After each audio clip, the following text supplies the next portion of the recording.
Call the City Council meeting to order, and I'm not Pastor Claude Axel, but I'm going to lead the invocation, and then Nett Rodriguez, Director of Public Health, is going to lead us in the Pledge of Allegiance. So if you'd bow your head, please. Father, we're thankful that you've given us another day, and we pray that you'd give us the guidance and the wisdom to make the decisions that are in the best interest of our community and the people we serve. A special thanks, Father, for those that have come and expressed interest in fulfilling a leadership role in our community. We thank you for them and the roles that they've played in their previous roles in their different communities, and we wish them the best in the future and help us to make the right decision collectively that will be in the best interest of them and of our city. Guide us and direct us in all that we do, and these things we ask in your name. Amen. If everyone will join me in the Pledge of Allegiance.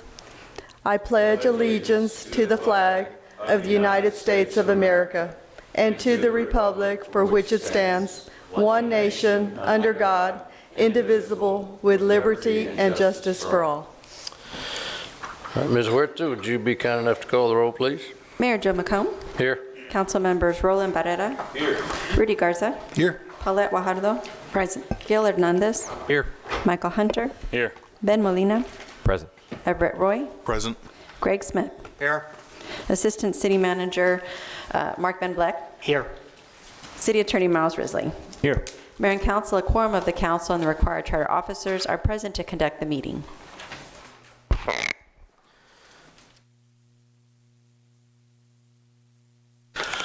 All right, as you, I hope the public knows that we are in the final stages of our search for a full-time city manager, and we've been through the process this week, beginning with Sunday. We had the finalists in, gave them a bus tour of the community. Yesterday, we spent pretty much all day doing individual interviews, and their families have been entertained. And for all of the people that have worked so hard on this process, we want to say thank you. And today, we're going to have some interviews with each candidate individually here for the public to see and to get another exposure to them. We've tried to make them as accessible to the press as possible. The format today is that our city secretary, the council they've kind of come up with three questions that the council would like to have addressed by each candidate. And the process will be, we'll have one candidate at a time so that the others can't fudge and hear what they've said and try to react to what they've said. So, and then this will be the last as far as in the procedure, and they'll be departing, going back to whence they came. So we're glad they're here. What we have found out, I think, and I think I can speak for the whole council, is that we've got a tougher decision than we thought we had. We've got 4 good candidates, and they all impressed the council, at least the comments I've heard so far. So it's going to be a challenge for us, but we're going to make a decision, I think, and our goal is and what's the best interest of the community. So, and we appreciate the public support. But what we want to do is allow about 20 minutes. Is that right, Ms. Huerta? Yes, sir. About 20 minutes for the candidates. She will give them the questions, and then when they've completed their response to the 3 questions, then we'll excuse them to get to the airport or hit the road or however they're going to depart. So let's get that process going. And our first candidate is Mr. Harry Black. Is that correct? Yes, Mr. Right. Black is first. So, Mr. Black, I have to apologize to him. And each council member was assigned one of the candidates to visit, and we were supposed to have breakfast this morning, and we got there and we ordered, and it was a little long getting there, and they had to be here and we had to be here at 8:30, so we got to smell the breakfast as they were putting it on the table, and we left. We didn't get to eat it, but we got to smell it, and I apologize for that. That's quite all right. We've got 24-hour restaurants here. So, Whataburger. Now, you can't leave without eating at a Whataburger, so Going to do that this afternoon. that may be part of the consideration, that we got to confirm that you've had a Whataburger while you've been in Corpus Christi. Okay. All right, Ms. Huerta, if you'll kind of go over the rules so everybody gets the same presentation. Okay, so as the mayor stated, the council has selected 3 questions, and I'll be asking you those questions today. You'll have 20 minutes total to answer the 3 questions. And underneath the base of that microphone, you're going to see a timer, little block, and that's going to let you know exactly how much time you have left to speak. So it'll be 15 minutes first and then an additional 5. So just so you're able to manage your time, okay? Thank you. Okay, with that, I'll ask you your first question. So your first question is, provide examples of implementing and/or adapting best practices from other public or private sector organizations within your organization.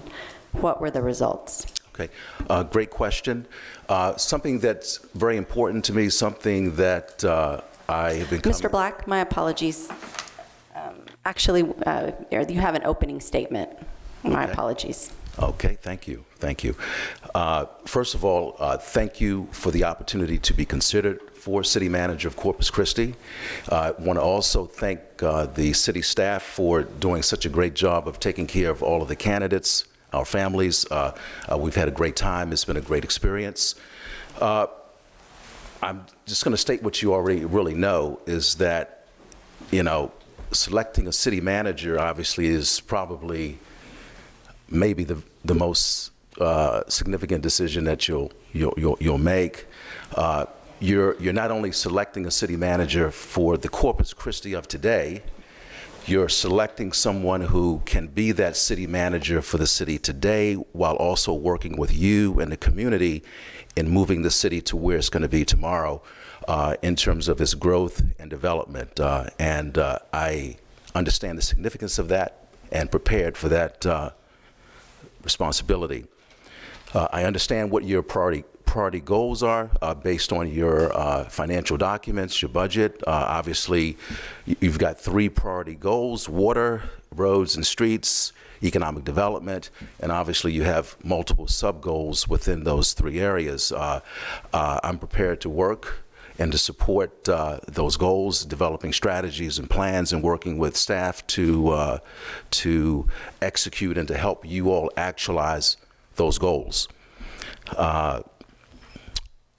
So based on my experience to date, I think all of my experiences, my knowledge has prepared me for this moment, and I'm prepared to hit the ground running. Now, to your first question. Something that's very big for me, something that I put a great deal of stock in, is something called performance management and data analytics. While serving as city manager for the city of Cincinnati, we were able to implement a full-blown comprehensive performance management and data analytics program. We created an Office of Performance and Data Analytics. And the reason why that is important is because in order for us to successfully execute your policies, your directives, your vision, we have to make certain that as an organization, we are set up to be successful and to be able to do that. So performance management and data analytics really provides the tools and the means for being able to do that. To give you an example, when I got to Cincinnati, customer service was not very good. It's not because we had bad people. We had a lot of good people, but they weren't really set up to really provide good customer service. So we put in place a formal performance management and data analytics program, a facility to support it, brand new staff to deliver the function, and we were able to increase the city's customer service satisfaction by 6 points, which is pretty significant. When I got there, public service department requests, which is the city's Department of Public Works, were major backlog. Department of Transportation service requests were significantly in backlog, but because of this performance management and data analytics program that we were able to put in place, we eradicated all the backlogs and were able to enhance customer service based on what feedback we received from our customers. Another example, so the best practice is performance management and data analytics in terms of how it empowers city administration to be able to optimize performance and to be intentional in terms of the results that we're able to achieve. When I got to Cincinnati, it was taking on average about 12 weeks to get a building permit, which is unacceptable. As we all know, that the development cycle, the development process occurs in cycles, windows. So you have to be ready to optimize and take advantage of those windows. But if you're not set up administratively and managerially, you're not going to be able to optimize the opportunities. So we were able to streamline all these processes, reconfigure staffing, employing new technologies, and improving the overall physical environment that the folks had to work in. So we were able to reduce the time from 12 weeks to less than 10 days to get a building permit. That's a best practice. So that's a best practice that I believe we have created. So there are other examples of that, and it's something that I would want to do here with your support. I think that performance management and data analytics not only improves government performance, but it also improves morale throughout the organization, because people, I believe, want to do the right thing. They want to do a good job. So we've got to create an environment that actually helps them to do that. And performance management and data analytics creates that environment. It creates that culture that helps people to be successful in whatever their role is within the organization. And that's something that I would want to work on here with your support. Thank you, Mr. Black. The second question is, which of your accomplishments is the strongest evidence that you are results-oriented and focused on achieving improved performance? Again, I've already spoken about the performance management and data analytics in terms of what it has allowed us to do in the various places that I've worked. It's documented, it's been written about, but just to give you another example, when I got to Cincinnati, and it's a similar challenge here in Corpus Christi. The city's, neighborhood streets and roads were not in very good shape. Cincinnati had a pavement condition index of 64, so the mayor and the council, they challenged me as city manager to come up with a creative solution, and I was able to do that with the help of staff.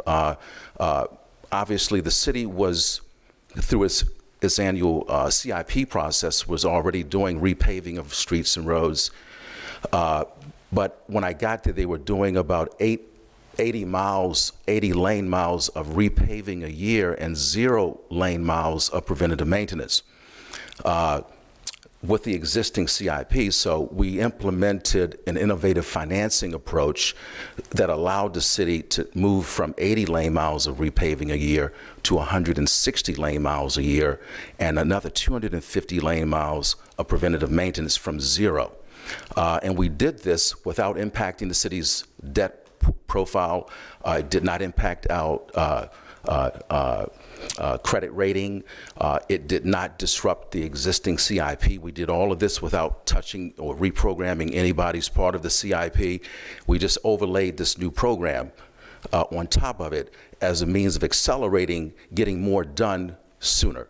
And that was possible based on our understanding and mastery of what our debt profile looked like at the time, and understanding what we could do. We knew that we wanted to get some more done, but we didn't want to wait another 4 to 5 years for the city's debt capacity and debt affordability to be more conducive to getting it done. We figured out a way cleverly to accelerate getting it done earlier. Thank you. The next question is, this job requires competency and character. How do we know that we can trust you? I think with me, what you see is what you get. You are not going to get any surprises from me. I'm a very honest person. I'm a very committed person. I work very hard. My wife will probably tell you that I'm a workaholic. But I tell people that this work that I do in terms of public service is not only my vocation, but it is also my avocation. I'm committed to what I do. I enjoy the work. I enjoy making a difference, not only in terms of the organization, but also the work that we do and the difference that we make in terms of the community. You know, I want the community to be proud of their local government, and the only way for them to be proud of their local government is for them to have respect, that we have the credibility, because we deliver, we're dependable, and we do things the right way all the time. That's a big thing for me. Anyone who knows me will tell you that, you know, Harry, it's about doing things the right way all the time. And that's the credibility piece. So. Thank you. So those are the 3 questions. You do have an opportunity to make a closing statement now, if you'd like. Okay. Again, thank you so much for the opportunity to be considered. Corpus Christi is a fantastic city. It's achieved great things already. I think that there are many more great things that are awaiting Corpus Christi. I'd love to be a part of that process in terms of working with you all, working with the community to help the city actualize its dreams and aspirations, and prepare to hit the ground running, and being a good partner to you, Mr. Mayor, and the City Council. So, thank you. Thank you very much, Mr. Black. Well, we'd like, before you go, just if you'll let him come in, we'd like to shake your hand and thank you for coming, and wish you well. And you've given us a big challenge. So,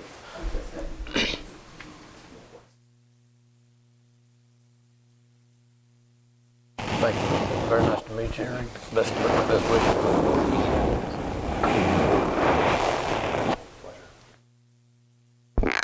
Thank you very much.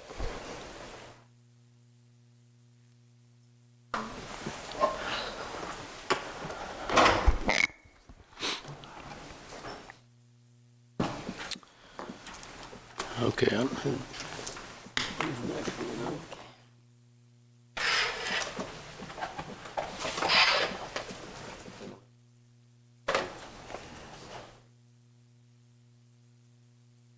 Well, I don't know.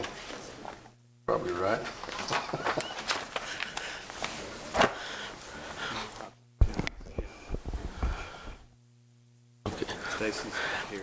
So we're maintaining the alphabetical order, is that right? Well, the next person is Mr. Feldman. Okay. Yes. That's been the process so far. I just want to make sure I didn't have a curveball right here on the last day. You got it, Mayor. Okay, well, we're a little ahead of schedule. Oh, Mr. Feldman is here, so. Yes, he's here now. Mr. Lee Feldman will be our next candidate, and we appreciate you being here, and thank you for taking time and expressing your interest in serving the city of Corpus Christi.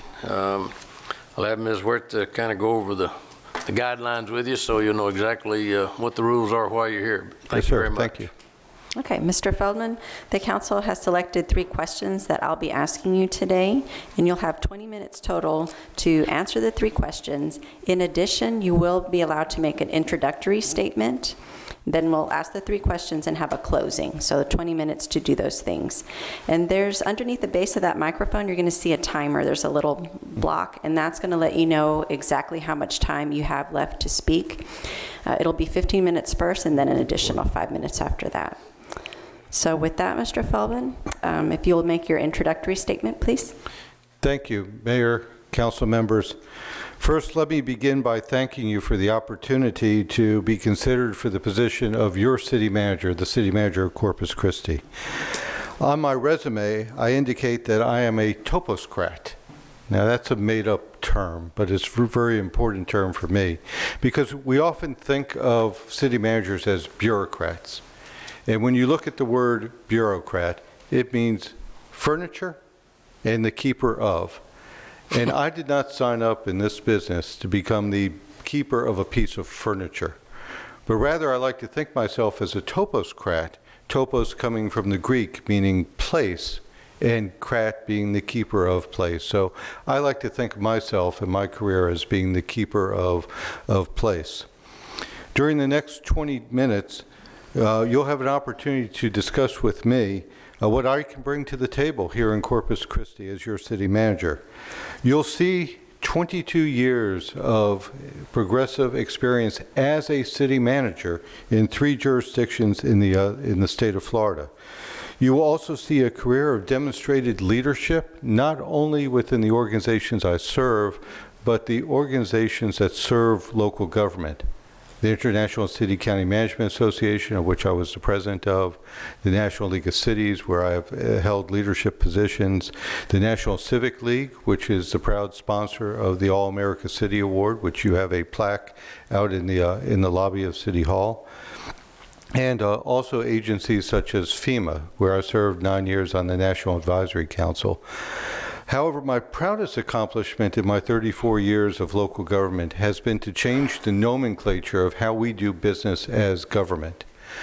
Often we think of government as being transactional, and we use terms like citizen and constituent and ratepayer and taxpayer and voter and terms like that really create a transactional relationship between government and the neighbors, and I use the term neighbors, that we serve. So in my past experience, I've dismissed those previous words and have adopted neighbor to sort of represent my philosophy of dealing with people in our community as though they're my next door neighbor and we're having a conversation across the picket fence.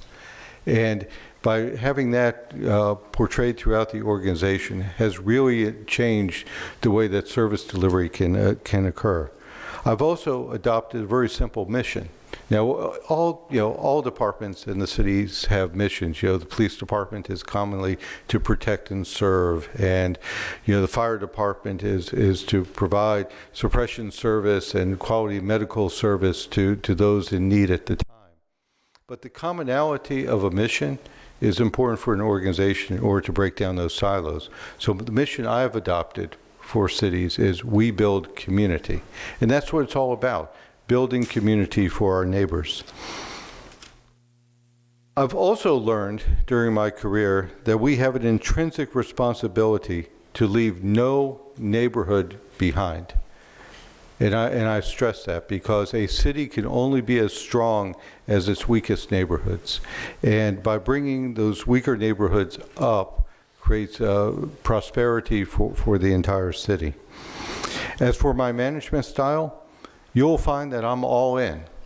I'm a 24/7 city manager. I'm going to push others out of their comfort zone. I'm going to question everything. And I'm going to challenge the norms. You'll find that I despise the word no. And you'll find that after my tenure as your city manager, Corpus Christi will be known as being on the bleeding edge of innovation. So I thank you for this opportunity, and I look forward to demonstrating to you in the next few minutes what my qualifications are to become your partner, your city manager in the government of Corpus Christi. Okay, thank you. So your first question is provide examples of implementing and/or adapting best practices from other public or private sector organizations within your organization. What were the results? Thank you. So 2 come to mind right off bat. One was when my work with FEMA, cities were starting to adopt a concept in public safety known as hot zone response. Now, not a lot of cities in the United States have adopted this. And what hot zone response relates to is making sure that if there are going to be incidents of mass casualty, active shooters, and we've had one in the surrounding area around my community back home, the shooting at the high school. The concept of hot zone response is that you train and equip your fire department with the ability to go into the hot zone, the active shooter zone, to rescue victims.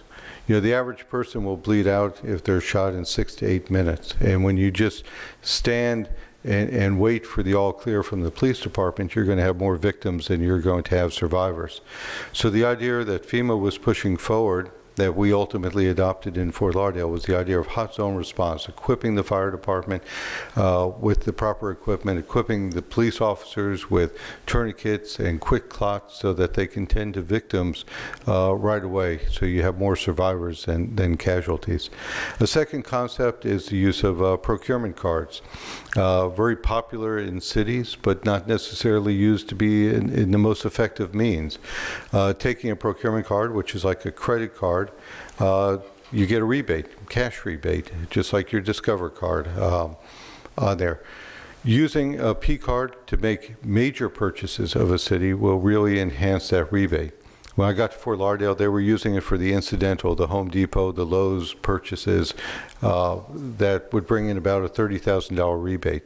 But being strategic about it and looking at the large purchases, we were able to increase that rebate from $30,000 annually to $920,000. That's a very significant increase. And I know we all know what we can do with another $900,000. Thank you. The second question, which of your accomplishments is the strongest evidence that you are results-oriented and focused on achieving improved performance?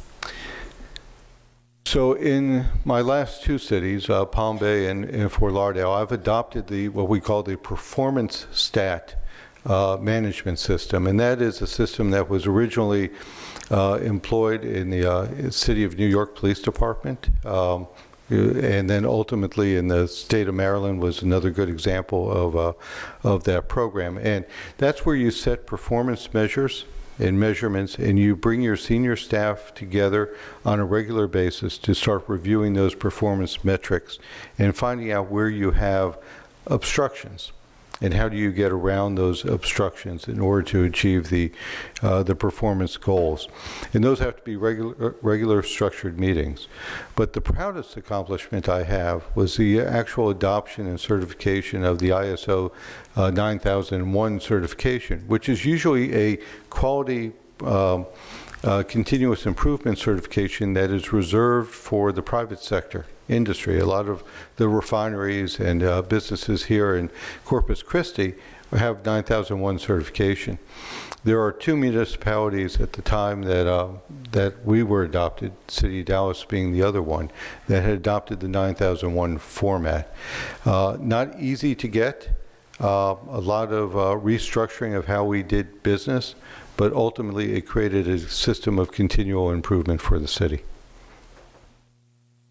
Thank you. The final question. This job requires competency and character. How do we know that we can trust you? Trust is earned. Okay, and I think if you check my references out in the three cities where I was the city manager, I earned that trust. I never breached it. Ethics is very important to me. When I served on the board of the International City County Management Association, ICMA, I spent 3 years on the Committee of Professional Conduct. I chaired it in my final year on the board before I became president. Ethics, trust, that's what builds the character. And I can say with confidence that if you select me to be your city manager, I will earn that trust quickly. I will strive to keep it. And at the point where you don't have it with me, that's the time that we would have to have a serious conversation about my continuance as your city manager. Trust is important. And trust is also two ways. It's important that you not only trust me, but you trust the staff that I oversee to make sure that you are getting the information that you need. You will always find that I'm going to tell you the truth. You may not like the information that I give you, but I'm going to tell you what you need to know, not what I think you want to hear. And that's important, because you as the policymakers, as the leaders of this community, you need to know that the information that I'm giving you is 100% valid. You know, it's the old adage, trust and verify. I expect you ultimately to trust me, but I also accept that you're going to want to verify the information and the recommendations that I give you. That's how we work in partnership. Very good. Thank you. And finally, you have the opportunity to make a closing statement now. Thank you. Mayor, councilman members, I'll be brief. This is my third visit to the sparkling city on the sea, to Corpus Christi, in the last 5 weeks. Each time that I come here, I don't want to go home. I'm hoping you give me a reason not to go home. I grow more passionate about what's happening here in the community every time. You know, this job is going to require hard work and a reformation of the organization. It's going to require a city manager that is willing to be on 24/7. It's going to require a city manager that is willing to establish a partnership with the council. It's going to require a city manager that is going to be willing to work closely with the neighborhoods and working closely with staff to deliver the highest quality of services to our neighbors in Corpus Christi. You know, the other day there was a columnist that wrote an article in a column in the Caller Times where he's asked of the 4 finalists, do you realize what you're getting into? The answer is yes, and I'm ready. Thank you. Thank you, sir. Well, we appreciate you taking time to come by, and since this is kind of the last official event, we'd like for you, and your wife has also joined you here on the trip, and we want to say thank you for accompanying him, and thank you to both of you for coming.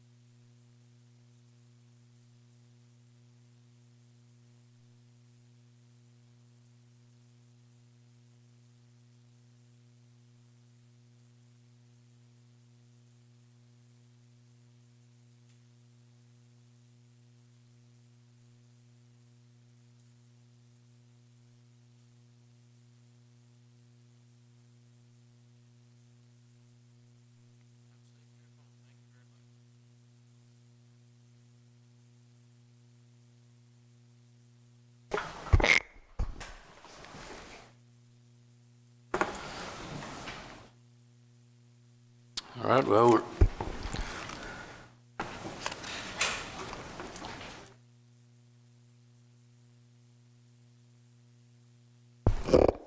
for those of you that are watching either via your computer or the television, or those that are here, I think you can see as each candidate comes forward how difficult the decision we got to make. So bear with us when we go into it. We won't go back in 3 minutes come out and tell you who we've selected. I can assure you that. It's gonna, we've got some wonderful opportunities, and I think you'll see that we have. I feel like we've served the community well in coming up, and appreciate the Selman organization with the quality of the candidates that they've provided for us to consider for your city manager. So the next one is Keith Selman. No, sir, it's Peter Zanoni. Okay, Peter Zanoni? Yes, sir. Oh, he's here. Okay, I didn't see over there. No, yes, I was going by alphabet. You tricked me. I was going alphabetically. But anyway, so we're glad you're here. Thank you for expressing an interest in serving Corpus Christi. Ms. Huerta will kind of go over the ground rules, okay, and we look forward to hearing from you. Thank you. Okay, great. Thank you, Mayor. Mr. Zanoni, so the council has selected 3 questions that I'll be asking you today, and you'll have 20 minutes total to answer all the questions.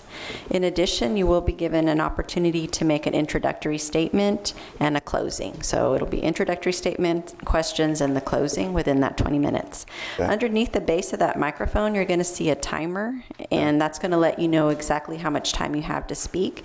It'll be 15 minutes first, and then an additional 5 will be added to that. Okay. Okay? Great. So at this time, if you'll make your introductory statement, please. Okay, sure. Good morning, Mayor and City Council members in the Corpus Christi community. I want to begin this morning by thanking you, Mayor and City Council, and your staff and your team, including the expediters from the outside, that have put together a tremendous process, a very open and transparent process to select your next city manager. It was great meeting the residents last night at the American Bank Center, speaking to them about their concerns and issues, and just being a part of wanting to know who their next city manager is. What I knew before this interview has only been confirmed over the past 3 days, which is that Corpus Christi is a great city. And it's a great city on the rise. There's a lot going on here and a lot of potential. Now, we have said a lot, each of us has, the candidates, and I know even the council has over the past 3 days, but I want to summarize why I am the right person for the job here in Corpus Christi to be your city manager. I have made San Antonio, Texas, my home for the past 22 years. And as you know, my family and I bought property about 13 years ago in nearby Sinton, Texas. So we're quite familiar with the Coastal Bend region and Corpus Christi, the island. We love the National Seashore just south of there as well. San Antonio is a large Texas city. It's 1.5 million residents. And don't let anybody tell Corpus Christi that we're a small city. This is a big city of close to 350,000 people, and we need to think big. Having ties and connections to San Antonio, Texas is an asset for your next city manager. We have connections not only in San Antonio, but also in Austin and in Dallas, Texas. I know the city manager there. He used to work with me, or we worked together. And so drawing on those resources just up the I-35 corridor, I-37 corridor, I'm sorry, I think is a great asset for your next city manager to have. There's many good examples of how cities are performing great in the state, and drawing on those resources and connections is something the next city manager should be trying to do. I have been part of a nationally recognized management team and changing what used to be in San Antonio a very low-performing organization to a nationally recognized high-performing organization. And a lot of what we did, a lot of what I did in San Antonio, I would love to do here in Corpus Christi as well. We are a great financially managed city. We were the only large city in the country to have the best financial position from the 3 agencies in the country, and we continue to do that today.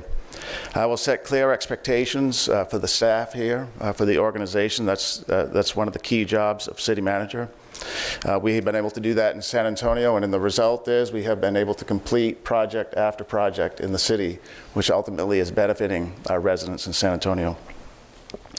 As you know, I think, well, not as you know, but as I know and as I think has become clear to me in talking with you and the community, your next city manager needs to be somebody that has energy. If I was you, I would want to hire somebody that is progressing in their career, but it's not at the end of their career. This job is going to take a 5 to 10, or maybe even a 15-year commitment. And I think somebody that has energy to put into the job, not just for a few years, but for the long run, is something that you want for your next city manager.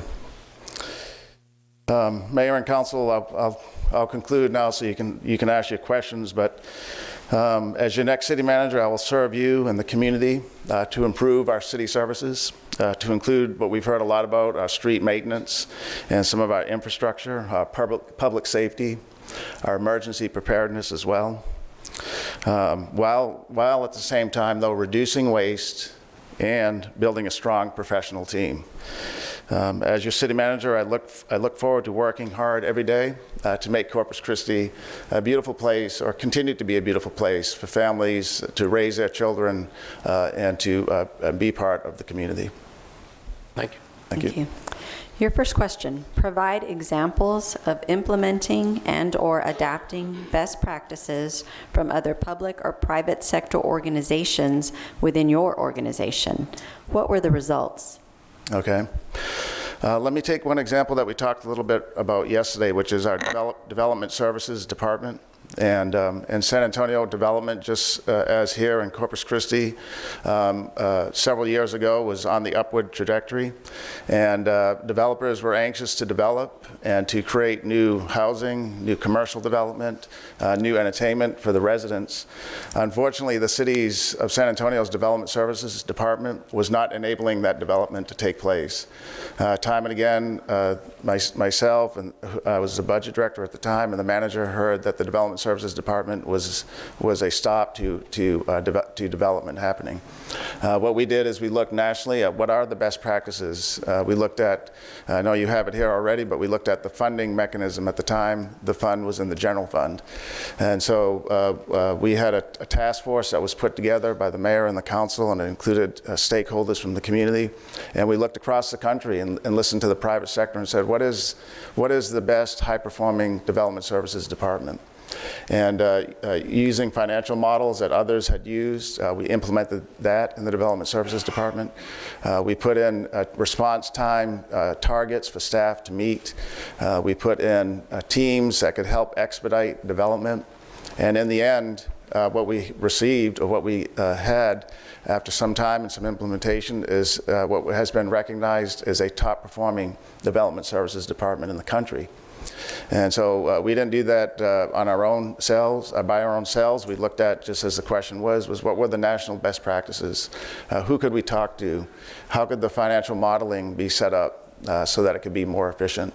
And that's what we did, and I think that's what we can do here. I know development services is one of the areas of concern in the city, not just for the industry that is here and that is coming here in a greater volume, but also for residential development and commercial development and mixed-use development in our downtown areas and other areas of the city. Thank you. Your next question, which of your accomplishments is the strongest evidence that you are results-oriented and focused on achieving improved performance? Okay, great. Well, one of my main areas of oversight in the city of San Antonio is the execution of our bond programs, our infrastructure development. And prior to me being in this position, and it goes back many years, because when I was budget director, I helped develop the first bond program of magnitude for the city of San Antonio. But the most proudest thing I am proud of is being able to execute and deliver infrastructure improvements for the community. I'm talking about new roads, expanding roads, putting in drainage systems that have taken residential properties out of the floodplain or out of flooding situations after minor storm events. I'm talking about building new park facilities. We have the land, but putting in facilities where families can recreate on the weekends or during the week. We're talking about building new libraries and community centers to help our seniors receive a meal each day, and without that, they wouldn't be able to. And so prior to my being part of the team and having this a focal area, we were terrible in the city of San Antonio was in delivering our bond programs. We were doing small capital improvement projects, and they were taking years to get done, if they even got done. Some of them never got done. And so with my leadership and being part of a leadership team, we have done over the past 3 bond cycles $2 billion of infrastructure investment in the community. And I don't bring up that because of the price tag, but because of the execution. And so we put, number one, a professional team in place to be able to execute.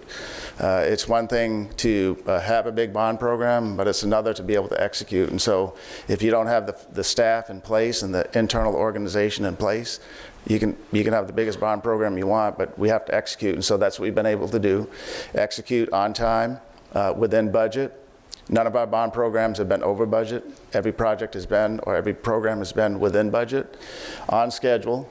If we tell the voters we're going to do this by 5 years, we've done it by 5 years.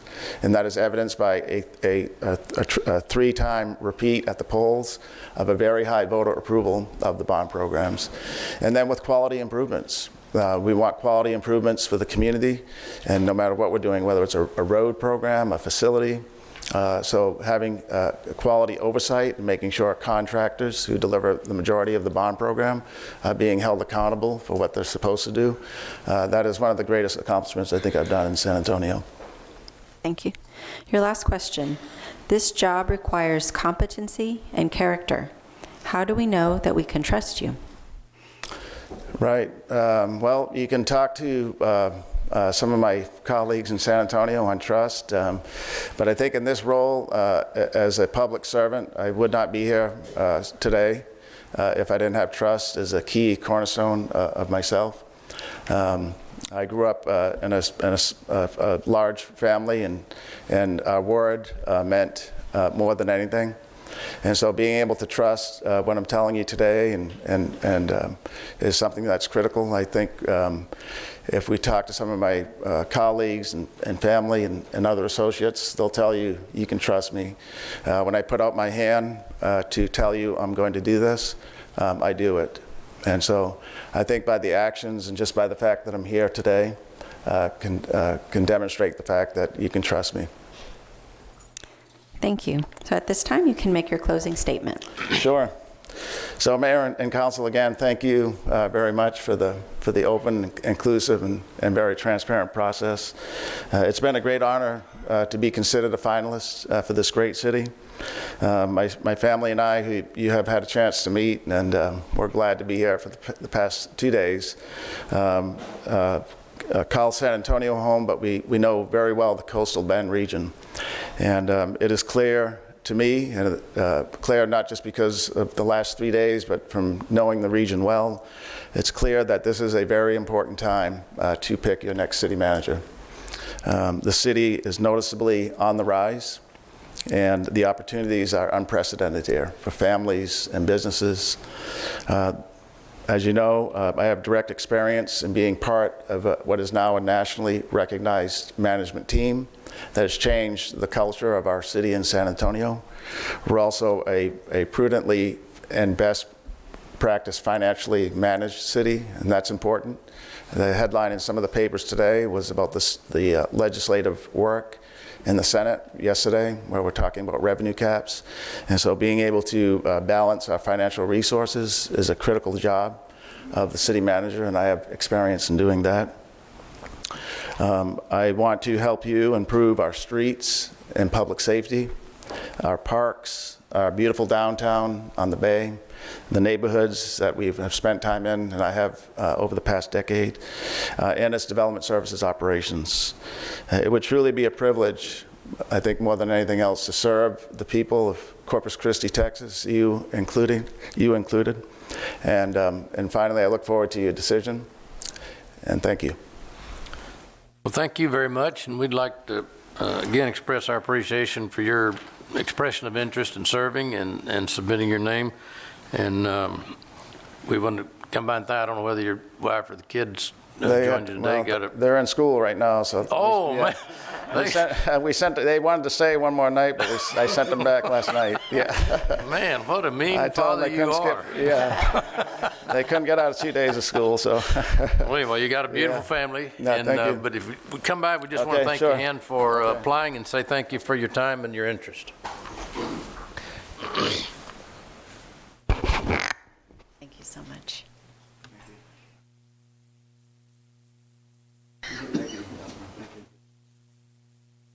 Thank you, appreciate it. Just, Ron said nice things about you. Thank you very much. Yes, sir.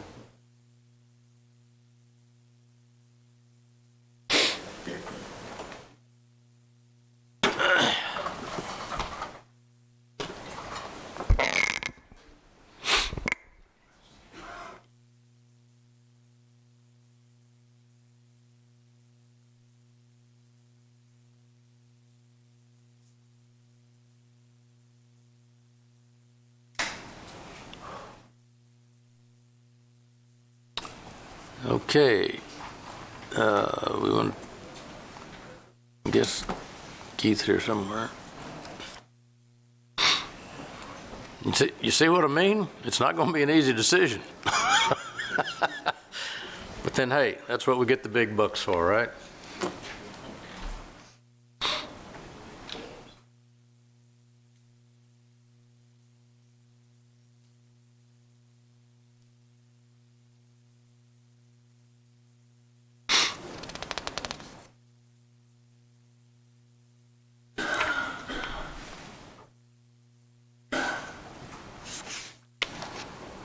Well, we may get through this agenda pretty quick.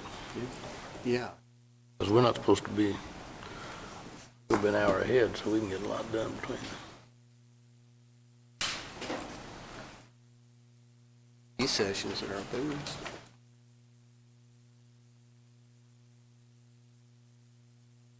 Okay. Oh, here's Mr. Selman. Yeah. All right.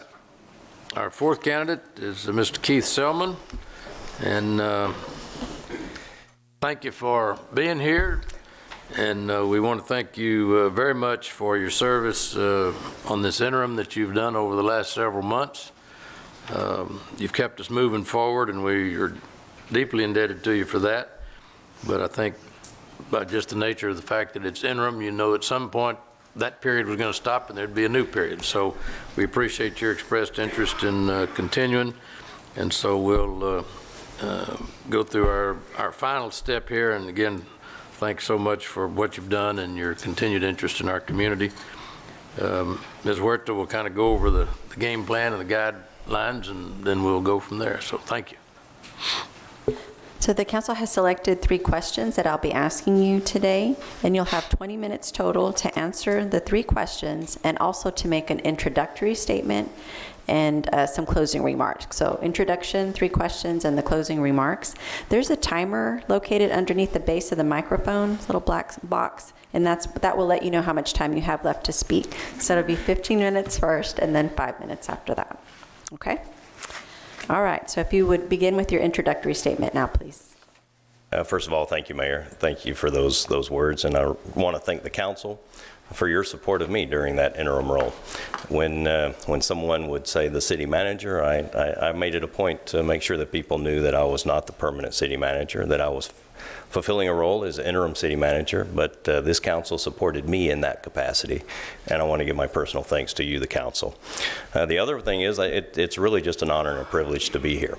Number one, to be considered a candidate to serve this community, and number two, to be in a group of gentlemen as esteemed and as with the credentials of the individuals that you've had come before you today. So I consider that an honor myself.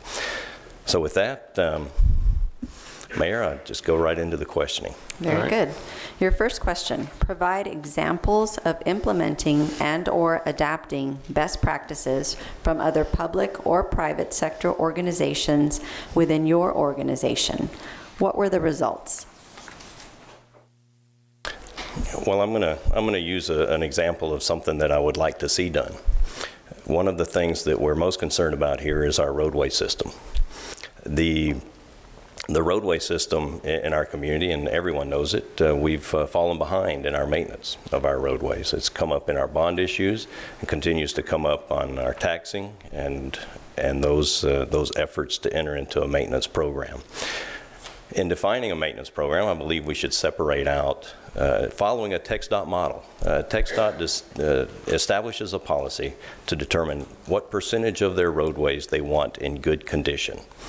And I think that's a good model for us to look at in our roadway system. And would be bringing forward something to City Council to establish a policy on what percentage of our roadways we want in good condition. And specifically, I would separate arterials and collectors from local streets, having 2 different groups. Our arterials and collectors are looking much better at 50% in good, but I believe we can do better. And I believe we should put that bar higher. It'll take a lot of data, and I think we'll have to stair step to get to a percentage, but I believe in both categories, modeling what TxDOT has done and setting those types of goals and then budgeting to those is something that I'll be bringing forward to City Council. Very good. Your second question, which of your accomplishments is the strongest evidence that you are results-oriented and focused on achieving improved performance?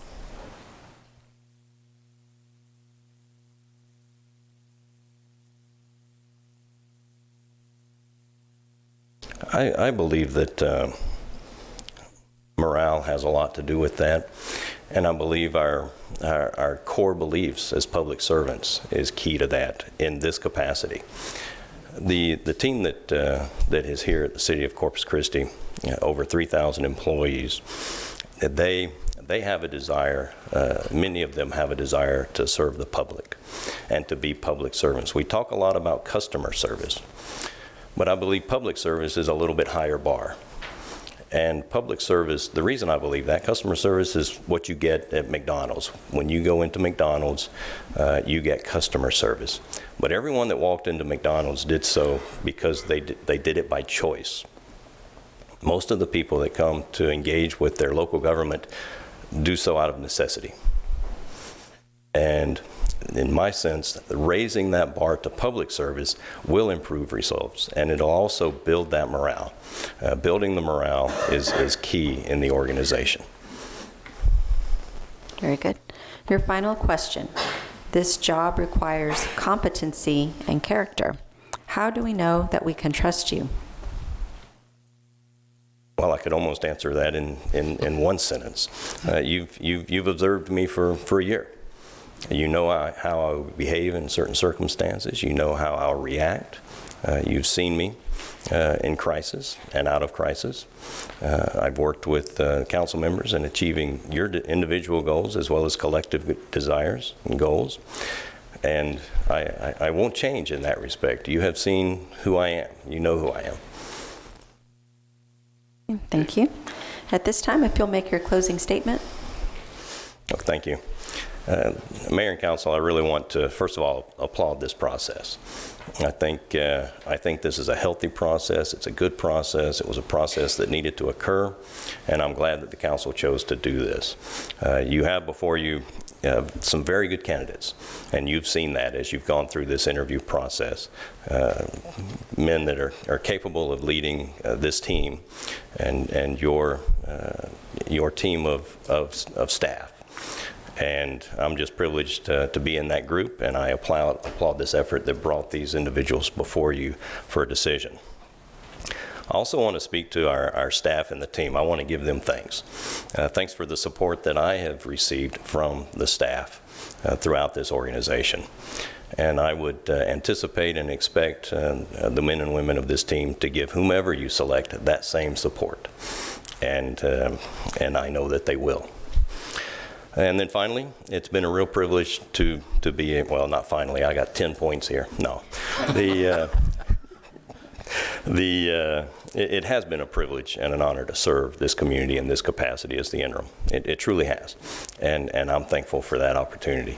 And it has been challenging at times, which it should be, and very rewarding at times, which it also should be. And I look forward to the opportunity to serving in this capacity as your full-time city manager. I would kind of give a shout out to the public at large and would request that the public at large pray for you all. You are both collectively and individually. You all are the ones that are making this decision. And it's not an easy decision, as I think, Mayor, you pointed out earlier. And I know all four candidates. Wish you all the best, and hope for wise choices from you all. And I think the community at large should be praying for you in that capacity. Well, thank you so much. And again, we do appreciate your willingness to jump on the horse and ride as interim during this interim period. And we'd just like for you to come by and let us say thank you on an individual basis. Thank you.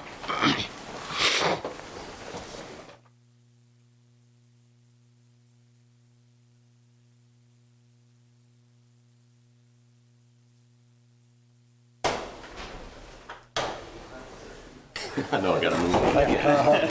Thank you, Mr. Selman.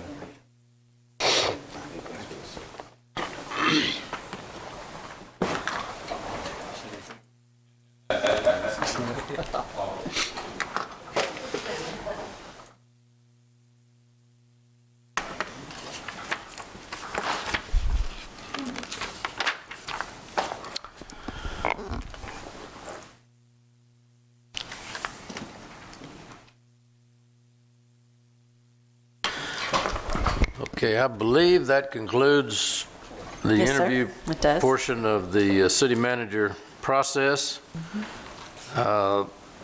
We have later on in the agenda a executive session. Do you want to do it now? Well, do we want to do it now, or do we want, and that kind of get us back on track, or do we want to just, you want to try to get through the first few items on the agenda so that we, or do you want to go into executive session now? It's legal to do both. Well, let's get through with some of this, see how much we can get done here. All right, then we'll go to, but I'm not sure they're here thinking we weren't going to get started till 12, so we may have to skip Buccaneer Commission or Citgo, neither one I think are here. No, I think, yeah, they were expecting 12 o'clock for proclamations. All right, and we have the Noyola family, are they aware of a time shift? They are, Probably but not. All right, they're let's not skip here. that. All right, we got to go on the items of H, the minutes, but prior to that, under the, if you look at J, there's in the middle of that section, it says a motion to reconsider may be made at this meeting of a vote at the last regular meeting or subsequent special meeting. Such agendas are incorporated herein, a reconsideration of an action. I would like to make a motion to reconsider item 21 on our agenda at our last meeting. And that item 21, in order to make a motion to reconsider, is you have to be on the affirmative side, and the vote was 8 affirmative and 1 negative, and the negative of Mr. Barrera. I'd like to make a motion to reconsider item 21, and that was an interlocal agreement with the Port of Corpus Christi Authority for permitting a program. Yes, sir. Item 20, it was a second reading ordinance authorizing the execution of an interlocal agreement between the City of Corpus Christi and the Port of Corpus Christi Authority for a permitting program. All right. So we make a motion to reconsider that's, and if I can get a second on that, that would bring it up, and then we can. Right. So the motion reconsider, a member of the council on the prevailing side, as the mayor explained, would make the motion, right? And then the reconsideration must be made no later than the next regular meeting. So this was done on the 9th, so we're doing it today.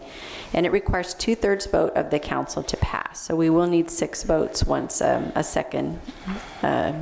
once we do get a second on that. Okay. So is there a second? I'll second.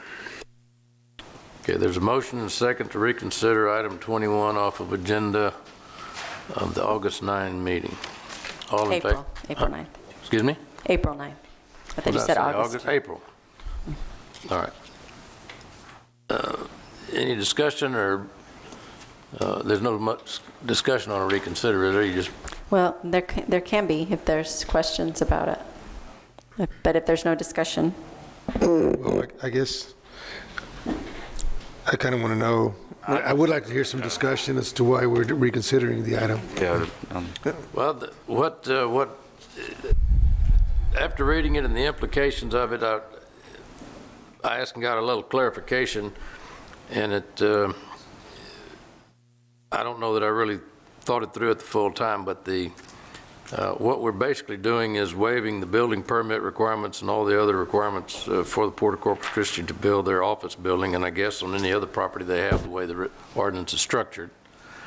And the more I thought about that is that we didn't do that for the RTA when they built their building. We don't do that for the schools when they build their buildings. And so if this was building a dock or a terminal or something, that'd be one thing, but just for their normal office building, I'm a little concerned that we might be really opening an issue that we may not want to, and I'd just like to have it reconsidered and discussed. I don't know that we want to do that today, but I'd really like to hear the full implication long-term.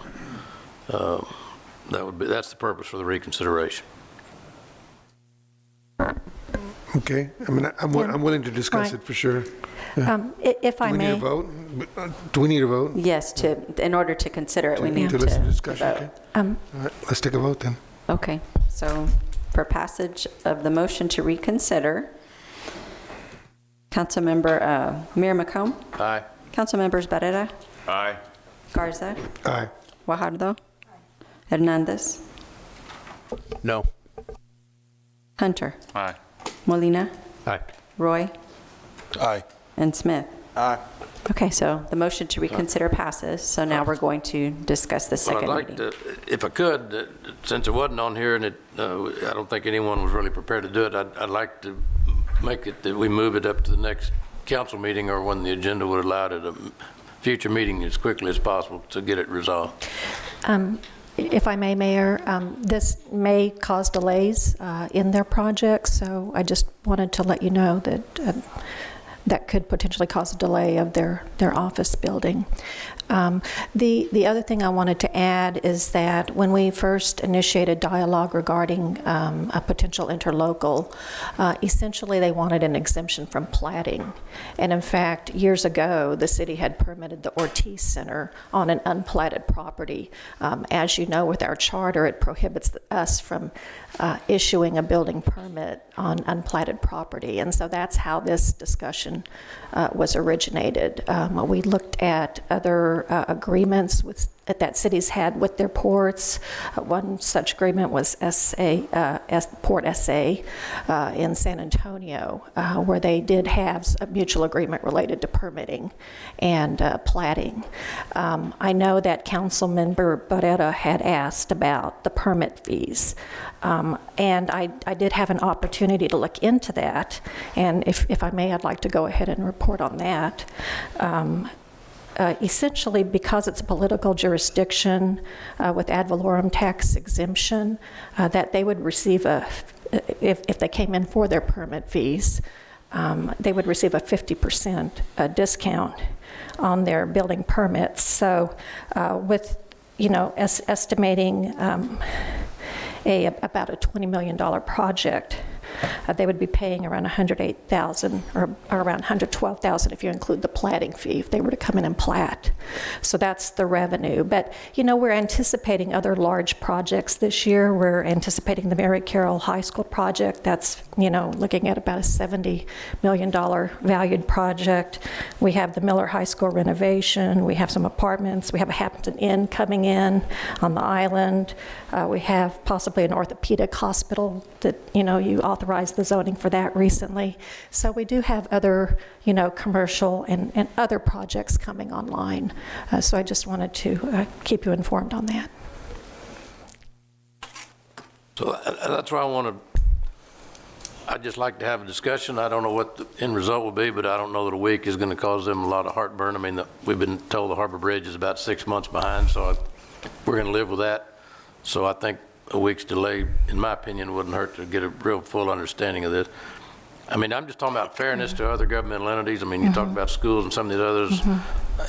We have not waived those kind of things other than what's authorized under state law. So I just want my comfort zone. I may be wrong. If I get out and voted, that's fine. I just brought the issue up because I'm not comfortable with it. And the other thing to keep in mind is that there is an industrial district for the out of city limits, properties. And so it is a little, I would say it's different than, say, a school or other jurisdictions because of that aspect too. I think that's what would come out on a good full discussion.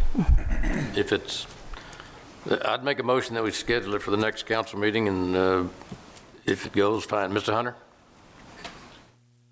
Thank you. Last time they were in here, they said that they would be following all of the city codes, et cetera, policies, and meet all the requirements, that we were just kind of speeding up the process.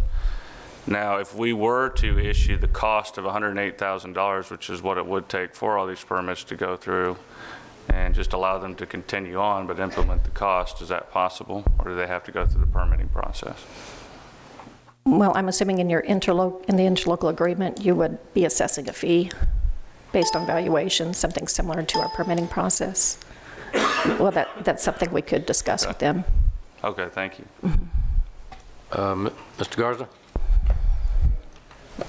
Mayor, I just think that we should go ahead and discuss it today, as the port's having a groundbreaking this afternoon, and it just seems a little, I guess, untimely for us to come back and reconsider this particular. I mean, I want to talk about it, but I think I'd rather go ahead and get it behind us today. I mean, we're not going to get a chance to go to the groundbreaking, but they're having a groundbreaking this afternoon, and if we decided to change the rules or do something different. Now, I will point out, though, that the partners in the industrial district did not plat, did not pull permits, but they do have engineers on staff that's allowed them to build their Citco office buildings and erect all the structures that they have on site. the port also, by the same token, has engineering or hiring an architect and a qualified contractor, and are doing all the things and have agreed to do everything according to all the technical codes. So again, I see little risk. This isn't really Garza going out there and remodeling a house without proper permits or without the right technical help. This is the Port of Corpus Christi with, fully qualified engineers, building an administrative building. You talk about the school district. The school district isn't also isn't bound by our current permit or planning ordinances. They're not required to do. That's how we got into the issue related to the school being located in the ACU zone. If I may, they do pay the building permitting fees. They do pay the permit. Yes, sir. It's the zoning that they're not bound The zoning by. that they're not required to comply with. Right, the Is that use correct? related to zoning. Okay. Ms. Guajardo? Thank you. I'm going to tend to agree with Mr. Garza. I think that, and don't know very much about developing, but I think that a week's worth of putting something behind for a conversation is probably not what anybody would want working on a project. But that said, I'm just curious as to, well, first of all, has anyone else asked for this type of request in terms of schools and such? I know they haven't in 2 years, but have they asked prior to, or are we opening this can of I think they're requested in the past, and the city's position is, this is what the rules are, and you're going to go by it, and they have to go by the rules. They are exempt by statute on certain things, but the city imposes on the schools, just like they do everybody else, the rules that they're not exempt from. So people have asked? In the Other past. entities? I'm not aware of a formal request, but there may have been. Well, I don't they've know. got Mr. projects Selman? they've asked for them. To my knowledge, there's not been a formal request. Well, but- yeah, I agree. I mean, I've seen projects come forth here that have been asked about that claim justification. So to our knowledge, the Well, district I'm has not not sure- officially come and said, Which is fine, but I'm not sure of the definition of a formal request as opposed to they're meeting the rules of the city, and then they come up and they say, well, we're a tax exempt, or we're a school, or we're this and that, but the school says, no, you got to do that. And so they do it. But I don't know that they've ever made a formal one. I mean, maybe I'm overreacting. It just seemed to me that that was a stretch. But if we get outvoted, we get outvoted, and everybody goes to groundbreaking, and everybody has a good time. So,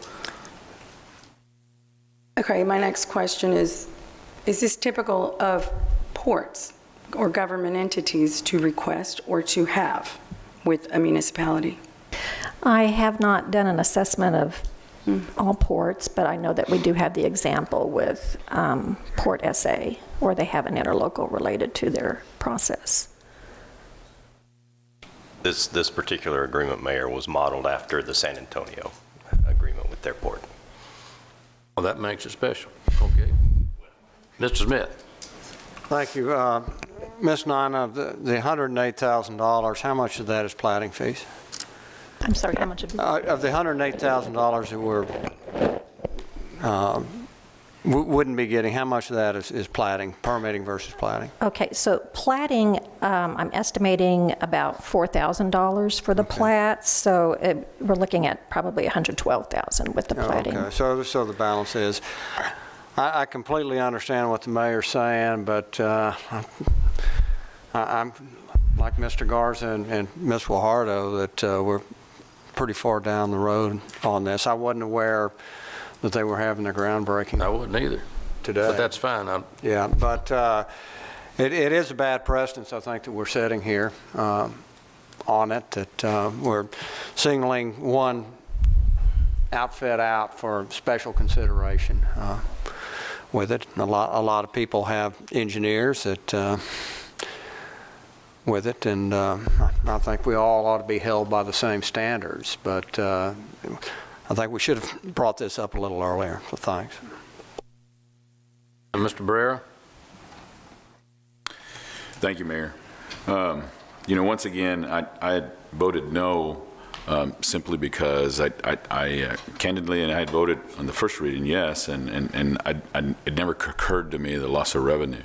And I'd had neighbors, as Mr. Feldman would put it, that had indicated that even 50% for public entities was too generous. So, and if you look at it from the perspective, you know, I know the school district has had roughly $1 billion in facilities that they've constructed.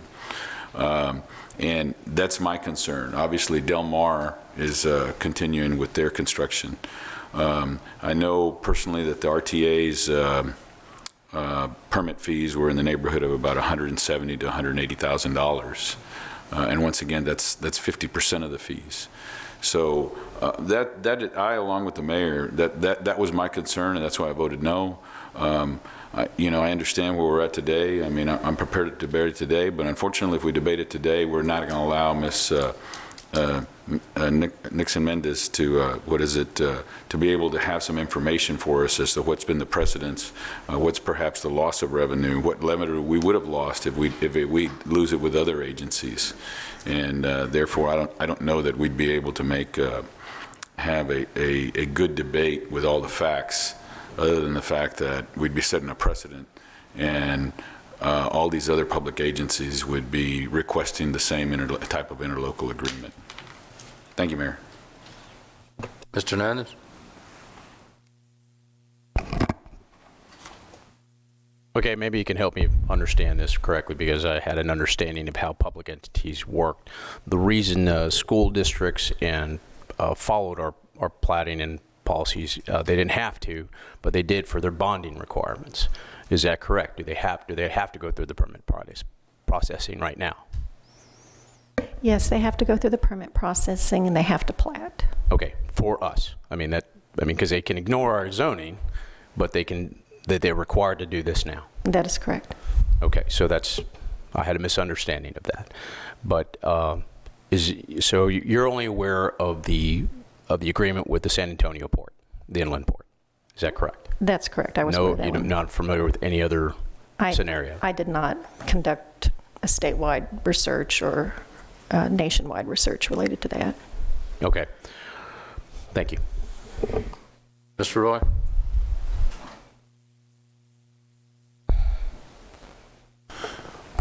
So originally, when this came up, I asked to table this issue because at that time, the Hillcrest area was part of the area that they were looking at also, which we took additional time already and went back, and then we carved that piece out so that the Hillcrest area would be exempt, and they would, if anything happened, they would have to make sure that permits in the regular method was followed.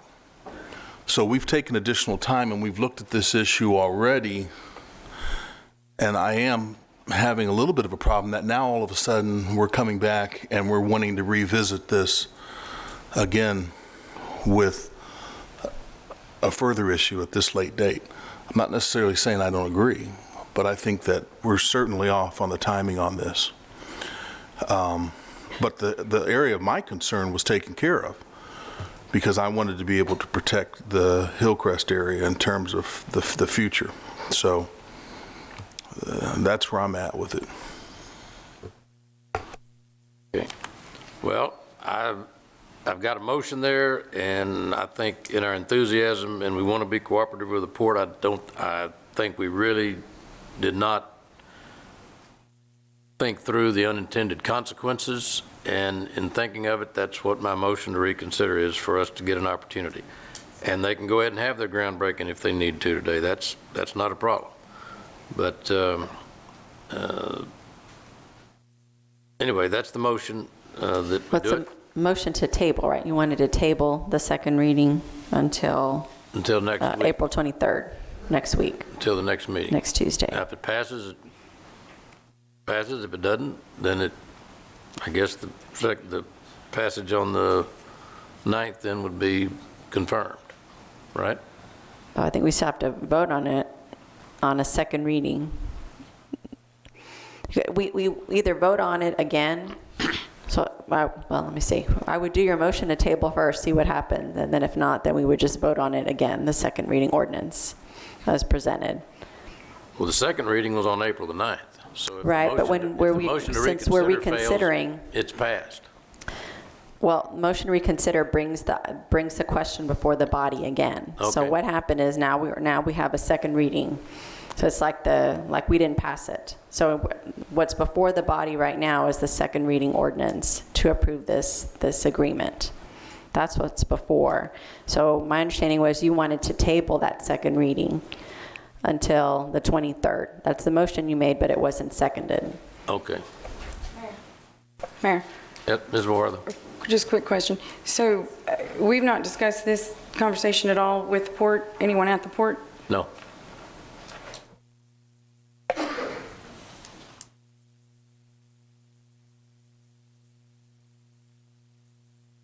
Mayor? Mr. Barrera. Yeah, Mr. Pollock from the port contacted me, so they are aware. He indicated, and I indicated to him my concerns, and he said that they're obviously still willing to work with us, and I said, you know, I understand the expediency is important, and what have you, and, you know, we want to be good partners. I said, but once again, it's the loss of revenue and the precedents that we had, and he was very respectful of that, so. Okay, so the motion to reconsider is on the, But we've passed it already. we passed that. So now it's a motion, my understanding, that you're making a motion to table the second reading Okay, until April the 23rd. okay. Well, that's the motion I made. Yes. Okay, and I don't know whether I got a second or not. No, not yet. All right. Is there, yeah. So is there a second? to All right, that? the motion then dies lack of a second. Okay. And so I'm assuming you'll be bringing forth other relief from the permitting process from the other the governmental agencies when they've got big building projects. If we So receive, we're walking away from several millions of dollars over a time period, but that's fine. Okay, Well, let's go Mayor, to. I don't know. I mean, we just voted to reconsider. We haven't Right. reconsidered it. No, there Right, wasn't a so- second. No, Well, that but there was a wasn't a say, it table. was to table it. That's right. So now we would need to, it's before the body. Would you like to pass it And I again? would have seconded, but I just kind of felt that. Okay, oh, you so were the gonna- motion is, the motion to reconsider is still on the floor. No, the motion to table was not seconded, so it died for lack of a Can I still second second. for the sake of that, because I believe No, it'll be no. voted down? Am I allowed to, can I second his motion? You want to, Well, the motion to reconsider, the item is on the agenda Okay, to that's talk about right now to vote on. And I made a motion to delay that vote for a week. I didn't get a second for that. So Right, so- the agenda item 21 is on the, yeah. is so open for the discussion. ordinance, the second reading ordinance is now before That's right. the body, right? So, any other discussion? So if you go to just so you'll know what you're voting for, it's item 21 in the minutes of last week, no. That's right. Yeah, item 21 on last week's agenda in your,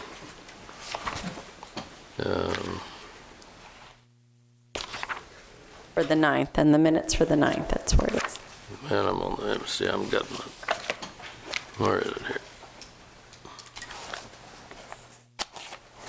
Yeah, page 25 of the minutes from last meeting, or maybe it's 25 of the book. Anyway, some of you don't have the book. It's, So anyway, that's for those of you with the electronic agenda, it's page 15 of the minutes. So you want to call the roll?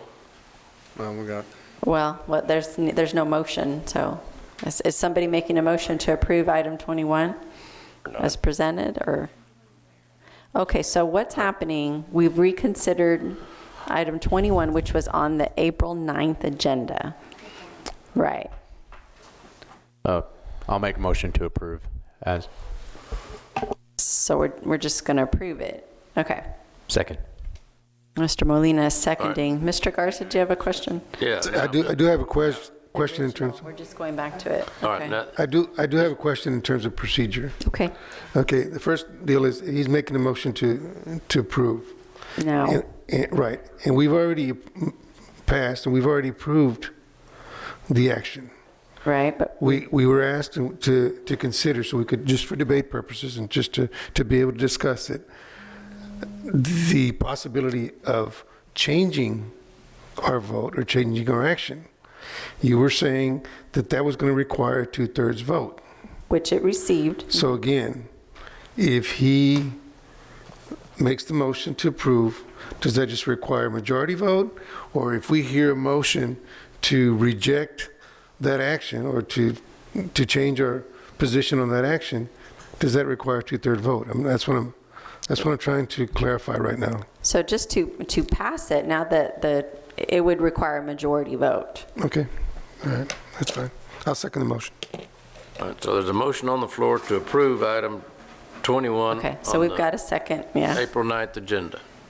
Right, so we're just going to pass it. All right, Okay. So Mr. Smith got a comment. Yes, sir. Well, thank you. And I guess I've got a lot of concern because, the port is having their groundbreaking on there, but the mayor brings up a very good issue. And it seems like there has been some conversation recently about it, and that staff, we're talking a monetary issue, and if the port is open to discussion, that, I'm going to support this so we can go forward there. But I think we ought to have discussion with the port about this. We don't want to be setting precedents on there. We have heard that much of this revolves around platting, not permitting, and the amount of time it takes to get a plat done with it. Knowing the port, they're probably, the fees aren't, they're secondary to the time with it. I agree. I hope that we could, in lieu of something like that, so we're not saying, okay, certain entities, we're giving you a free pass for this. So I'm going to go forward with this, hoping that we will converse with the port to alleviate our precedent setting on here, considering that there is a platting, not a permitting, but a platting issue. I think that's the underlying. The amount of time it takes to plat something like this can stretch into many months with it. So thank you. Quick. Mr. Barrera. Yes, Mayor. I want to echo Councilmember Smith's comments, just for the record, and I've probably beaten that dead horse, but once again, setting the precedents, and if we're looking at it from this standpoint, I mean, $100,000 is still a significant amount of money, and I'll be the first to admit that I erred when I read the interlocal agreement. I wasn't aware of all the consequences, and once I rethought it, and that was my purpose for voting no. So I once again, just for the last time, I'm going to reiterate that the precedent that we set, that the loss of revenue that we're losing as a result of this, for an agency that, quite candidly, is doing very well, and what have you, I don't see that we need to forego that revenue. Thank you very much. Mr. Hunter? Thank you. So we have a motion on the floor right now. Could we potentially amend that motion to approach the port for the $100,000 without delaying their platting and permitting? Is that possible? Approach them to Yes. make the same commitment that other public entities do, Right. reaching the 50%, and allowing them to continue with their current state or position. I don't really know. We could, if the motion passes, we could get back with them, work on some language, and come back for an amendment to that agreement. I'll support that type of amendment. Thank you. So would I amend your current motion? Your motion? Motion to amend the current motion on the floor to Mr. Selman's understanding of my motion or amendment. I'm just joking. Okay, Mr. Selman. Okay, point of The order. permitting fees. Yeah. Will the Permitting amendment, fees, there you go. will the amendment require 2/3? No. It'll just It's require, yeah, we're just at majority because it's come before the body again, so it's just regular rules for that. Okay. But if it's a motion to amend, we'd pass the ordinance as amended okay. after, once this is done. But can someone clearly state the motion to amend for us, please? Motion to amend is to make whole on the permitting fees while not delaying the project. Yeah, well, yeah, second already. Make whole Ms. on Wartho? permitting fees without delaying the project? Ms. Wartho? Well, I know we need to vote, but I'm just, my stance on this is not that we don't or shouldn't collect money on these fees. It's the way we're going about it at the last minute with one of our partnerships, very important partnerships. And so I agree with the discussion. I just don't like the way this is happening at the last minute with them. I think if they truly understood what was happening, someone would be here. So those are my thoughts on that. All right, well, and I apologize, it just, I guess with everything else, I'll take full credit. The unintended, and nobody brought this to my attention, sitting around this table. It just, I realize the implication and the unintended consequences of the future. And what this says is they're not so much interested, and I think this is the admittance that you say platting could take 3 or 4 months doing whatever you do. What this basically saying is that we are achieving our goal of resolving our concern with development services by waiving the regulations. So any other developer that wants to come in here and build and has to go through these same requirements that's going to delay their projects by 3 or 4 or 5 months, they're not going to get the same special treatment that the Port of Corpus Christi is getting. And we need to be, and that's my concern. I want to help the Port of Corpus Christi all I can. But what we're setting up is a precedent that says, if you're big enough and bad enough, we're going to waive this for you. But if you're just a regular developer coming into town and our development services is going to delay your project 4 to 6 months, we'll just keep that hanging in there. So we're solving our development services problem as part of our goal by waiving the fees or waiving the rules and regulations. And it's unfortunate that it's the port that got caught in it, but that, I guess that's what was the two before between the mule's eyes, and I'll be the mule, that made us the unintended consequences is that we're admitting a problem and we're willing to waive the rules because we can't solve the problems, but we're not going to be willing to waive it for any other developer that wants to come in and do something, whether it be a school or a private developer. So anyway, there's a motion on the floor. Okay, so motion to amend. And what is the motion? So the motion it's a motion to amend item 21 on second reading to make whole on permitting fees without delaying the project. That's the motion. All right, and there's a second. Yes. Any other comment? You want to call the roll? Okay, so for passage of the motion to amend, Mayor McComb? No. Council members Barrera? Aye. Garza? Aye. Guajardo? Aye. Hernandez? Aye. Hunter? Aye. Molina? Aye.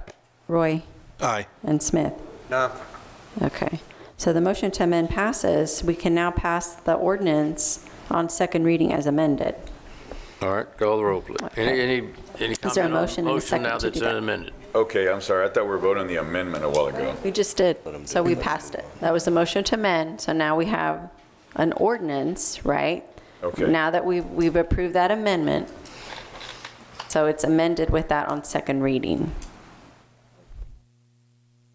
Right. So if that's the will of the body, so that's what we would do. And So you got a motion to approve as amended or not yet? Or does somebody want to make the motion to approve? yeah, as I amended? need the motion. I hadn't heard that. Make a motion to approve as amended. Second. So now we got a second. Okay, Mr. Garza. Okay. Any comments on that from the public or the council? All right, call the roll. Okay, so for passage of the ordinance on second reading as amended, Mayor McComb, No. council members Barrera, Aye. Garza, Aye. Guajardo, Hunter, Hernandez, sorry, Aye. Hunter, Aye. Molina, Aye. Roy, Aye. and Smith. Aye. Okay, the ordinance passes. Okay. Then that gets us back to our regular agenda. Proclamations. Have we got, I see the Buccaneer folks, ship has come in, is that right? See Johnny Rodeo back there. And what about the Citgo folks? Is it somebody here from Citgo yet? No.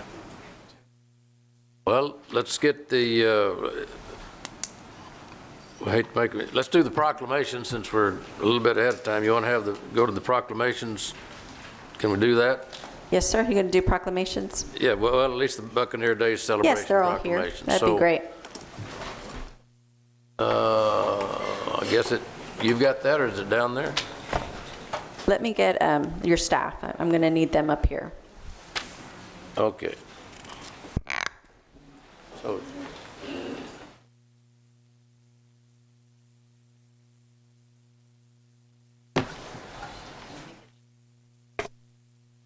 oh, I thought Okay, we need the microphone. Okay, give me a second.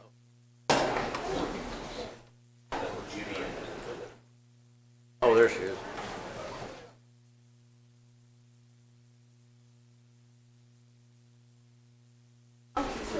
Hello, y'all.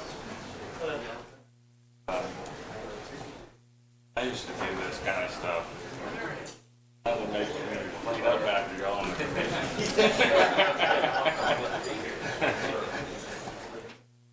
I'm a little late on getting my head shot. Aren't you part of it? They're definitely going to put these they're going to come get you probably next week. This one. Yep. Hey, Going on. hey, young man, how's it going? Good to see you. You're about the same size as us standing on that side. I know, right? Hey, how's it going? Good to see you. Good to see you guys. Thanks for coming. They are? How's it going? Good, good, good. Who's here? Okay. I like you a lot more.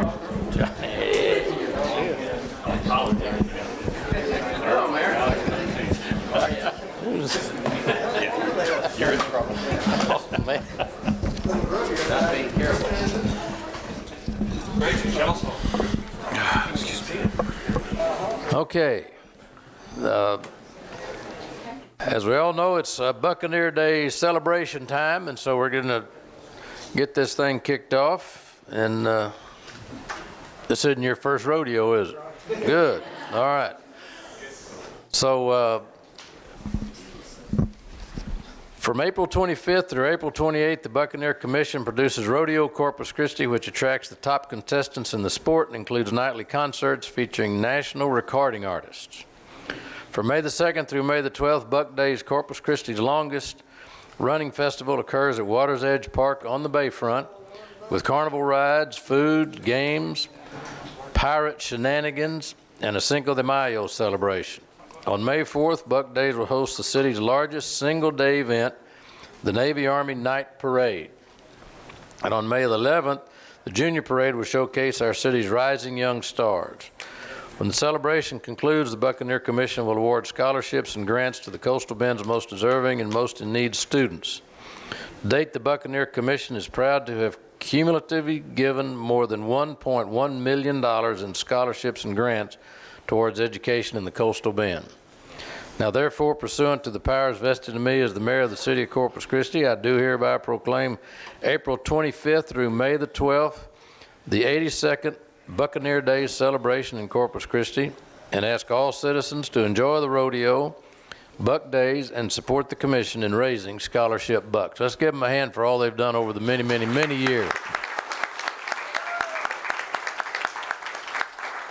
Johnny, you make a few comments about this. I had difficulty pronouncing his last name when he first came to town, and so he's just Johnny Rodeo to me. So give you that. That's your proclamation, so tell us a little bit about it. Excellent. Thank you, Mayor, Council. On behalf of the Buccaneer Commission, we're proud to partner with the City of Corpus Christi.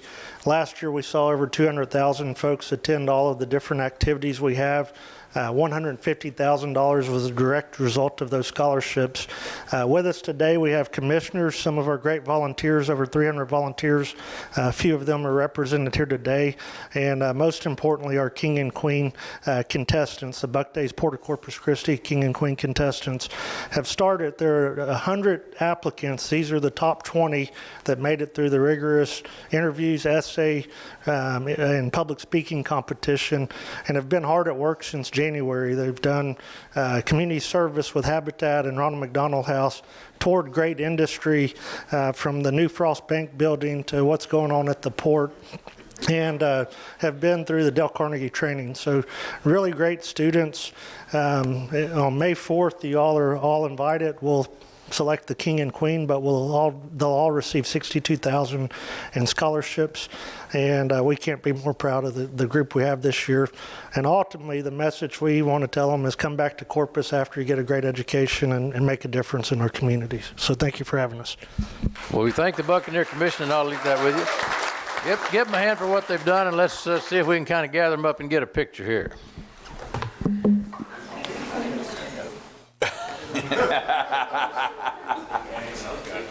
Tell Mike to stand up.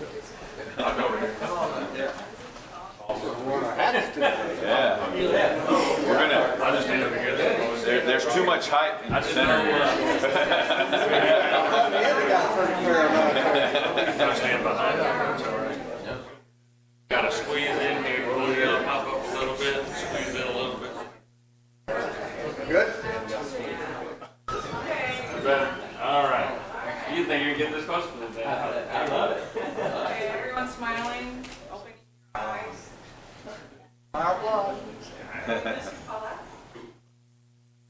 Oh, here she comes. Nope, that's not her. Okay. You got deodorant on, of course.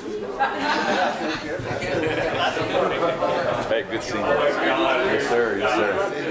Shake the council member's hand. Hey, thanks for everything. Appreciate it. Enjoyed it. Enjoyed it. Thank you. All right.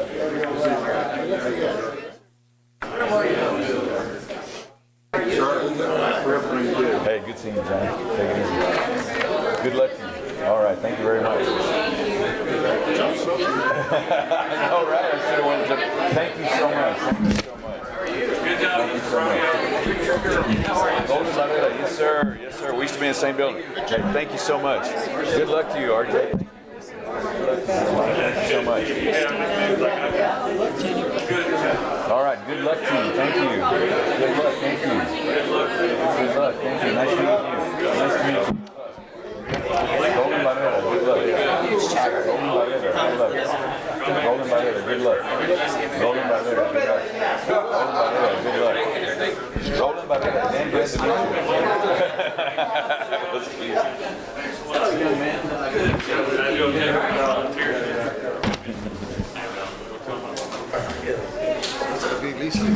Oh, the Sitco people are here now.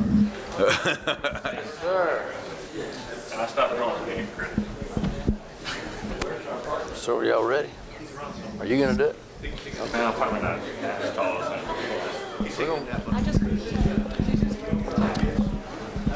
All right, we've got a special presentation today, and Christina or Jennifer or Marcy or all three, who all else is, huh?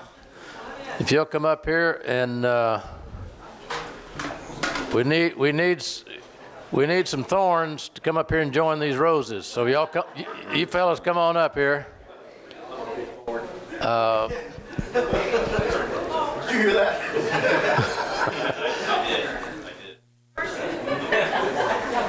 HR didn't hear that.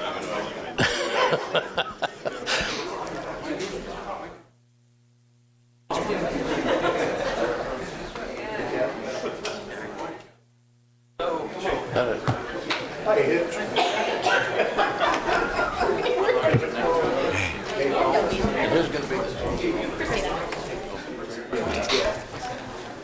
I got a call a couple of weeks ago from Larry Elizondo, and he said Citgo would like to make a contribution to the City of Corpus Christi's fire department. And I said, well, come on down. And then I scheduled him for the council meeting 2 weeks ago. And I called him in the morning. I said, hey, you're going to be here today? He said, no. He said, I'm not even in town. I said, send your check anyway. Well, he said, I'm not there. So he said, schedule me for next week. So I scheduled him for today. I ran into him at breakfast this morning. He said, I'm not going to be able to be there. I said, are you going to send your check? And he said, yes. And I said, well, that's all right. I don't need you.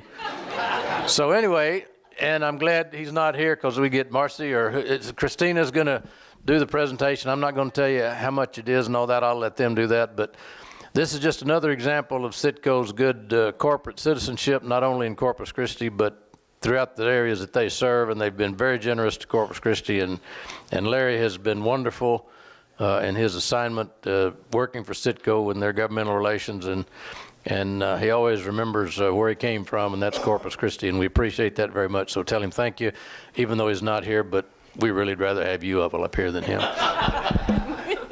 Oh, we appreciate that, Mayor. Larry sends his regards to everybody and his apologies for not being able to be here today. He tried really hard, but we did bring the check anyway. So I guess that's what matters. A few months back, about a year ago, we started an initiative called Fueling Good, Rebuilding Lives, and it was right after we had Hurricane Harvey hit our area. Hurricane Harvey hit us all very hard, all over our community, and so when we had this little bit of money that we had to give away, we right away thought about our friends at the Corpus Christi Fire Department. Harvey brought us problems that we couldn't have anticipated. I don't think we'd had a storm that strong in quite some time. And so we sat down and with Larry's guidance, which everything is under Larry's guidance, we thought it would be appropriate to give you guys a little bit of funding to maybe purchase some equipment to help you when we have a storm or an event. Hopefully never a storm like that again, but better prepared than not prepared. So on behalf of Citgo Refinery, Corpus Christi, and Citgo Petroleum, we'd like to present you guys with $175,000.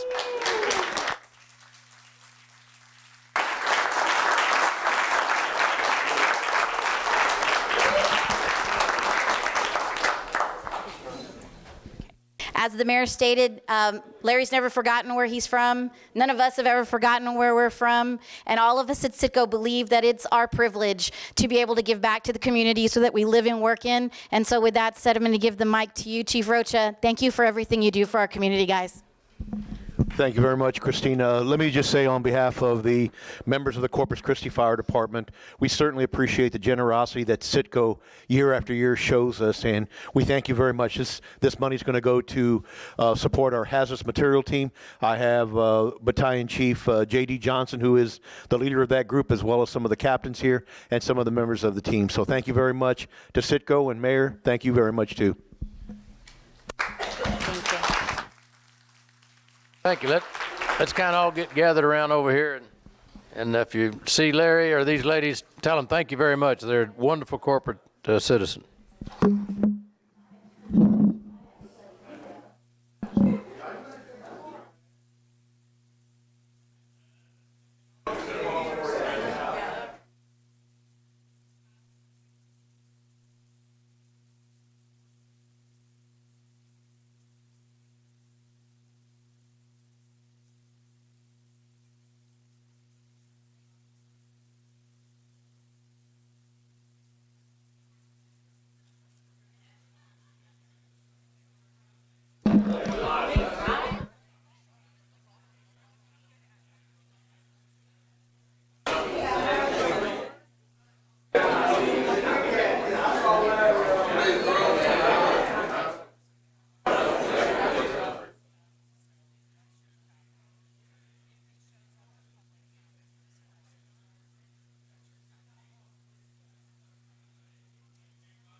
Well, let's go to take care of just a couple of housekeeping here. Now that we've gotten through all our discussion on the minutes for, go to item 3, regular approval of minutes, regular meeting on April the 9th, approval of the minutes. Move to approve. Any discussion? All in favor say aye. Aye. All opposed? We don't have any board and committee appointments. Special records. Give me the thumbs up when you're ready. Okay. Consent agenda items are 4 through 11. Anybody see anything on items 4 through 11 that they want to have pulled and discussed? Mayor, I'd like to pull number 6 just for discussion purpose. I'd have a few questions. All right, item number 6. Any public or council have any items 4 through 11 on the consent agenda that would like a little information on or discussion before we vote? If not, I'll entertain a motion on items 4 through 11 on the consent agenda with the exception of item number 6. There's a motion. Is there a second? Second. Sorry. 3 seconds. All right, there's been a motion and a second on 4 through 11 on the consent agenda with the exception of item number 6. All in favor say aye. Aye. All opposed? All right, item number 6, Mr. Hernandez. Thank you. Okay, and this came as a question I just wanted clarity on, and I'm sorry because of all the city manager stuff, I didn't get a chance to reach out and talk to you directly. But as I understand this is for emergency services only. We have a plumber on staff that would be handling day-to-day regular item stuff, and this is for emergency plumbing services only. Is that correct? Richie, let me get it. Yes, sir. Jim Davis, Asset Management. Basically, on emergencies during the day, Asset Management will handle this, okay? Okay. But because the fire department's a 24/7 organization, at 2 o'clock in the morning, if they have an emergency, then this agreement handles that. Okay, and I just want to make sure it was clear that we're not putting something on top of what we were already doing. No, So no, we're not. Thank you. This is a contingency program they have that accommodates what they need to do 24/7 when we can't get there. Okay, thank you. Any other discussion? Entertain a motion for approval. So move. Second. There's a motion and approval for item number 6. Any other discussion? All in favor say aye. Aye. All opposed? Okay, 2 future agenda items, and there's no action to be taken on these. Anybody have any comments on items 12 or 13? Mayor, could I have a question on number 12? All right. Speak. You're up. Go.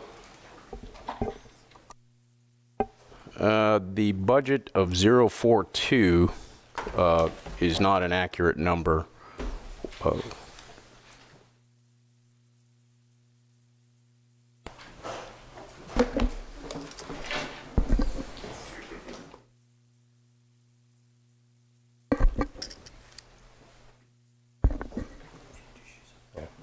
Good afternoon, Mayor and Council. Kevin Norton, Director of Water Utilities. Yes, item number 12, Mr. Hernandez got a question. Yes, sir. Okay, on looking at the budget, the budget listed here of 33400-042 is not an accurate number. I'm assuming that just based on the dollar amount of the $6 million of the line item budget, it is 530235. I'd have to get back to you on that one, sir. Okay. I just want to make sure that we're tracking along lines, that we're having the right money come from. And, since this was significantly increased from $4 million to $6.5 million, I want to just make sure we're tracking along where that money's coming from. Thank you. Yeah. And let me suggest in the future, if any of us have some technical questions like that, if you'd ask prior to the meeting, you get your agendas, so the staff could have a chance to find it. There's no way they're going to be able to answer a question like that just shooting from the hip. So that would save them some time and us some time too, and give them a chance to get you that information. But and that, any of us, I mean, we all got our questions sometimes like that. All right, 12 and 13. Future meeting. Any action we have to take on item 14? No, sir, it's just a preview of the corporation meeting scheduled for next week. All right.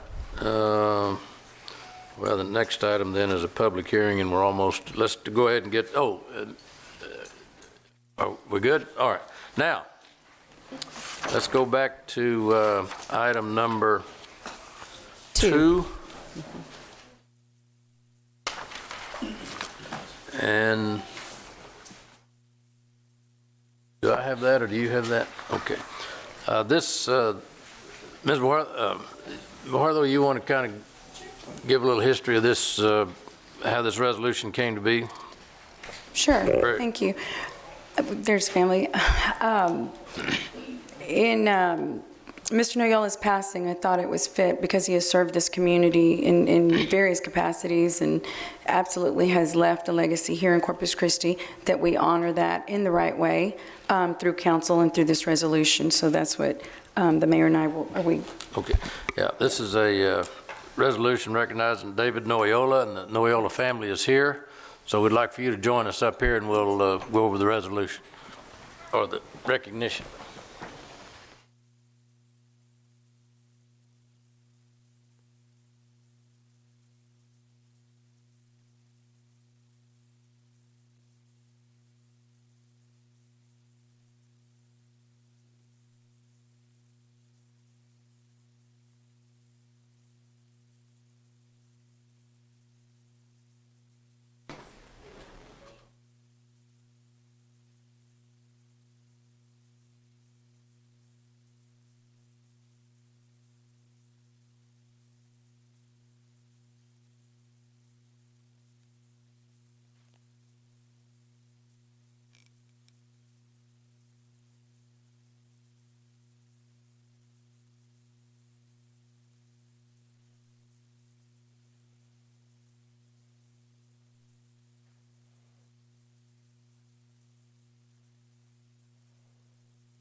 Well, this is a, okay, are we there? Hello. This is a special honor for me. I got to serve with David over at the County Commissioner's Court, and I've known the Noyola family for a long time. And, well, there you are back there. She kept David out of serious trouble while he was on the Commissioner's Court. And, but between the two of us, I think we kept him out of real bad trouble. But he demanded a lot of attention. He was a wired-up Energizer bunny, particularly for his district at the county commissioner, and that's what you're elected to be. So it's with a great honor that we have a recognition of David Noyola. He passed away February 7th of this year, and Noyola families have been very involved throughout the community, and we just feel like it's fitting in that, and thank Ms. Wahardo for bringing this to our attention and making us do this. Not making us do it, asking us to do this, and we're glad to do it and pleased to do it.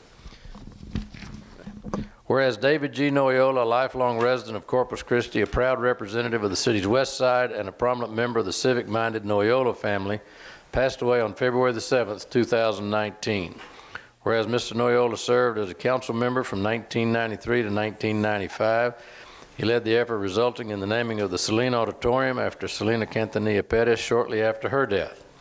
He successfully advocated for West Side infrastructure improvements, including streets, curbs, gutters, neighborhood parks, and lighting. He was a loyal supporter of the Greenwood Senior Center, Greenwood Molina Children's Center, Neighborhood Centers of Corpus Christi, and the Ben F. McDonald, formerly Greenwood Library. Whereas Mr. Noyola served as Nueces County Commissioner from 1999 to 2002, during his tenure, he supported the bond programs that created the Robstown Fairgrounds and the Aviator Baseball Park.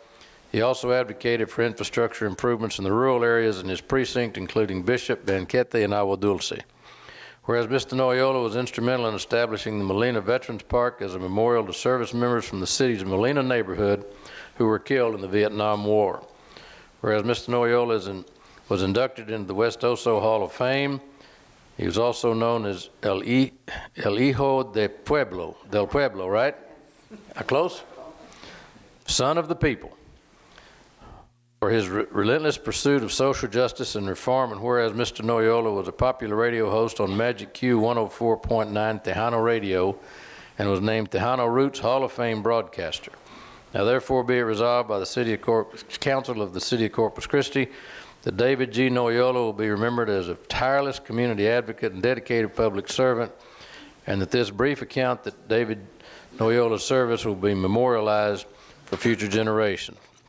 And an official copy of this resolution be prepared and forwarded to his family.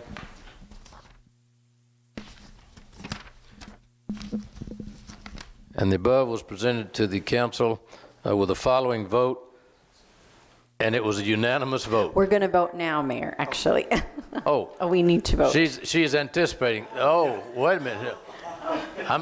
I don't know how you voted, but do I have a motion that we I'd like to move, Mayor. I'll second. All right, we have 9 motions and we have 9 seconds. All in favor, say aye. Aye. All right. See, thank you very much.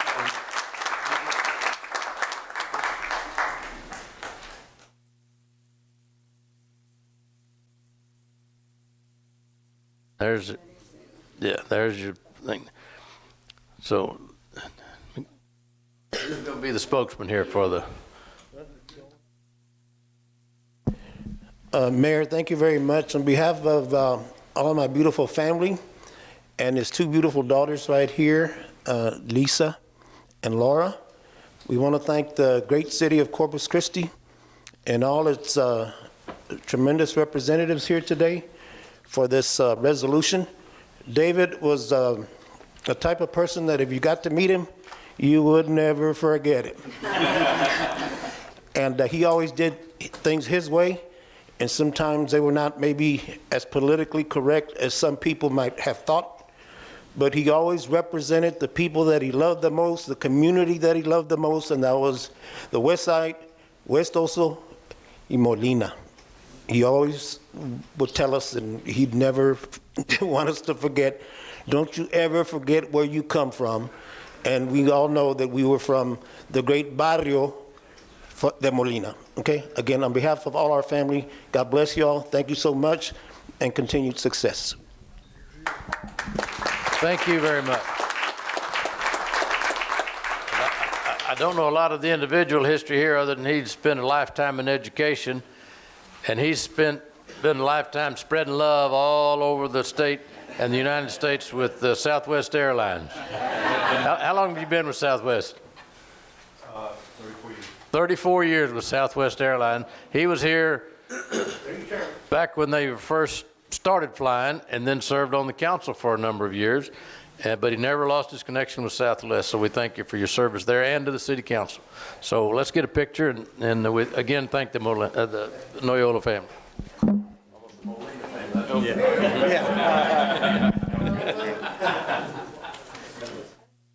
Trying to even it out. All right, standing behind you 2 champions.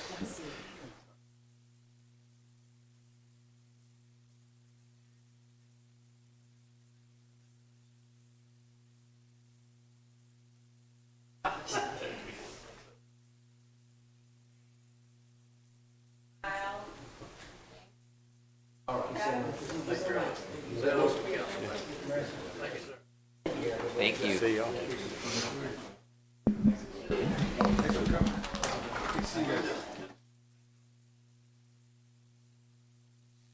Thanks, appreciate it. See you guys. Thank you.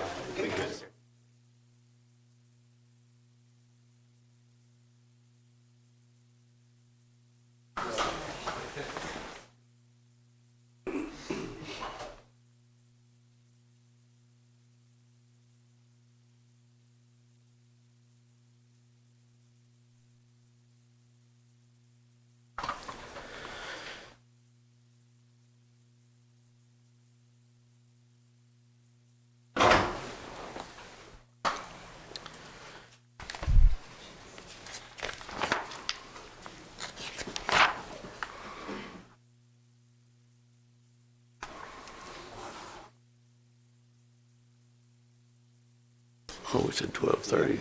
12, 10. Okay. All right, had public comment scheduled for 12:30. Do we have well, if we jump early and we get in trouble, then we probably ought to wait. Better wait. All right, let's go down to, we've done consent agenda. We've done future agendas, right? Yes, Future 15 would be next, the public hearing, if you're ready, Mayor. Are they, is staff here for item 15? Yes. All right, let's go to item 15, to be a public hearing and first reading amending the wastewater collection system master plan by relocating lift station 13 to the then as-built location. Mr. Grimsrose, you going to handle that, or who's going to handle that? I will. All right, sir.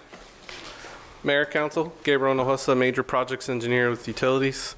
I'm here to present the amendment to the wastewater collection system master plan, which deals with the OSO wastewater treatment plant service area. It's a sub-basin SPA Area 1, and this is going to be Azalea Estates. This is Azalea Estates. It's an 85-acre development located east of Rodfield along Yorktown Boulevard, kind of sandwiched between Slough Road and Yorktown. This is a master plan overview of the development. Outlined is the location of where Azalea Estates is located on the current adopted master plan. This development will be served by the existing lift station 13, which is located on Slough Road. Ultimately, this area is served by the OSO wastewater treatment plant on Nile and Ennis Jocelyn. This will be a master plan detailed kind of close-up look of where Azalea Estates is located within the master plan. This development, in accordance with the master plan, would be responsible to construct a 10-inch, 12-inch, and 15-inch gravity line. The 15-inch gravity line will then cross Master Channel 31 and connect to Lift Station 13. Changes to notice on the amendment are the locations of the gravity line in reference to Master Channel 31 and the location of where Lift Station 13 was actually constructed, and the lack of wetlands and other influences from Oso Bay. This is the proposed amendment for Azalea Estates. First, I would like to take your attention to the gravity lines in green. This was a recently adopted master plan, I believe in 2017, which decreased the service area of Lift Station 13.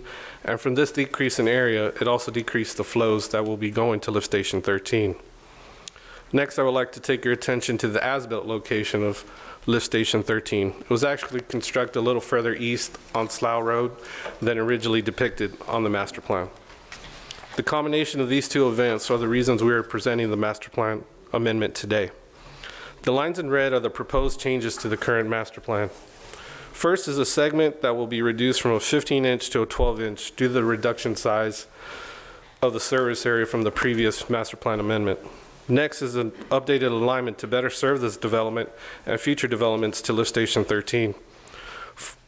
From what we propose, there will be no changes to the overall service area of Lift Station 13, and there will be no increased load to Lift Station 13. Lastly, no infrastructure will be located in any wetlands or environmentally sensitive areas.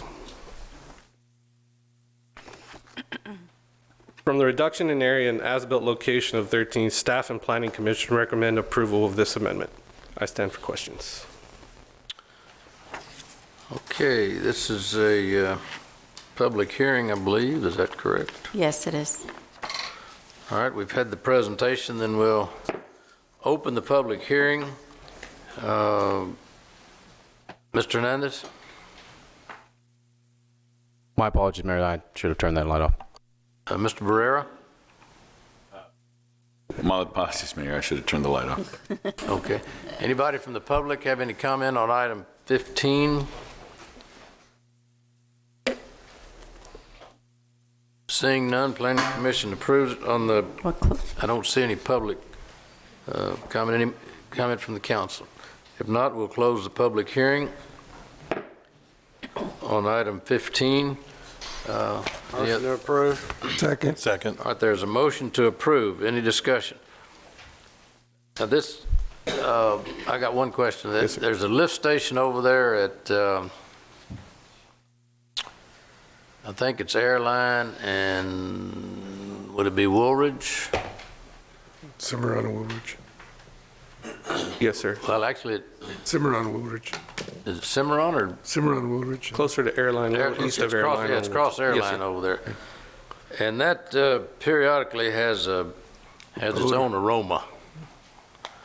Are we taking steps in this lift station to make sure we don't have that same problem? Yes, we're on a contract to, I believe, update the lift station there at Woolridge. But this won't add any. No, but I mean, it's got the potential to have the same aroma problem periodically. Is there any new technology available so we don't have that problem, or was that a failure of equipment, or what? So we are looking into we use the chemical at Oso plant, but because we were at chlorine breakpoint, it was difficult to use that. It was interfering with plant operations. So we're looking at a different chemical to reduce aroma in certain lift stations and throughout the Oso area. So we're in the process of looking at that. If I'm not mistaken, we actually are far enough along where we might be actually going to test it in a couple locations. Okay, because I mean, from your map here, this looks like it's going, and maybe my eyes and my perception, but I'm not. Well, that's a large how far away this is going to be from a residential area, right? Either currently or in the future, and you're just asking for complaints if we don't have that issue The solved. lift station's already constructed, and it's further east on Slough Road away from any residences. All right, for now. For now. For now. Yeah.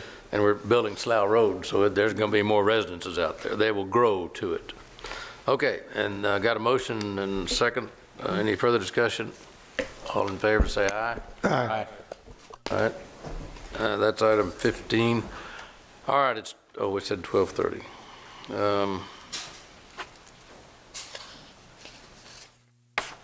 Item 16, public hearing on annexation of 161.56 acres in London, and this is a public hearing. So we'll have a presentation, then we'll open the public hearing. Are you making this presentation? Yes. All right. Good afternoon, Mr. Mayor, council members. Karen Costanza with the Planning Department. The item before you is the first public hearing as part of a petition requesting annexation by area landowners of approximately 161.5 acres in the London area. Just a brief bit of background. Back in February 26th, Council adopted a resolution initiating the annexation process. Also, in May of 2018, Council approved a reimbursement from the Wastewater Trunkline Fund for a lift station and other related improvements to serve this proposed development. Today, no decision is being made regarding the annexation. Staff is providing a service plan, which is included in the agenda packet, as well as results of the fiscal impacts analysis. And then Council will also be holding the public hearing as mentioned. This is just an aerial overview of the annexation tract. You can see that it is located north of the London School District campus, which is at the intersection of FM 43 and County Road 33. This is just a slightly more zoomed in view of the proposed development. The subdivision is known as the London Town subdivision. As mentioned before, it's just over 161 acres and estimated to be about 660 housing units at build out. Based on recent trends and similar developments, staff estimates that it will take about 15 years at about 50 units per year to achieve build out. There is about 2 acres, a little bit more, in parks within the subdivision that is proposed to be maintained by a homeowners association. And looking at recent sales in the first quarter of 2019 of homes built in 2018, staff came up with an estimate of sales price for these units at $270,000. That's a median price based on those recent sales. And that was used in developing our fiscal impact analysis, looking at the impacts to our general fund. In developing that fiscal impact model, staff generally used what's called the average cost, average revenue approach, and also incorporated the industry best practice of including service costs that are associated with our non-residential uses within the city. For example, our retail corridors and office uses that also require police, fire, and other services from the city. And so that's why we use what's called the service population rather than just the number of residents in the city, because that includes a portion of jobs in order to do those calculations. And so we did, for the most part, use that average method for both costs and revenues. On the revenue side, though, we did model specifically the ad valorem, the property tax revenues estimated to result from this project, as well as sales tax revenues from the households that would be moving into these units. Of interesting note, the per capita estimate for general fund expenditures for costs is approximately $624 per person. And also on this slide, you can see an example of how that calculation would look for the fire department line item, using that $58.5 million budget line item divided by our service population to get a per person average cost of $140 or just under $140 per person. And then the bottom line, applying that $140 to the proposed development at build out. So you can see that just in the fire department budget, we would expect at build out to see about $250,000 in additional costs to the fire department. So what does that all mean? Looking at the net impact, the bottom line, you can see the projected net annual general fund impacts here. And at build out, we're looking at just under $40,000 net negative. That's not a significant impact, and that accounts for the increases in expenditures, but also the revenues from property tax, sales tax, and other general fund fees and revenue sources. So we wanted to test how sensitive the model was to some of the assumptions used. So for example, if we looked at changing, increasing the average sales price of the housing units assumption from $270,000 just to $285,000, just $15,000, that results in a net positive or just positive, really neutral result at build out of $5,000. Similarly, if we increase the household income that we assume would be able to afford a $270,000 home, we would also see that the model shows a more neutral impact on the general fund. So really the takeaway from the fiscal impact modeling exercise is that the proposed development would have a pretty neutral impact on the general fund, on the operating expenses and revenues within the city. In terms of infrastructure, utilities, as mentioned earlier, the developer will be extending the municipal utilities and to this proposed development, and they will similarly be extending water to serve this development at their cost. But County Road 33, staff would like to bring attention to that, because in order to provide services like our police, fire, waste services, County Road 33 is going to require improvements. And the next slide has an image of County Road 33. But we did want to show how we came up with our construction cost estimates for what County Road 33 improvements might cost. And we used recent cost estimates for Slough Road and a more rural cross-section to come up with a range, since we're not sure what County Road 33 may need to look like. And so using Slough Road, we're looking at about $914 per linear foot, and a more rural cross-section where you have ditches on either side of the road, it's more in line with $351 per linear foot.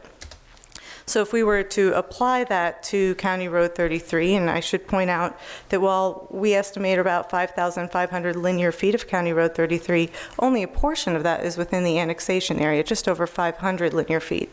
That being said, all of County Road 33 does need to be improved in order for our solid waste vehicles to be able to provide services to this subdivision. So construction costs using those estimates from the previous slide are somewhere in the range of $1.9 million to $5 million. And once you add the debt service, the interest that we would have to pay on that construction cost, you're looking at something in the range of $3 to $8 million for the cost of County Road 33 improvements for that entire length. We did want to recognize that there would be some revenue stream to some of our street funds, but should note that the first three, the majority of these are generally reserved for residential street maintenance or reconstruction, and would not be appropriate for using on County Road 33. The last line item, the projected increase in annual ad valorem tax revenues for debt service bond program, that would be the one that would be most appropriate for County Road 33, though it could be used for other projects in the city that we also need. So you could see it build out. We have about $400,000, just under $400,000 per year in revenues in the debt service part of our property tax revenues. And with that income stream, it would take somewhere in the range of a decade to 2 decades to pay off the cost of County Road 33 and the debt service. Just a synopsis of where we are in this process. We're having our first public hearing, and we'll continue next week with the second public hearing, and then be back in May 14th for the first reading and the second reading on May 21st of the ordinance. And with that, staff stands by for any questions. Okay, we'll open the public hearing. Any comments from the public on the presentation? All right, Councilmember, Mr. Hernandez. Okay, looking at what you're talking about in terms of County Road 33, the section that's annexed is not very large, but what you're referring to is the section between FM 43 and the section that's been annexed? Is that the area you're referring to? The 5,500 linear feet extends to the north end of the proposed subdivision. Let me go back to a map. That might help us a little bit. Since we do also have a point of entry there, sorry, it's not quite centered. That we would want to go further north. So than all just the way to the northern part of that section, all the way down to FM 43. That's correct, sir. Okay, that none of that road belongs to us. So how do you rectify the us paying for it? Excellent question. It looks like we have. Very hard to justify, Mayor. The developer on this project is currently in discussions with the county to see what they would be able to. They're going to put together a design, and then he will have meetings with the county.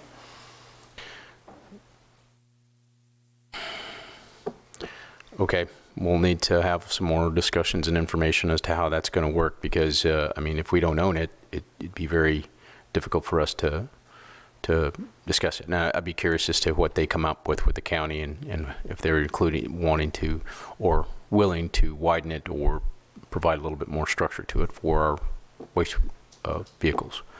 So, okay, thank you. Mr. Barrera?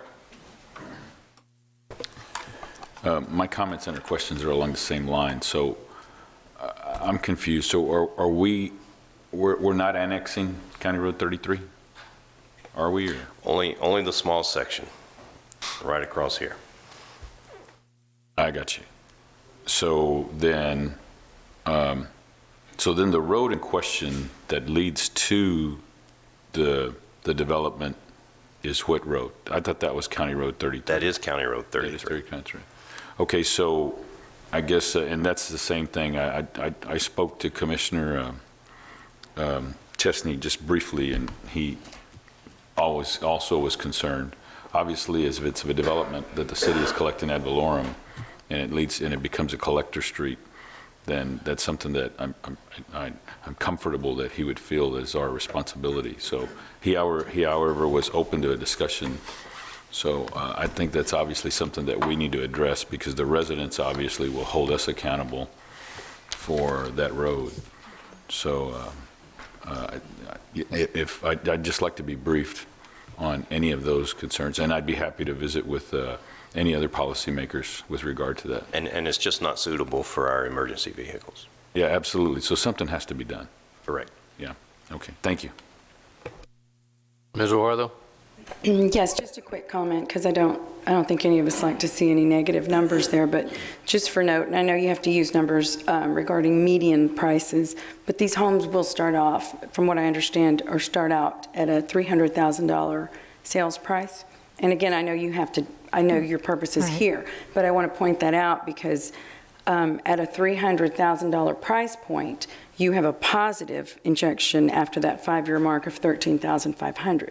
So that negative, which obviously is going to affect the rest of the build-out period. In addition to that, you would take into account increases in the property values. So I don't like to see negative numbers, and I understand, again, you've got to use median prices and the sales prices in the first quarter of the year. But I wanted to point that out, because that difference, as you did discuss, from the 270 to the 285 increases it, and the price point of this neighborhood is going to be 300,000 and up, which absolutely puts us in positive. Thank you. Mr. Hernandez? Yeah, I'm sorry, I wanted to fail to mention this. This kind of lends to the idea of where I've been talking about a utility district or an public improvement district, where that funding could be done for these type of projects within the ETJ. And that would cover something like this if we had all the property owners in that area to improve these types of situations. It might have been a better situation for this development outside of that. So if I can ask, again, if we can have a policy on utility districts and public improvement districts, so we can have another mechanism for paying for this type of infrastructure outside of what we're doing now, especially on something like this. Thank you. And deferring that cost to the actual folks that would be using the roadway for County Road 33.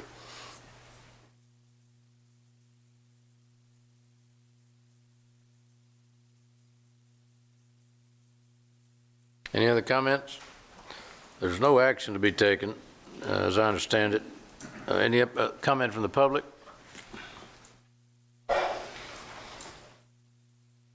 And no action to be taken, so... I just need to close the public hearing, Mayor, that's all. Excuse me? To close the public hearing, please. Okay. All right, well, we'll close the public hearing. That will take care of item number 16. And we'll go back.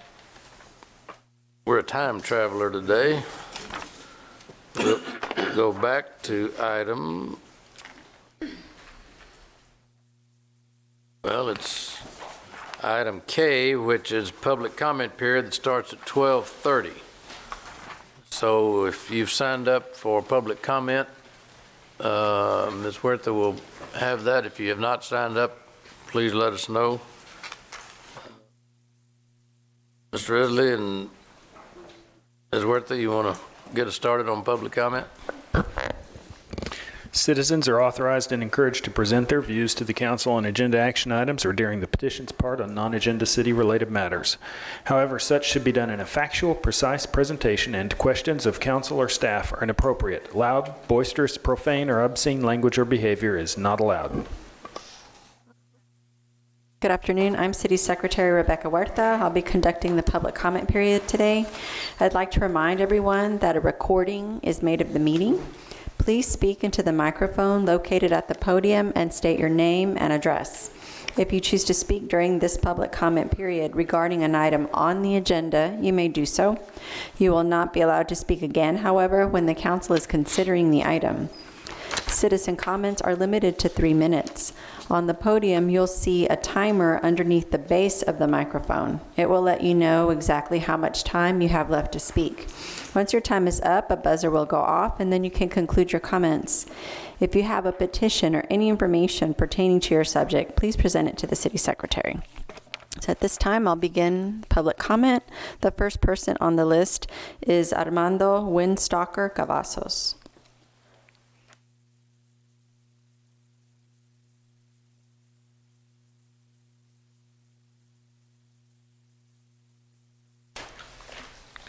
My name is Armando Windstalker Cavazos. I live at 362 Shawnee Drive. It's come to our attention that the Indigenous Warrior Society at the city is planning on temporarily moving the statue of Christopher Columbus until a new harbor bridge can be completed where it will be restored and relocated. I've got one better. We ask that the Columbus statue, as well as all the replica ship and the name of Columbus Day be removed and destroyed from our beautiful Bay Area city, replacing the name permanently with Indigenous Peoples Day. At 900 Jocelyn Road here in Corpus Christi, and it's Jocelyn Road, we have the oldest Karankawa burial site. And now, unbeknownst to many, this just happens to be the second biggest burial ground site in the state of Texas, as well as sacred land for us natives to practice our cultural ceremonies. Now, it should come as no surprise that the people of the indigenous community associate the name of Christopher Columbus with words like lies, mass murder, colonization, rape, and genocide. And though the memorial of any kind, and the thought of a memorial of any kind who is celebrating a man who created such pain and suffering, a man who rounded up our ancestors and slaughtered them in ridiculously large numbers for the purpose of claiming land and colonizing its people is disturbing, to say the least. People who were here in the land of Turtle Island long before the white sails ever touched our coast. Now I want you all to really think about this and ask yourselves, how would you feel to go to a place like Jerusalem, where there is the biggest Jewish burial site in all of Israel, but not 10 miles away there's a statue celebrating Hitler? If you wouldn't stand for that, then don't make our people have to live through it. It's time for Corpus Christi to be progressive and jump on board with cutting out this shameful piece of U.S. history, as many other Texas cities have done, so that our people may heal and that our ancestors may rest. Thank you for listening. Love Sanchez.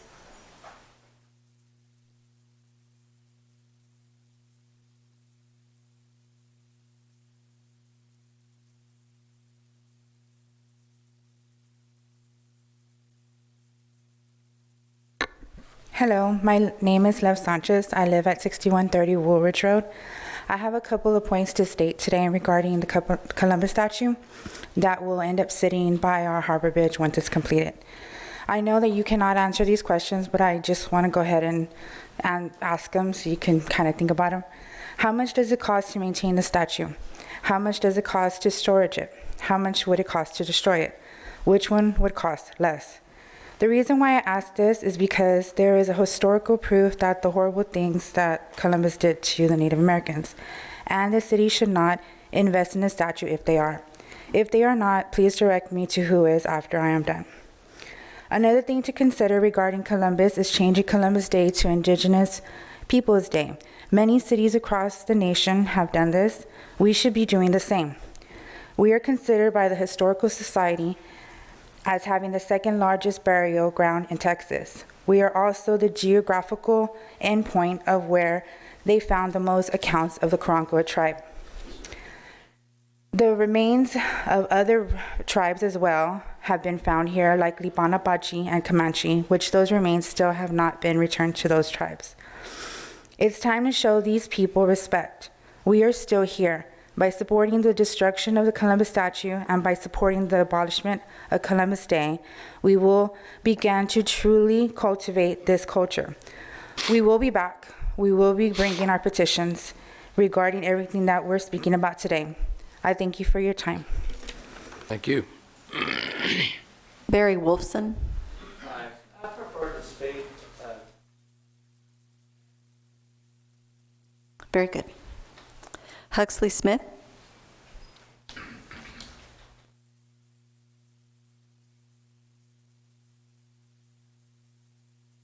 I am Huxley Smith, I live at 1913 Thames Drive. I've said it before, I'll say it again. I have a very strong opinion that anybody who works for the city or represents the city as a manager or a council person calls it by its correct name. The name of the city is not Corpus. It is Corpus Christi. Thank you. Thank you, sir. Guadalupe. Can't read the last name. They're on Annapolis. Lives on Annapolis. No? Okay. Oh, okay.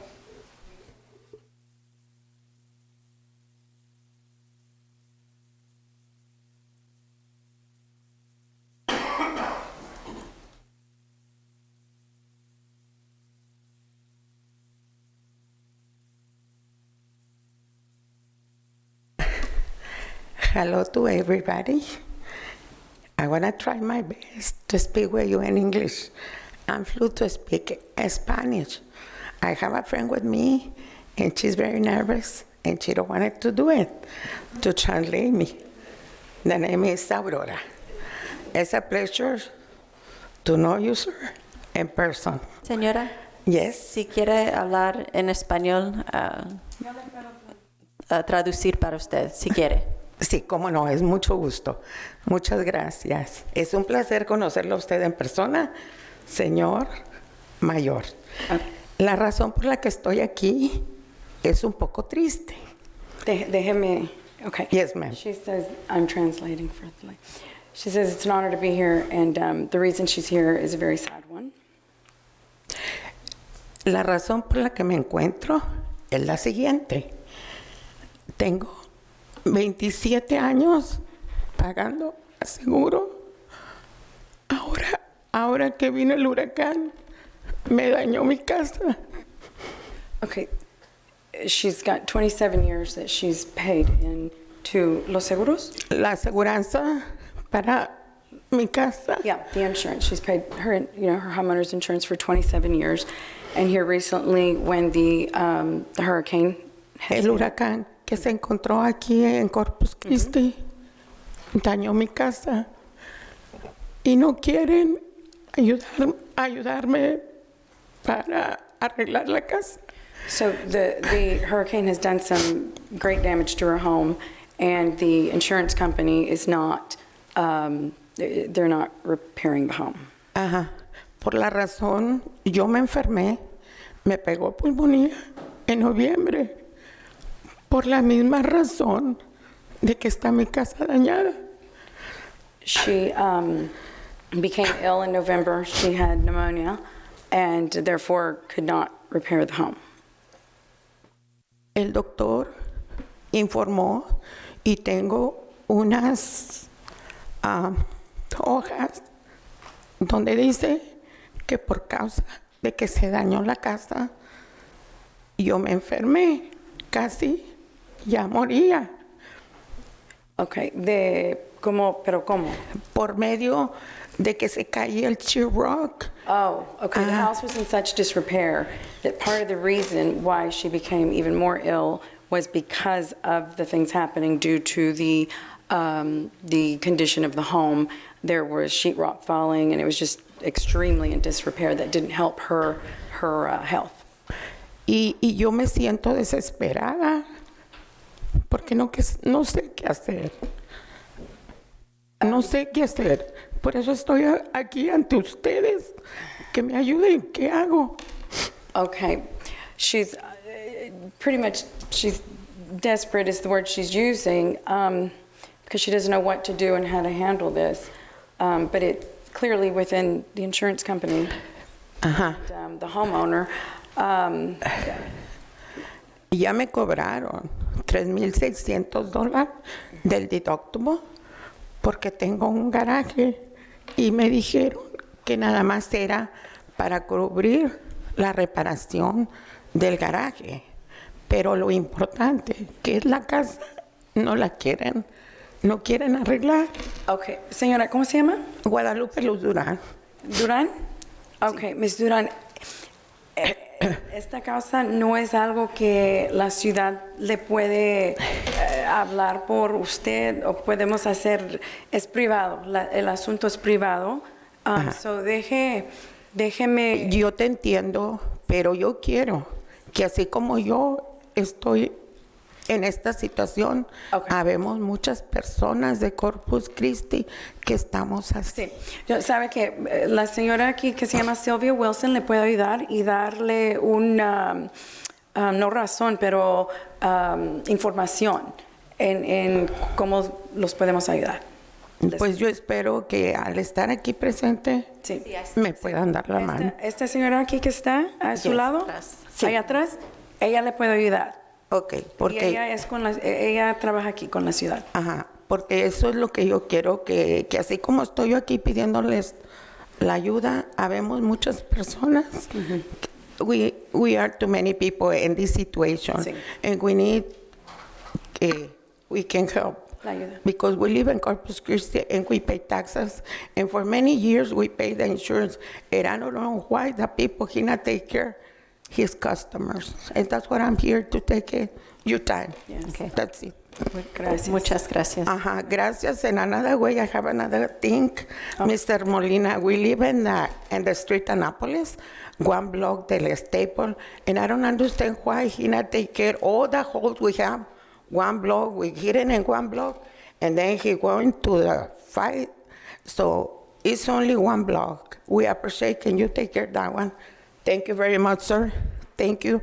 I appreciate it. Thank you for the time. Thank you. I hope you understand. Thank you, ma'am.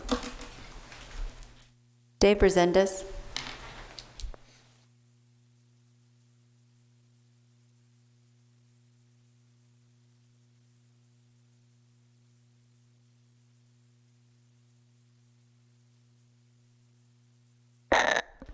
My name is Dave Resendez. I live at 8702 King Ranch Drive. I come to y'all today to defend a towing company that was here last week that made accusations against one of my employees, Mike's staff. We are accused of collusion with the police department over some software and some other things. I've left y'all a manifesto of this long history of this company accusing our police department, our city maintenance, and our fire department of corruption and collusion. I filed a lawsuit against them for tortious business interference and slander, which is one of the hardest lawsuits to win, and I won. So as far as my people responding, Mike's staff on accidents, that did not happen. Mike's staff is a retired police officer. He is not a reserve police officer and has nothing to do with another agency, and y'all need to know that. My trucks show up on wreck scenes because of speed. And the recent deal where we're probably being accused of jumping a scene is we have a lot of customers. They call us.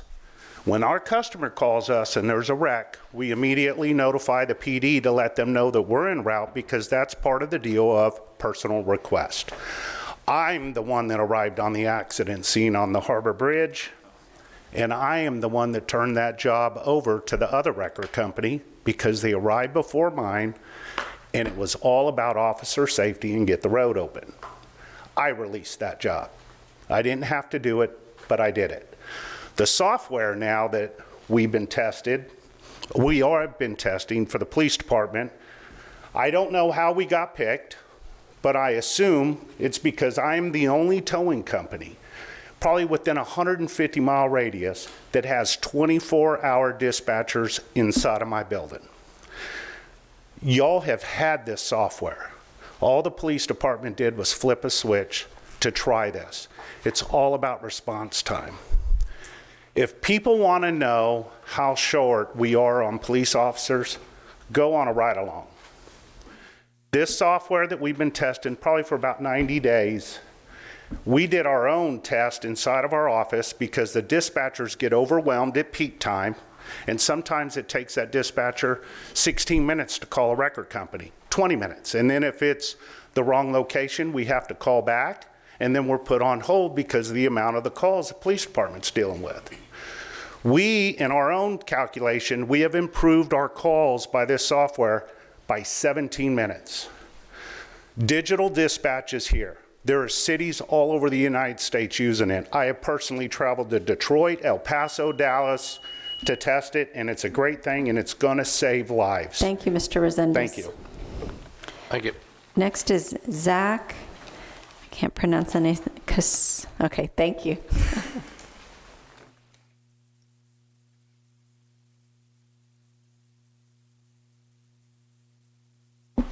Hi, my name is Zach Kaczynski, and I live at 1617 LaPond Street.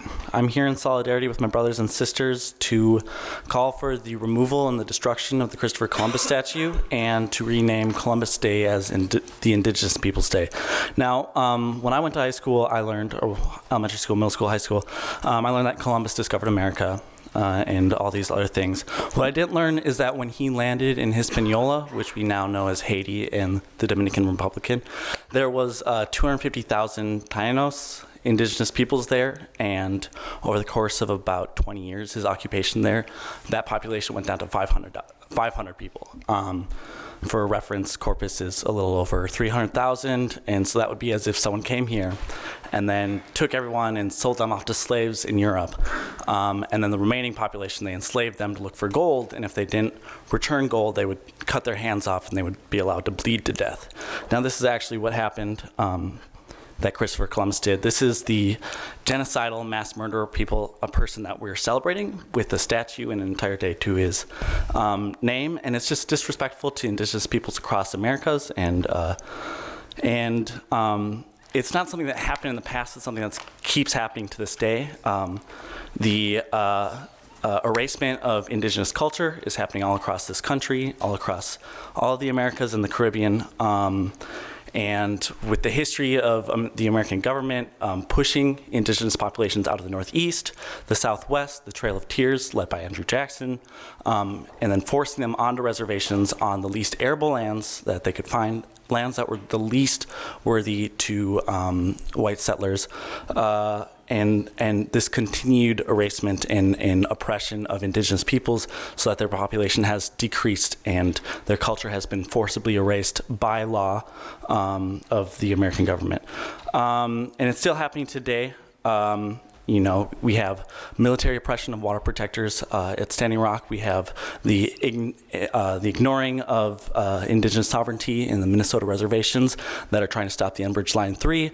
And having the statue and celebrating Columbus is just a big statement saying that we will do anything we can by any means necessary to take what we want from you, and we will not respect your treaties or your sovereignty. So this is actually a very small action, a very superficial change that is very easy for the city of Corpus Christi to do.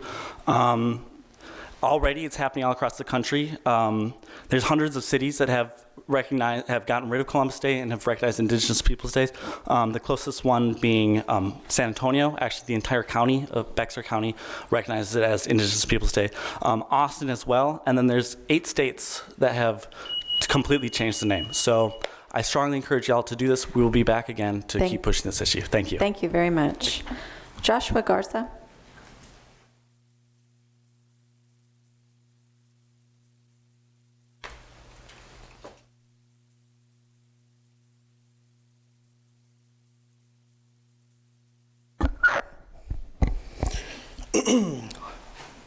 Mayor McComb, council members, I want to thank you for your time today. I'd like to make note that about this time last year. State your name and address, please. I'm sorry? State your name and address, please. Joshua Garza. I'd like to make note that Mayor McComb, about this time last year, may or may not recall, made a joke about having a bell or a water gun if somebody misquoted facts or willfully exaggerated. So it's not my desire to be one of those citizens that tip the scale on you getting a super soaker. So you all may remember me from last month when I gave a public comment, but if not, my name is Joshua Garza. I am a member. And your address, I'm sorry. I am a member of Sovereign Grace Community Church. Oh, go ahead. Can you hear me? The address. Your address. How about that? We did good now? No, your address. We need your 2414 Capitan. Yeah. Thank you. My name is Joshua Garza. I am a member of Sovereign Grace Community Church, and I am representing myself today, although I'm speaking on behalf of those who do not have a voice. Again, my purpose for being here is to plead with you to make Corpus Christi a sanctuary city for the unborn. I recognize that this may be an odd request, being that one, we no longer have an abortion mill in our city, and two, the notion of sanctuary cities is typically associated with protecting illegal immigrants from deportation. But I'd like to shift the attention from illegal immigrants to our very own citizens, and that those that are having the rights of their life cut short in the womb. These children who are made in the image of God are being aborted with pills sold in our city known as RU486 and the morning after pills, which terminates the child in the womb. This pill is taken by women up to 7 weeks of pregnancy. Although it is a fact biblically and biologically that life in the womb starts at conception, I will still like to inform you that at 7 weeks, a baby has a heartbeat. A baby is developing their kidneys, digits, and limbs. It is a fact that 55,000 babies are aborted every year in Texas. I wish I could give you a statistical number of those being aborted in our city medically, but I can assure you it is happening under your watch. Council members and mayor, with respect, I would like to inform you that if you did not know already, I would like to remind you that it is by God's sovereign will and power that you are in authority in your respected offices to uphold justice, to do good, to be a legislative branch, to carry out your statutory duties in the best interest of the city and its citizens. But consider the unborn citizens, your potential constituents. What about their lives? What about their interests? Ignore Roe. Follow the great example of Roswell, New Mexico, who became the first sanctuary city of the unborn. Know that you will have to give an account to God as the ultimate authority one day, as well as all of us here. Scripture says it is appointed for every man to die once, but then face judgment. May you find mercy on that day by putting your faith in Christ and do your duties and uphold justice. Thank you. Thank you, Mr. Garza. Thank you. Garrett Dorsey.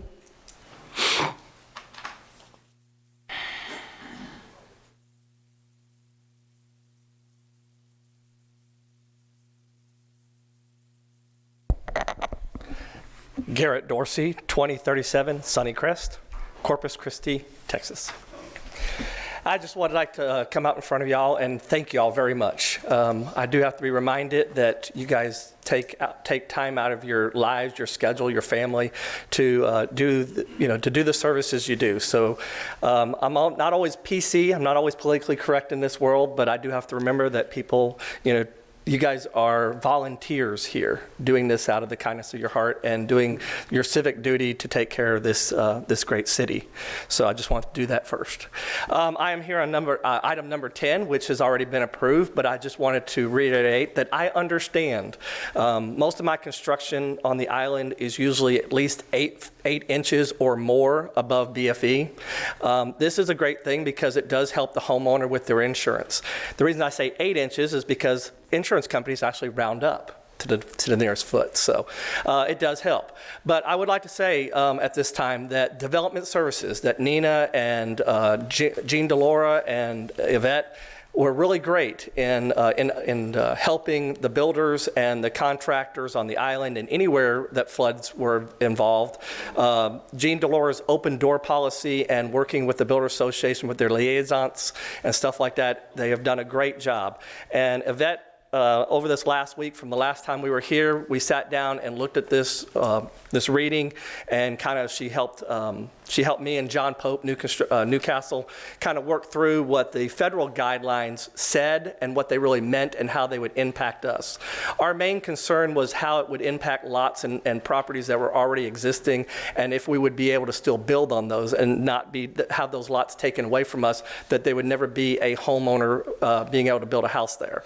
So with that, I mean, with the advisory boards and appeals and stuff like that, we were assured that, that we would still be able to build affordable housing in these locations, and that it would not prevent affordable housing with the 1 foot of freeboard. So I'd again like to say that Development Services has done a fantastic job in working with their builders, and again, thank you all for the time that you spend here every day. Thank you. NP Foley. I'd like to waive items. Okay, yes, ma'am. David Castillo.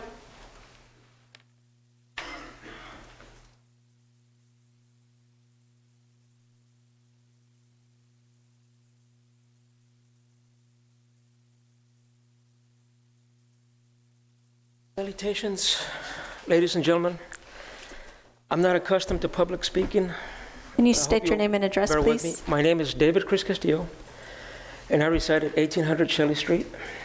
And the reason I'm here, first of all, I got to ask you a question. Would I be permitted to demonstrate some of my email in my computer notebook? If not, that's fine. I can still, voice my Yeah, you can just concern. voice it. Thank you, that would be Would great. that be much more acceptable? Yes, please. Okay, sure. Okay, the reason I'm here is because it's a complaint of the city of Corpus Christi. And the complaint is that on my monthly statements, my monthly email statements, which that's fine because I requested to get email instead of paper mail. I appreciate that. However, whenever I get my monthly bill, it's not, when I get it, it's not, the monthly cost is not actually there. I actually have to go on the internet, and I don't do that I do that a lot, but not for the city of Corpus Christi, for my bill. I think I just did it once, and I have to remember what my username is, and plus my my password also, and that's an inconvenience, and every time I get on the internet, I'm charged. And as it is, the city of Corpus Christi charges me sufficiently for my utility bill, my gas, water, and so on. Utility bills and garbage collection. And another thing is that I like to get off my chest is I don't think I should be charged for something that I don't use all the time, which is the garbage collection. Sometimes I use it, sometimes I don't. But a lady told me that I'm charged regardless of whether I use it or not. So if you all can do anything about it or not, I comprehend. However, I just feel more at ease, more better if I just get this off my chest and bring it to your attention. Okay, I appreciate you all accepting me here and listening. And much gratitude to you all, everybody, ladies and gentlemen, members of the council, mayor, and ladies and gentlemen. Appreciate it. Thank you, sir. You're welcome. Gloria Scott. Okay. Right. Okay, those are all the individuals who are signed up. So at this time, as a courtesy, if there's anyone who did not sign up and would like to speak, I'll give you an opportunity to do that now. And I am going to ask just this one time. So if there's anyone else who'd like to speak, please indicate that now. Thank you. Also, okay. Daniel Pena, 2813 Hobart Street. And I guess I'm here for item 20. I'm not going to stay, but I did want to speak. We made an effort to send you all the four-party agreement. I know some of you are new council and probably didn't have access to it. And we emailed you that address to get it. We also left you I left you a packet that was provided to me by the highway department in regards to the money to be spent in the north side. So I just wanted to confirm that you got it first of all, because if you didn't, then this is all for naught.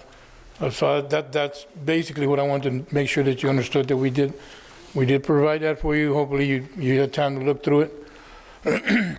There's so many issues going on in our neighborhood that this is just one. We have a lot.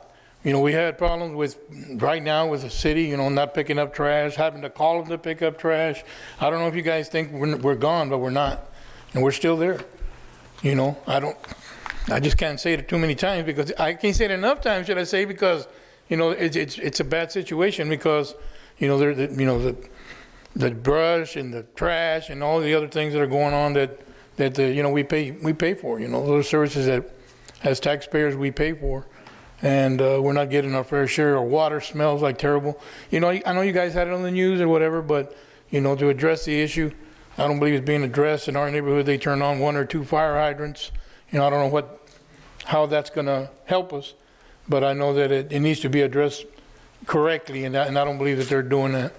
So we're representing Hillcrest. My neighbors are here. And don't forget us. We're still there. That's it. Thank you. Thank you. Thank you very much. Okay, and there was one other gentleman.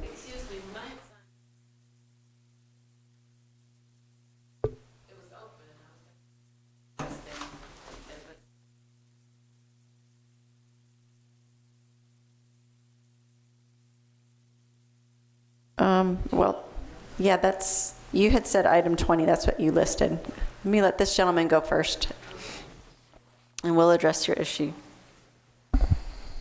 Good afternoon. My name is John Medina. I reside at 4931 Mockery Drive. I was here yesterday there at the forum for the city manager, and basically I'd like for y'all to consider Peter Zanoni. Just like to throw my hat in. Nothing against Mr. Selman there, but I would like for y'all to consider Peter Zanoni. Thank you. Thank you, sir. Okay, so Dr. Scott, you were wanting to speak?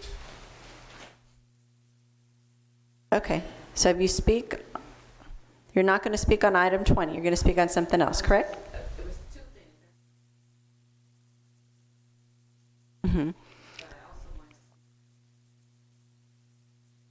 Okay, so you can do that here. Ready?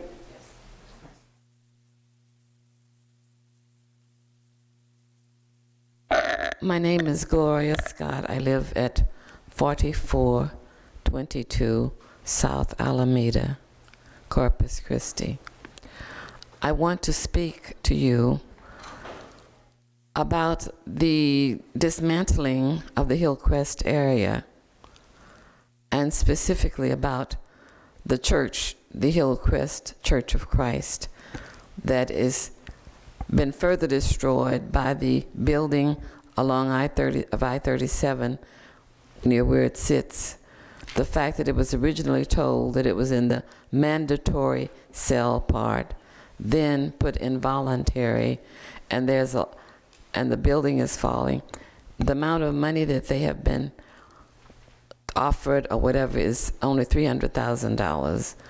The land itself is much worth more than that, and to get another piece of land somewhere in the south side or somewhere else to relocate and then build the church, there's not adequate money.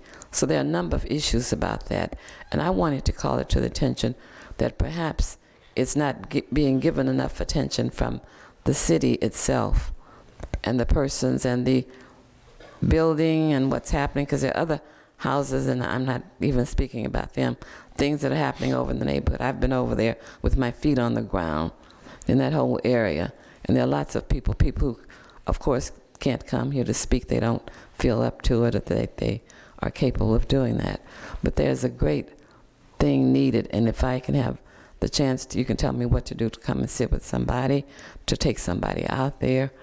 I think the church is at the point now, they've talked to the port, they've talked to the highway commission, they've talked to Chris Amy, and yesterday we spent lots of time with Carolyn Vaughn, who used to be here with the county commissioners, and last night I started trying to get in touch with the lawyer for them, because they're just at their wits' end about what to be done. So thank you, that's all I wanted you to know that. Unless there's some direction that somebody can give me and I can get it later even. Thank you. Thank you. This concludes the public comment period. All right. We'll close the public comment period, and I think we're back on item 17. Is that where we are? Yes. All right. Who's going to do item 17?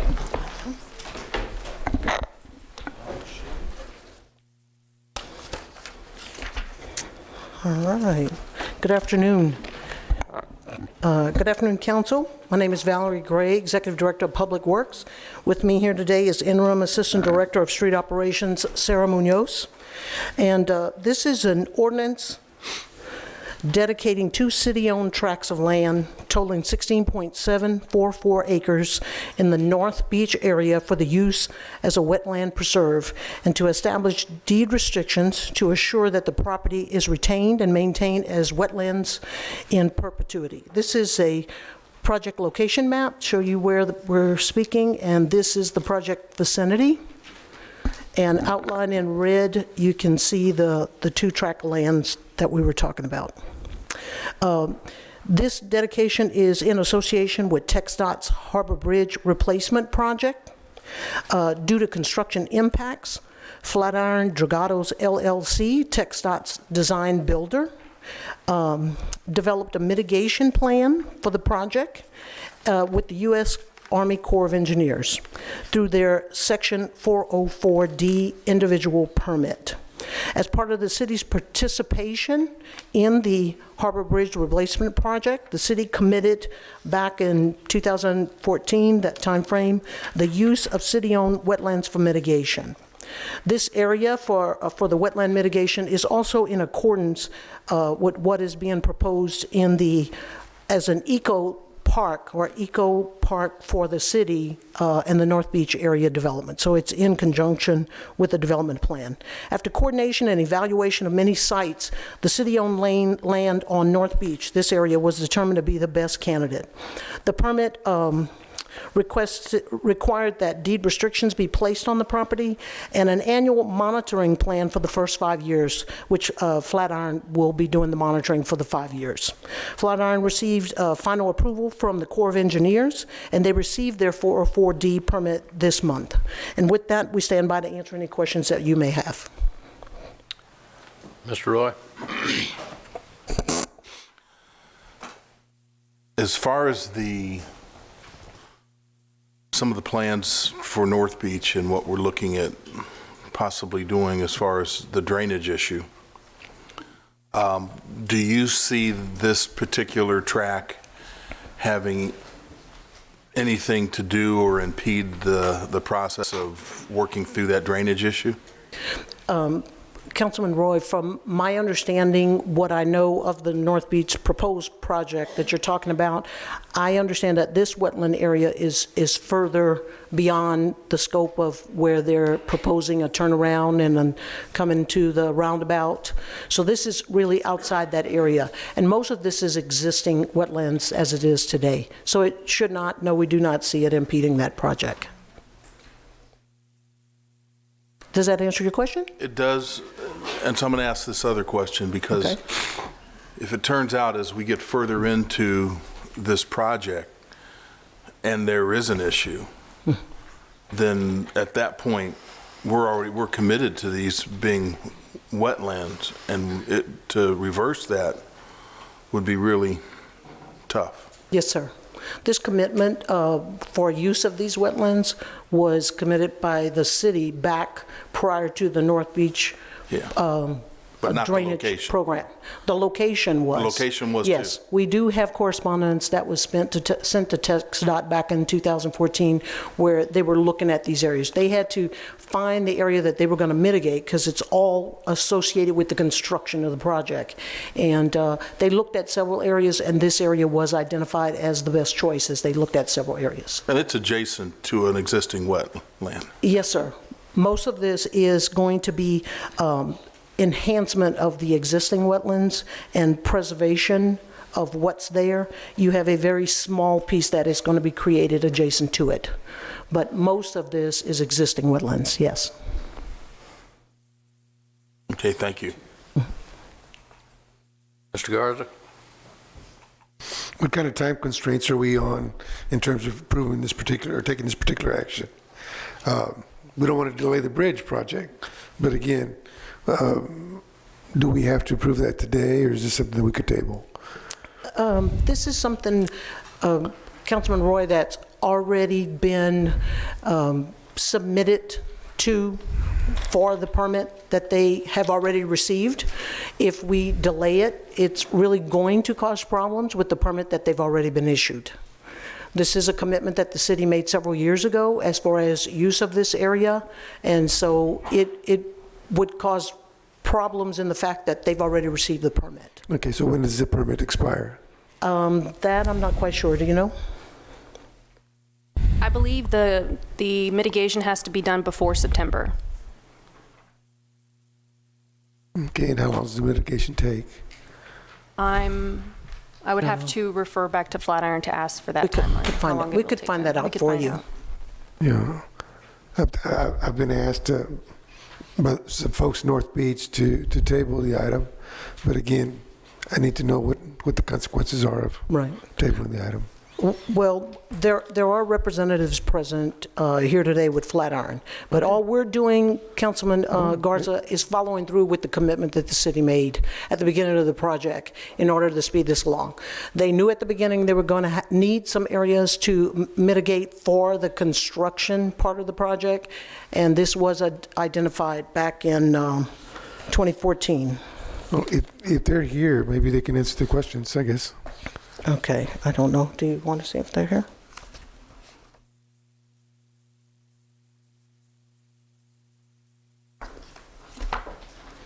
Just ask them if they know. Hi. My name is Lon Grassman. I'm the environmental compliance manager with the Harbor Bridge, and I'm pretty intimate with this permitting process. So the question was? Well, first off, what's the expiration date on the permit? I know we just received the permit, but we're saying that if we don't approve this, that... Yeah, the permit was approved last week. Okay. And they gave us a pretty tight window to actually build and complete the wetland, which is September 8th. It cannot go beyond that date or we violate the 404 permit. Okay, and how long does it take to be able to... So that gives us, as of today, about 4.5 months to do it, and we're going to submit for bids for subcontractors to do the work. And we anticipate about every bit of that time being used for the... So it is time sensitive then? Yeah. Okay. Yes. Okay, Extremely. Thank you.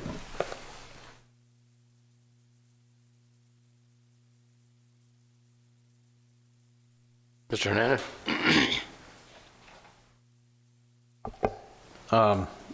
There's two sections here, Section 1 and Section 2. So Section 2 I don't necessarily see as a wetland. Is that going to be constructed into a wetland? Is that what I'm understanding? Yeah, Section 2 has the greater portion of creation. Just over an acre will be created adjacent to that wetland on Parcel 2. Okay. Parcel 1 less so, a smaller portion. But both parcels do have some wetland creation. Okay, so you're aware of our drainage issue at North Beach, correct? Well, certainly, yeah. Okay, so looking at creating this, making this into a larger wetland, how would that affect our drainage concerns, from your perspective, on North Beach? Well, we're keeping the existing culverts in place on the west side. Near property 1, water would come in tidally from the west side into the first property. We're not adding any culverts for bringing additional precipitation. It's very much a natural system. Mm-hmm. In fact, typically wetlands, as they grow, help to moderate drainage naturally. So there should not be a net increase from the work that we're doing. Okay, so if we are in the process, and we're not anywhere near this, right? Or whether it's a ditch or a canal or some sort of open aspect to what we're looking at as drainage for this area, would this affect that in any way? Should not. In my opinion, no, because again, I've seen the schematic of that drainage plan, and this is at the terminus end, so I don't see there being a conflict necessarily. Okay, because as I understand, they have to have some circular flow, and something has to go underneath this area to circle out into the bay. But as long as, from our perspective, wouldn't interfere with any of that engineering. It should not, Mr. Hernandez, but once again, these are already in existence, these wetlands. Right. I see the wetlands there, and I've driven by them. Right. I've seen them. And I guess for the project, but we're expanding them based on what the mitigation you need. Right. Correct. That's correct. Yes. Okay. So I just want to make sure we're not, giving us more problems with drainage by doing this. No. Okay. Okay. Thank you. Mr. Hunter? Thank you, Mayor. I just have a quick question. Maybe I'll be able to answer this. Maybe not. If, say we were to expand the wetlands in another direction by the island creation concept that the North Beach project has, will that allow us to edit the permit to move the wetlands onto the new islands? No, I'm not going to speak to that. Yeah, this permit is set for a very specific, the way it's set up now with the deed restriction acreage, the acreage we're going to produce for mitigation. It's all very specific. And it's, these permits take up to a year typically to run through the Army Corps of Engineers. So the fact that we were just approved, what you're suggesting would require an entirely new submittal. Just a whole new process, but it could be moved if we were to create a new location, if it met all the requirements that is needed for TCEQ or... I don't know how to answer if it can be moved. It took TxDOT a while to determine this was the spot, the perfect site. They looked at several sites, Mr. Hunter, and this is the one they determined met all the requirements that they needed for meeting the requirements for the Corps of Engineers. So to tell you that it can be, I don't think that is something that we know to tell you right now. Sure, no problem, and thank y'all. And thank you for your work with the bridge. Mr. Roy? Sorry to belabor this point, but I want to, looking at, based on the design or whatever of this canal concept, I believe that the way this thing is designed, that it would actually have the flow circulate through the wetlands and out. If that was the case, and water circulated through those wetlands, would that disqualify it as a wetland, or would they allow that? Does that make sense, what I'm asking? Your question makes sense. Of course, as per our permit, the permit never considered that at all, because this is a development late into the process of the permit. So that question's never been looked at, never been modeled, never been considered. So certainly, there's a lot of possibilities on the effect of what that could cause to the wetlands. And I really can't comment on it. It's an unknown, honestly, because it's a brand new issue. In fact, I first heard about it just over 2 weeks ago on the news. It was news to me, certainly. Right. Yeah, so that's the concern. We just don't want to do something that would possibly impede the effectiveness of what we're trying to do with eliminating the flooding issues.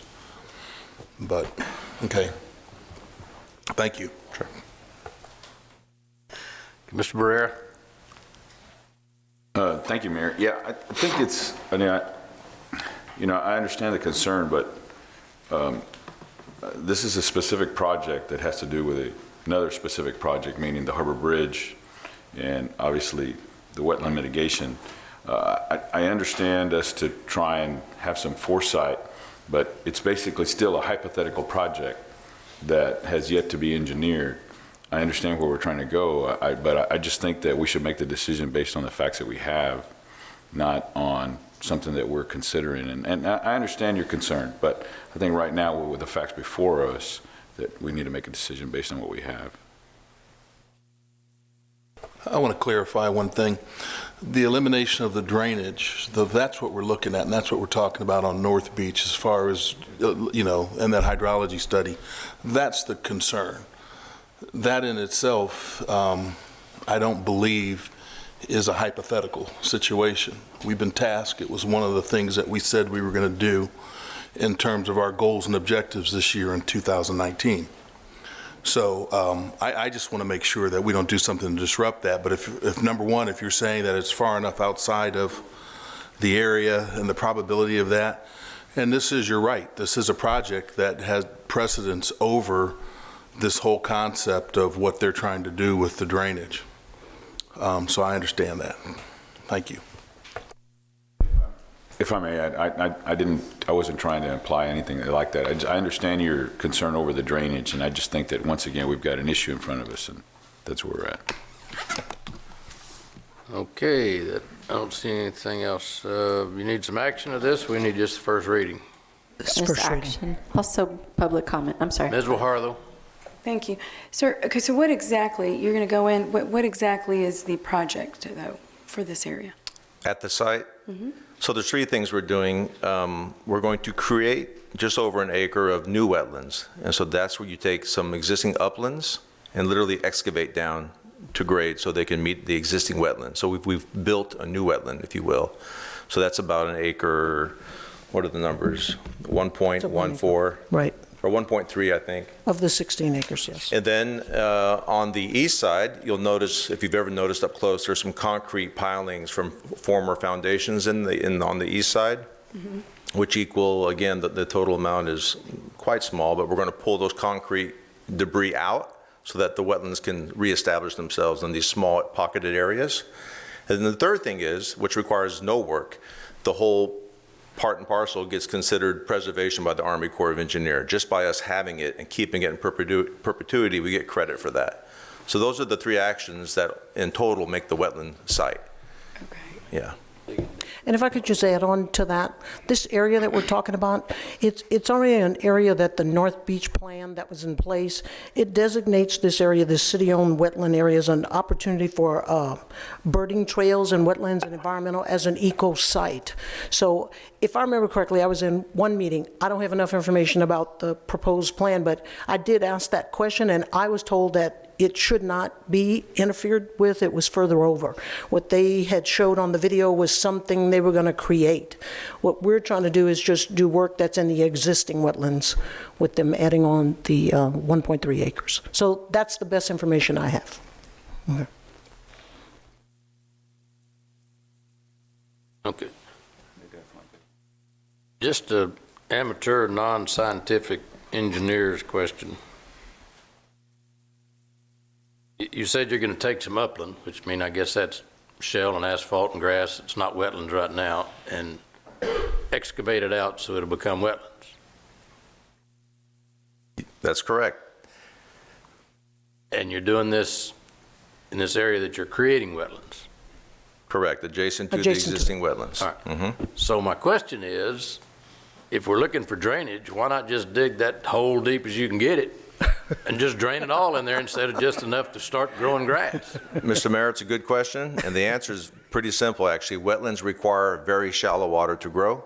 So in fact, we can't have deep pools. It would be great, right, to contain all that water from a water perspective, but you wouldn't grow wetlands at that point. So what you're saying is if we don't get the drainage problem fixed, all North Beach is going to be a wetland.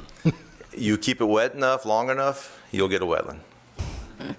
And in addition to that, they plant species that grow in the wetland area to keep it green and to keep the birding part of it. So it's 1 acre of the 16 acres, 1.3 acres. Comment? So, she was that person. Just quickly, this is not going to negatively impact the current. No. Right? I think you may have answered that earlier. The current drainage? Well, the current wetlands, no. The current wetlands, because you're going into work there. So why they... Yeah, no, will not. Now, from a construction perspective, we may impact temporarily the existing wetlands to build our new wetlands, but as part of our mitigation, we have to fix those. We have to refurbish them, get them back into shape. Okay. So we're responsible for not doing that. Yeah, keeping the existing wetlands. Right. Additionally, Ms. Guajardo, I just wanted you to know that part of the enhancement they're going to be doing there is removing, there's some concrete building foundations in that area, and according to the permit, they're going to be removing those concrete piles and debris. So they will be enhancing a large part of what the existing wetlands that's there. Okay, and I would just suggest that you go to the North Beach community there, just to let them know. I don't know if you have already or if they're aware of all of this, so that they understand. Yeah, thank you. Mr. Roy. So one last point. To clarify what you just said, if these wetlands have to be shallow, then there's no way in the world that you could actually sit there and have some flow going through them and circulating, because it's going to definitely change the depth of that water. No, you actually do have that. You have tidal, ebb and flow. Yeah, wetlands can handle fluctuations. In fact, at times, these wetlands that we're talking about are dry as a bone. And then at times, it's knee deep. So you get considerable fluctuation, but in general, you want the sweet spot, if you will, that will maintain growth throughout the year. So they go through certain environmental stresses of drought and flooding. But again, there's plenty of flow, actually, a lot of big tidal influence coming in from the west side particularly. All right, thank you. Sure.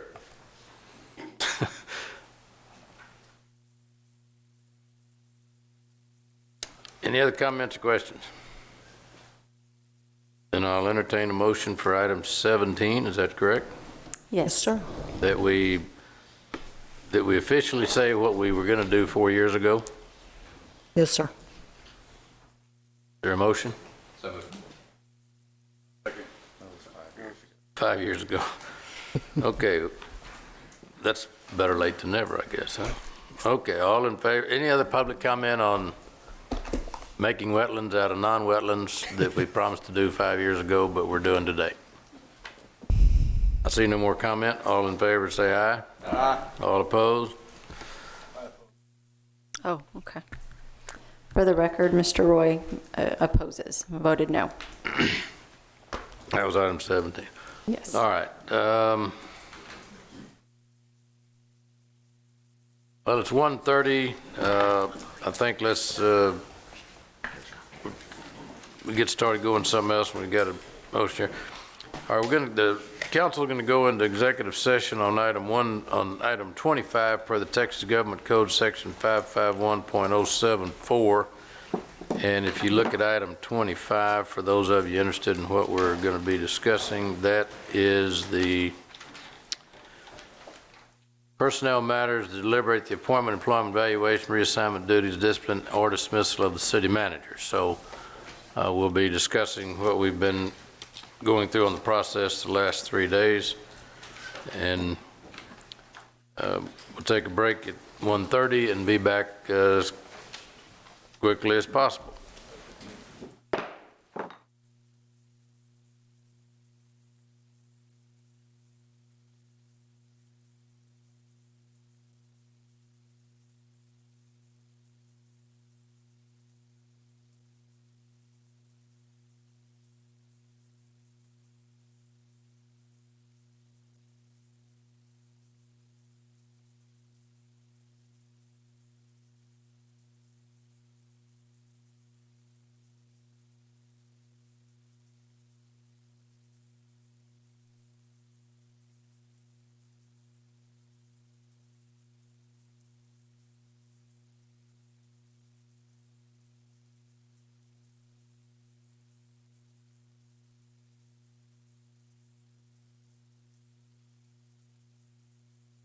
Are you 16 or older looking for a summer job?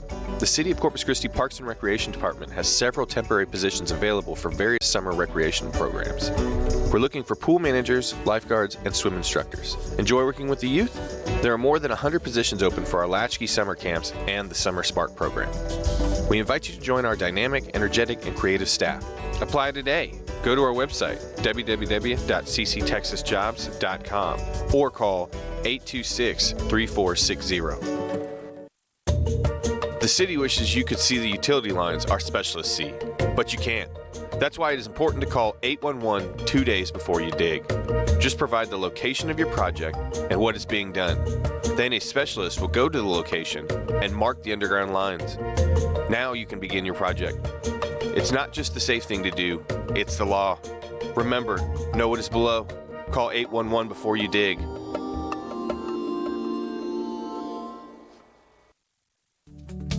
The Salinas Park Play for All Playground at 1354 Airport Road is a multi-phase project between Corpus Christi's Housing and Community Development and Parks and Recreation Departments.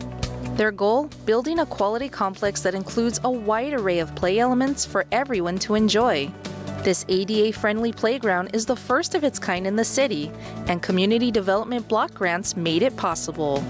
Phases 1 and 2 feature slides, swings, play decks, and activities for visitors of all ages. The vibrant design includes many imaginative pieces aimed at engaging the senses and building motor skills. The playground features many attractions. There's a zip line, sways, swings, a flat roller slide, quiet space, and a fenced play area. Designers equipped the playground with a uniform surface, allowing easy access through the entire play zone. The equipment receives shade from a huge weather-resistant canopy. This addition also adds longevity to the structure and surface areas. There's also a low-maintenance extreme climate coating to help fight rust, a side effect of our coastal climate. The Play for All playground is right next to Miracle League Field, a fully accessible ball field with ADA accessible parking areas and sidewalks, also funded by CDBG. The Salinas Park project is part of the Parks and Recreation Master Plan and shows the passion the city has for ADA accessibility. ADA accessibility remains a priority, and Corpus Christi hopes to create more Play for All playgrounds like Salinas in other parts of the city, but on a smaller scale. Please come play with us. It's never too late to jumpstart a healthy lifestyle. Exercising lowers your risk for chronic disease and helps anyone managing conditions like diabetes, high blood pressure, and heart disease. It's as easy as walking or as rigorous as running a marathon. Healthy lifestyle should be started early in life, so parents, be sure to encourage your kids to be active at an early age. Look around. Corpus Christi provides beautiful parks, trails, and swimming pools for your family to enjoy. It is never too late to commit to be fit. Start today. Submit your pictures to our social media page with the hashtag #ABetterYou or ABU. The City of Corpus Christi wants to improve as much as possible, and one of the things we're working to perfect is roads. And with road improvement projects comes construction. Road construction can cause delays and detours. That's why the city keeps you up to date with weekly road reports. You can find out what to expect during the week by heading over to news.cctexas.com. There you can also sign up to receive emails with information from the City of Corpus Christi. If you have any questions about road work, call 361-826-CITY. That's 361-826-2489.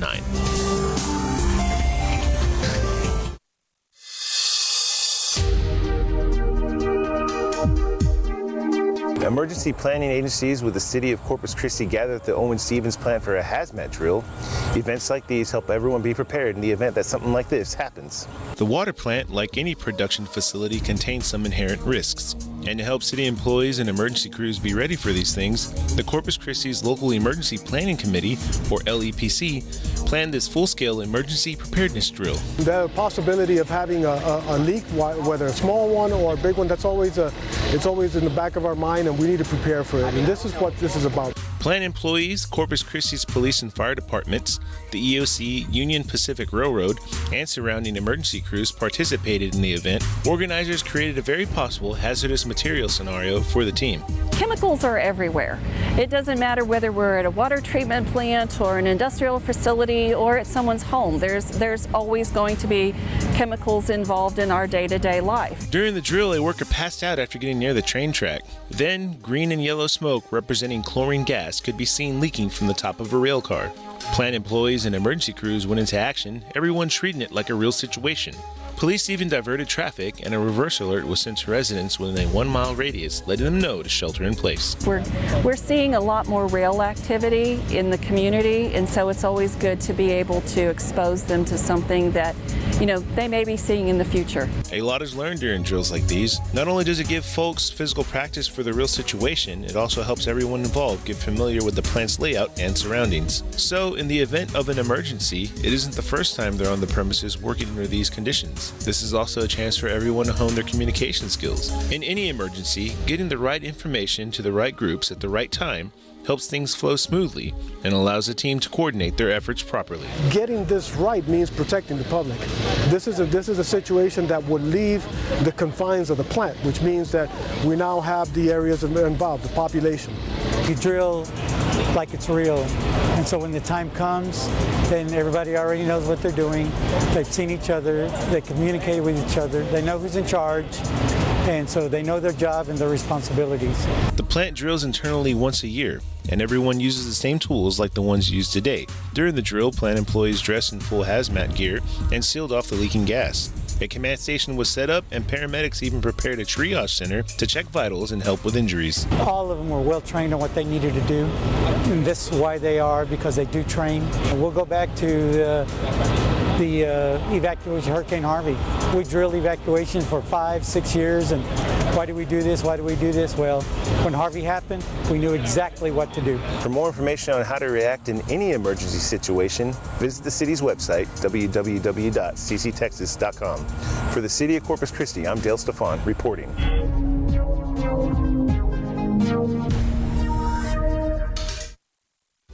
It takes hard work and many volunteers to help clean and maintain more than 190 Corpus Christi parks. The Parks and Recreation Department need volunteers to help with scheduled cleanups, building play equipment, planting trees, and other landscape maintenance. Volunteers and groups can apply to adopt a park by calling Lisa Oliver at 361-826-3132 or email at lisao@cctexas.com. Adopt a park today. When volunteering, you're not only helping others, you're helping yourself. That's why you should join the Senior Companion Program. The Senior Companion Program assists seniors and adults with daily activities, exercise, errands, appointments, social events, and of course, friendship. Volunteers receive help with transportation costs, earned vacation, and even sick leave. Becoming a senior companion is easy. Anyone 55 and older can sign up. You must be retired and meet the financial guidelines to receive payment. To apply, call 361-826-3154 or 361-826-3167. We hope we see you at the next training orientation. Mosquito spraying recently received a lot of attention because of the coastal bend's heavy rainfall, but it's not the only way to eliminate mosquitoes. The city of Corpus Christi's primary defense against a blood-sucking insect is the larvicide program. It can be safely used around the public and is proven to be an effective method for treating mosquito-prone areas. That's why vector control officers, with the help of code enforcement, place BTI briquettes or donuts in standing water around the city. For more information on the city's battle against mosquitoes, head over to our website, cctexas.com, and to report standing water, just send the address and your phone number to the Animal Care Dispatch at cctexas.com.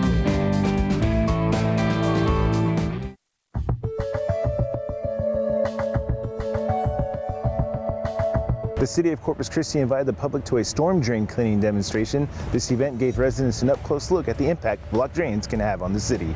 The city experienced record-breaking rainfall this summer, and by fall already reached its yearly average. That's why city crews gathered at this ditch at Dairy Drive and Skyline and showed one of the ways they keep the storm drainage system clean. It is important for the public to see, first of all, the work that we do, and second, the amount of debris that collects inside the storm system. Storm drains like this are cleaned 2 to 3 times a year. Well, as rain falls from the sky, it collects pollutants from the air and everything that it contacts on the ground. And all of that rainwater, trash, and pollutants flow through the gutters and into one of more than 18,000 storm drain inlets throughout the city. These drains lead into ditches and ultimately the bay. Over time, drains and ditch grates can become clogged with plastic bags, brush, and other debris. These clogs can lead to backups and flooded streets. That's not the only problem. Because residents use fertilizers and pesticides on their yards, lawn trimmings and brush can contribute to water pollution. Residents can help us by not setting their yard waste out before the collection time, and also to not blow grass clippings out to the street. Turner also says to follow the instructions on the labels of lawn chemicals. If you see any blocked drains, ditches, or need to report any illegal dumping, call 361-826-CITY. To stay up to date with what's going on in the city, head over to news.cctexas.com. For the city of Corpus Christi, I'm Dale Stefan reporting.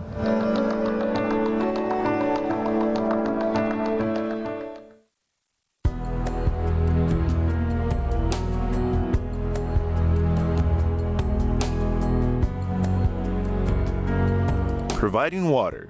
It's just one of the many responsibilities that the city of Corpus Christi takes on for the folks who call this warm, sunny South Texas city home. And as residents know, that comforting sun they appreciate while enjoying a day at the beach can also bring on sweltering heat that leads to dreaded drought conditions. And with drought conditions come water restrictions. In 2011 to 2013, this area of South Texas was highly influenced by a drought. That's why council members this summer decided to move forward with the City of Corpus Christi desalination project. All in favor say aye. Aye. All opposed? A decision that could bring a drought-proof water supply to residents and the surrounding community, and because we're surrounded by the ocean, it just makes sense. We will study or review site location permitting of a potential seawater desalination plant. The city is looking to build a plant that can produce 11 million gallons per day to about 22 million gallons per day. A desalination plant removes the minerals like salt and sand from water and makes it safe for human consumption. Ramos, along with a team of consultants from Freeze & Nichols, an engineering firm, plan on spending the next 2 years researching the possibility of building a desalination plant right here in South Texas. Water produced by the plant will add to the city's existing water supply and help meet future water demands. Right now, the city has 4 major water sources: Choke Canyon, Lake Corpus Christi, Lake Texana, and the Colorado River. All these sources are surface water sources, so they're dependent upon inflows and rainfall throughout the year to meet our demands. The potential desalination plant wouldn't connect to those freshwater inflows, and because the source is the ocean, the city can provide a dependable water source that can be integrated into our system. But making science fiction a reality is easier said than done. It's more than just taking water out of the sea and then just filtering it through a reverse osmosis.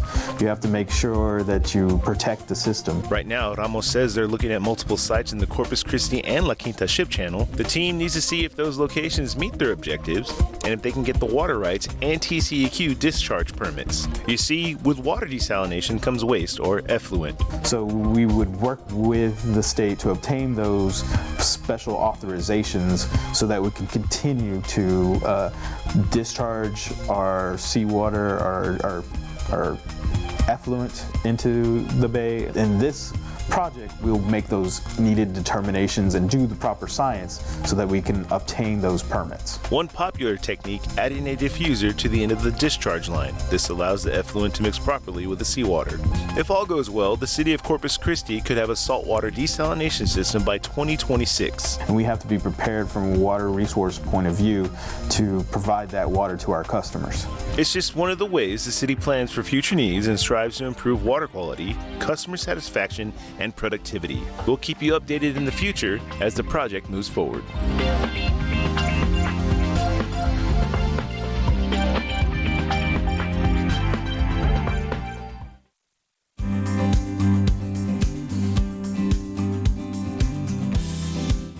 Animal Care Services want you to take advantage of the services they provide, from adopting a pet to renting one of their free wild animal traps. The department's responsibility: promoting responsible pet ownership, preventing the spread of diseases, and protecting the public. They also provide services like the Adopt a Pet program. At any given time, their kennels are filled with nearly 100 dogs and around 40 cats. And residents can give any of those furry guys a new home for $25. And when you adopt from Animal Care Services, that cat or dog is spayed and neutered. It has all of its age-appropriate vaccinations, it has its rabies vaccination, has its city tags. Their busiest group? Animal control officers. They respond to a variety of calls involving abandonment, cruelty, and even strays. Officers also organize monthly dog sweeps, file animal bite reports, and even hand out quarantine notices to prevent rabies outbreak. We get approximately 1,800 to 2,000 calls a month. And we do our best to respond to those. We prioritize them, certainly, by public safety issues first. If you're dealing with some wild critters, Animal Care Services also provides wild animal traps to residents free for 7 business days or until the animal is caught in the trap. There is a $75 fee if the trap is lost or stolen. The department also picks up privately and city-owned traps, mostly used for possums. We do not euthanize the possums when they come in here. We work with state wildlife and they tell us what areas are best, so we live release. So any animal that will come in today at 6 o'clock tomorrow morning, we put them in the back, we feed them. Animal Care Services always needs volunteers. They help with adoption events, cat and dog companions, kennel cleaning, grooming and bathing, and assisting in the clinic. Applicants must be 18 years old. Anyone 14 years old can apply with a parent or guardian supervision. All applicants are subject to a background check. I would love to see, more of our community members come in to this shelter. It's a very nice shelter. Anybody who comes in here, it's very clean. Having said that, it takes a lot of work to do that. To see these services at work, stop by Animal Care Services for a free guided tour of the facility, and staff will answer your questions. To schedule an ACS tour or for service information, call 361-826-4630. Reporting for the City of Corpus Christi, I'm Eva Padilla.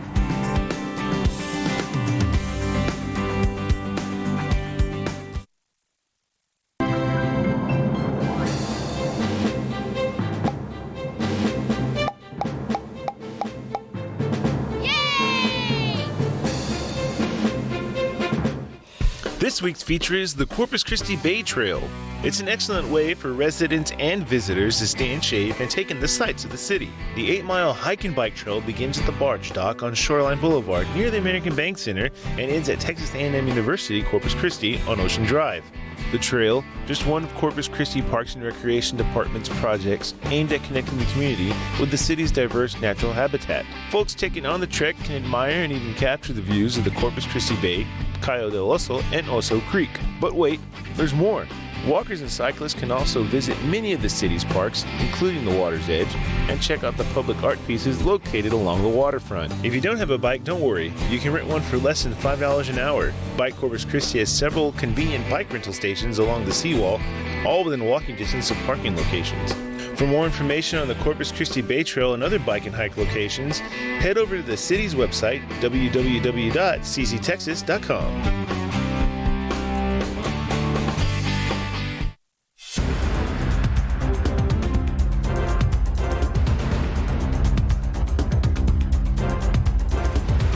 The City of Corpus Christi began their citywide operation against curbside illegal dumping. They're reminding residents to not put out your brush or bulky items outside the designated set-out dates. Police say illegal dumping is one of the biggest complaints throughout the city. Now, with the help of code enforcement and solid waste, they're tackling the issue. The goal of this operation, creating cleaner habits and beautification of the city of Corpus Christi. Make people realize that it is a violation of our ordinance and that if they are setting this trash out, not only is it a health and safety issue for the community, but it's a blight on our cities. On the first day of the operation, code enforcement officers wrote nearly 90 citations. Residents cited have 24 hours to clean up their property. If they don't, they face cleanup charges on their utility bill and a fine up to $500. It just seems like something that has become culturally acceptable in our city, and I'm not sure why, but I think it's something that needs to be changed so that we can have a prettier city, a better city to live in. The city's solid waste service picks up bulky items throughout the year, and residents can always take brush and other approved items to the J.C. Elliott Collection Center free of charge by simply presenting a valid driver's license showing an address within the city limits. For a detailed map and set-out date schedule, head over to the city's website, cctexas.com.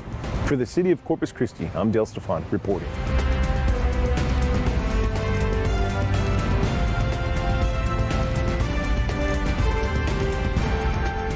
Pay your utility bill or report a pothole right at your fingertips. Download the new City of Corpus Christi mobile app with easy access to report and track your city services. Open the app, select your request, tell us about it, and click Submit. It's that easy.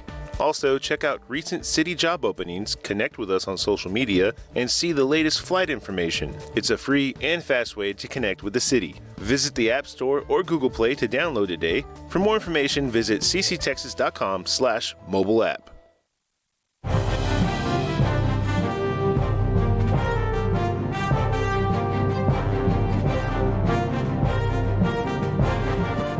Hello, Corpus Christi. I'm Yvette Garcia-Jones. Thank you for joining us for our monthly engineering update. This month, there are several projects that are under construction and nearing completion. The Bond 2012 Proposition 1 South Staple Street from Bronner Parkway to Castora Street is a full-depth reconstruction of nearly 5,100 feet of roadway. As construction continues, you will see new concrete paved surfaces, curb and gutter, ADA-compliant sidewalks and pedestrian facilities, signage, and pavement markings.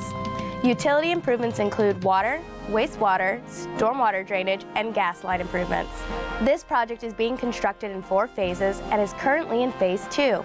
Multiple phases are used on larger projects to help manage traffic control and limit disruptions to homeowners and businesses in the area. Once completed, this frequently traveled roadway will be back in tip-top shape for the general public to enjoy. If you have been in the downtown area recently, you may have noticed the scenery is starting to change. The Bond 2014 Proposition 2 Downtown Road and Streetscape Improvement Project is all about making the downtown area visually appealing in the downtown management district. Streetscape elements include new trash cans, dog waste stations, vegetated planters, light pole medallions, and signage. This project helps the City of Corpus Christi create a more appealing environment for our citizens and visitors. The Bond 2014 Proposition 1 Project Galahar Road from Castoras Road to Weber Road is nearing completion. Improvements include new pavement, new curb and gutter, replacement of existing sidewalks, new curb ramps, ADA-compliant pedestrian facilities, upgrades to underground utilities, and upgrades to the existing traffic signals at Carroll Lane. This project is anticipated to be completed by the end of the month. And as always, if you are in an area with construction, please obey any traffic signs. Slow down, and if possible, seek an alternative route.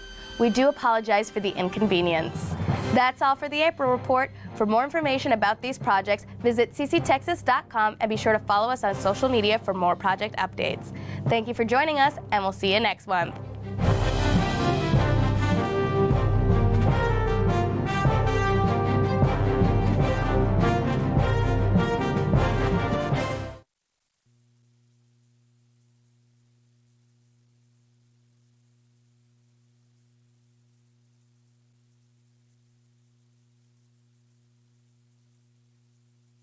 The mission of the Housing and Community Development Department is to strengthen neighborhoods in Corpus Christi. Housing and rehabilitation programs provide one-stop housing services for low-income households through several federally funded and locally funded housing programs. Housing programs assist both existing homeowners and interested home buyers. The City of Corpus Christi Housing and Community Development Department housing programs are designed to improve the quality of life for citizens of the city. This home is one example of the demolition reconstruction program. The homeowner qualified for a 0% interest loan. An example of the loan structure could be as follows: principal loan amount of $35,000, a minimum deferred loan in the amount of $20,000, and a deferred forgivable loan in the amount of $34,174. A grant is typically provided for the demolition of the substandard home and for relocation expenses. The process begins when the homeowner visits our office located at 1201 Leopard Street on the second floor of City Hall. They are required to complete an intake form. They will then meet with a program specialist who will explain the criteria required to start the application process, such as income, credit history, and property ownership. Once a homeowner is qualified, they will be placed on a waiting list. When the homeowner's name is next on the waiting list, a rehab specialist is assigned and conducts a detailed assessment of the house to determine if the house needs to be reconstructed. Qualifications include owner-occupied dwelling, must meet the very low to moderate income guidelines, and property taxes must be current. Funding for this program is provided by the U.S. Department of Housing and Urban Development. For more information about the Housing and Community Development Department, visit our website, www.cctexas.com. It used to fit you to a T, but you wore it so often, it's now faded and frayed. Meet Well-Worn Walter, also known as the torn and tattered t-shirt. Clothing is not recyclable. That's why Well-Worn Walter is on the laundry list of unwanted items in the blue recycling bin. Donate or repurpose your old clothes. Remember to recycle right, Corpus Christi.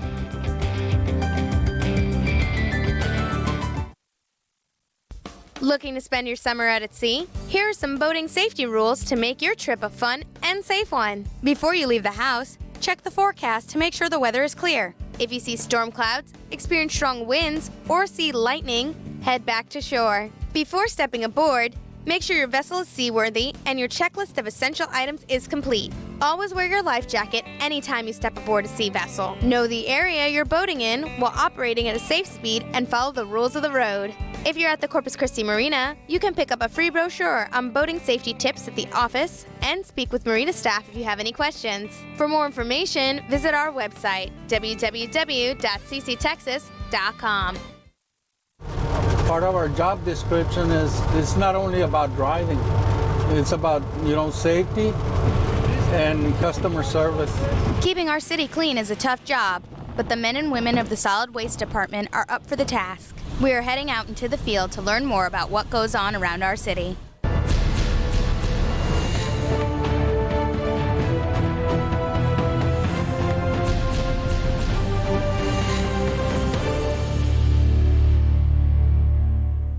The day for a refuge collector begins at 7:30 a.m.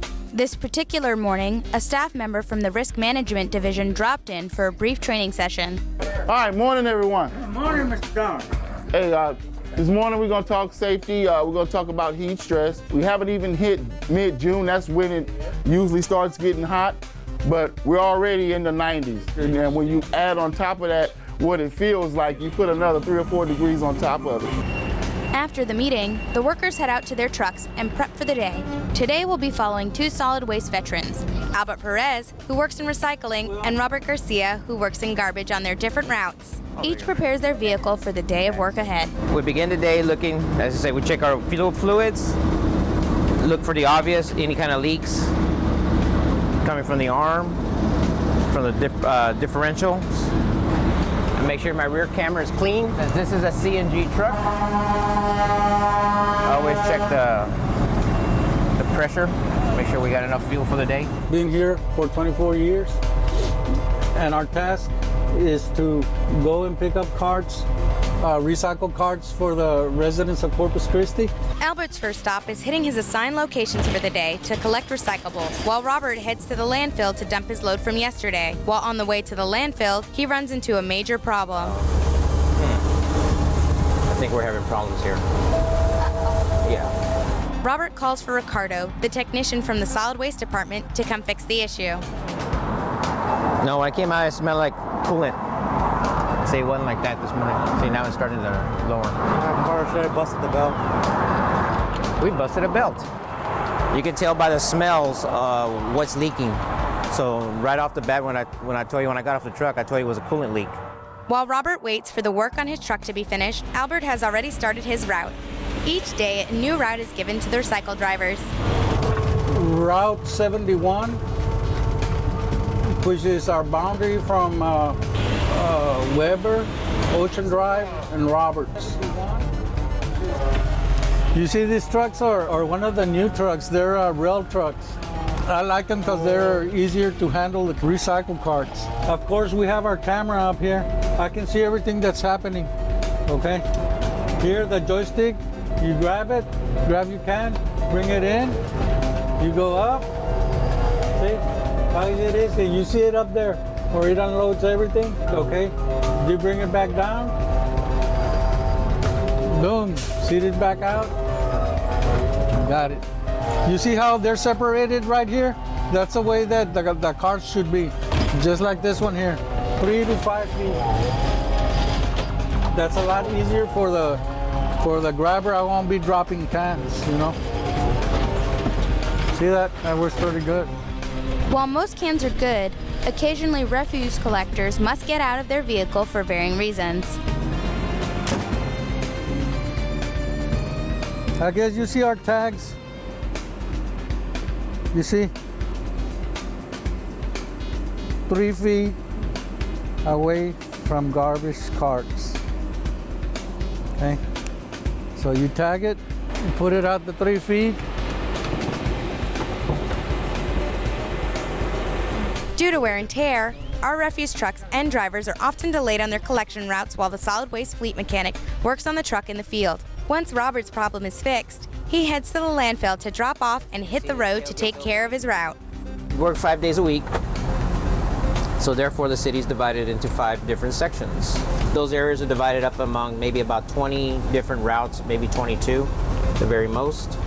So we do have our map books. As you can see, the highlighted areas are our areas of responsibility for every different driver every day. Today we're on Route 76.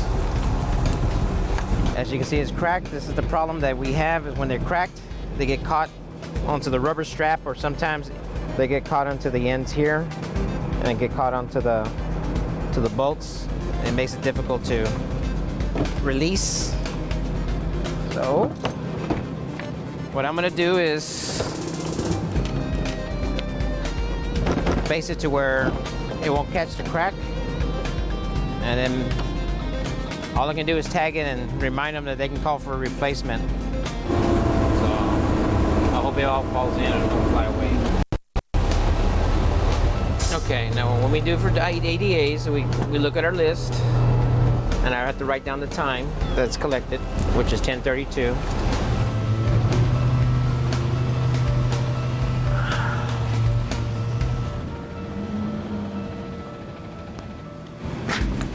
Ooh, today they left us Hawaiian Punch. Anyway, typically that's where I go get it. Same with the recycle, they'll do the same thing. So. Refuse collectors work tirelessly cleaning the city and educating the public to encourage proper procedures and recycling. The day is never truly done in a city of over 300,000 people producing waste.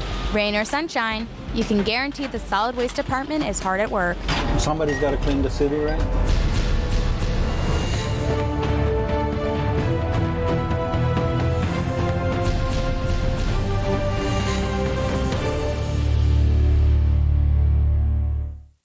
The City of Corpus Christi Gas Department's Natural Advantage Home Rebate Program gives new and existing homeowners a chance at getting up to $750 in rebates. To qualify, applicants need a gas utility account with the city and a gas department inspection. Appliances must be installed and operational, and all rebate requests must be submitted within 6 months of installation. Be sure to keep your receipts for all gas line installations and appliance purchases. This program cannot be used with other programs like the Natural Gas Home Builder Rebate Program. For more information, call the gas department at 361-885-6910 or head over to the city's website, www.cctexas.com.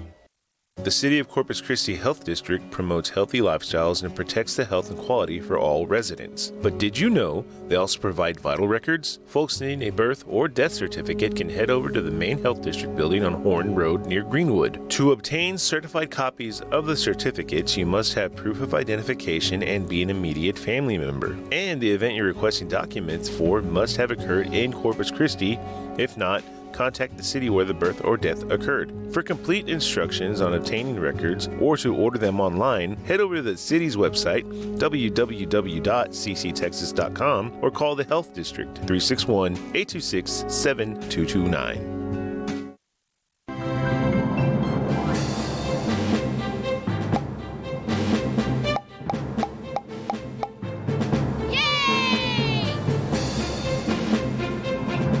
This week's feature is volunteering at Animal Care Services. The city offers volunteer opportunities with many departments, but none are as cuddly or cute as working with these canines, felines, and other interesting animals. Some areas to volunteer in are adoption events, cat and dog socialization, education, kennel cleaning, grooming and bathing, and assisting in the clinic. Volunteers must meet specific criteria to be accepted into the City of Corpus Christi Animal Care Services Volunteer Program. Download an application from the Animal Care Services webpage. Mail applications to Animal Care Services at 2626 Holly Road, Corpus Christi, Texas 78415. For other free or nearly free activities, visit cctexas.com.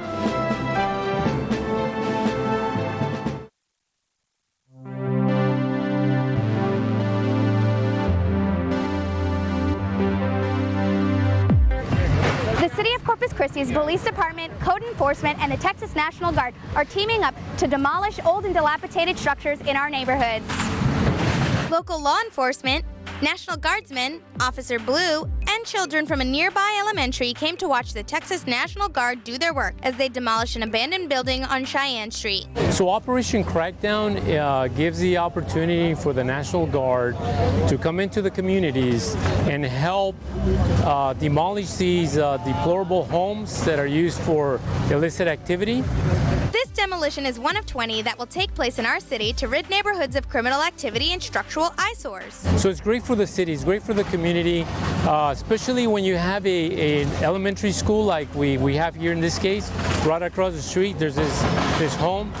So it sends a message, right? It sends a message to the community, it sends a message to the kids, to our younger citizens that, you know, the community cares, that the city officials care for them and keeping our community safe. Texas National Guard stepped in, helped us take back our neighborhoods. As you know, Corpus Christi believes that cleaning up the neighborhoods is the first step in stopping crime. And this speaks to the community spirit. Remember, it takes a community to make real change. We cannot police our way or arrest our way out of any issue.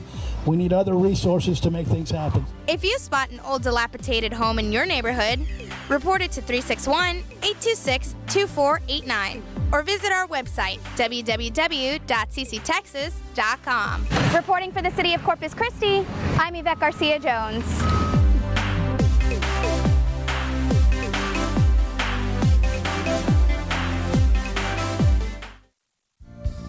Good news, Corpus Christi.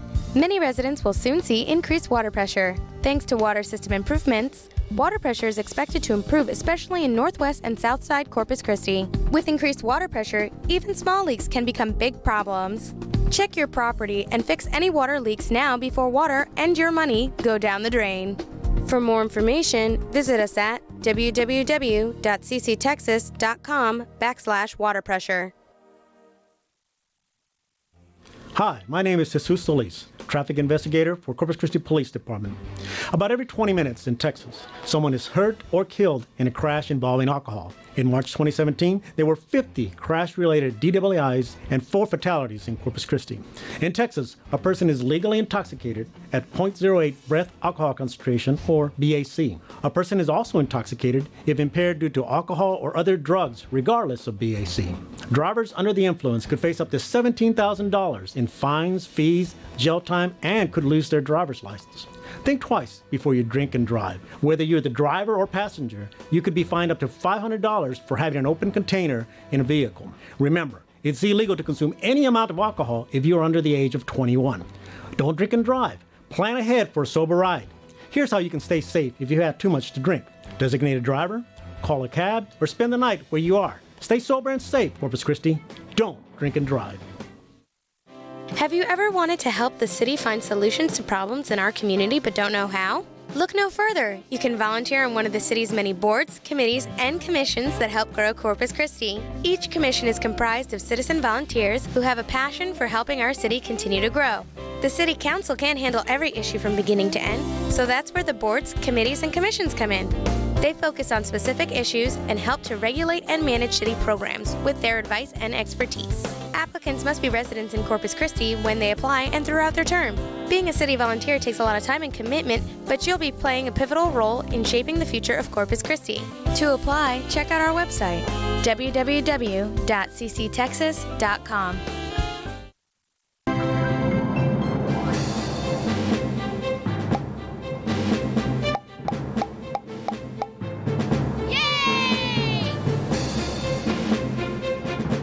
This week's feature is Recreation Centers.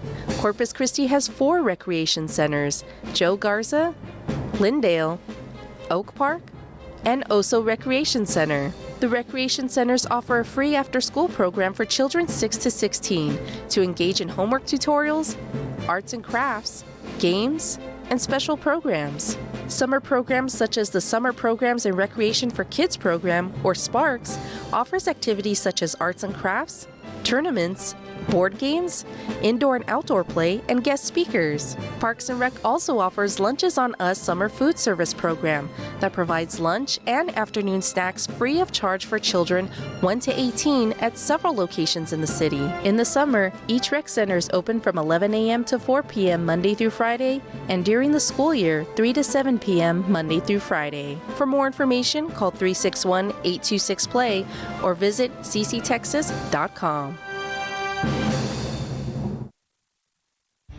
I'm Lieutenant Michael Pena with the Special Investigations Section with the Corpus Christi Police Department. Did you know there were 758 cases of credit card abuse in 2017 and 13 documented cases of skimmers found in Corpus Christi? So what is a skimming device? Skimming devices are used by criminals to capture data from magnetic strips on the back of credit and debit cards. These devices are placed over the card reader or internally at gas pumps and ATMs to steal your information. When paying at the pump with a credit card, look at the security sticker and lock that is placed on the pump. If the tape has been broken or the lock has been damaged or punched, use a different pump. Here are some ways to help protect yourself from being the victim. Pay with cash. Use a prepaid loadable card. Pay inside at the register. When using your PIN number, cover the pad with your hand to protect your PIN from prying eyes and pinhole cameras. Also, monitor your accounts frequently to spot unauthorized purchases. Once fraud has been detected, contact your financial institution immediately. For more information, call the CCPD Crime Prevention Unit at 886-2768.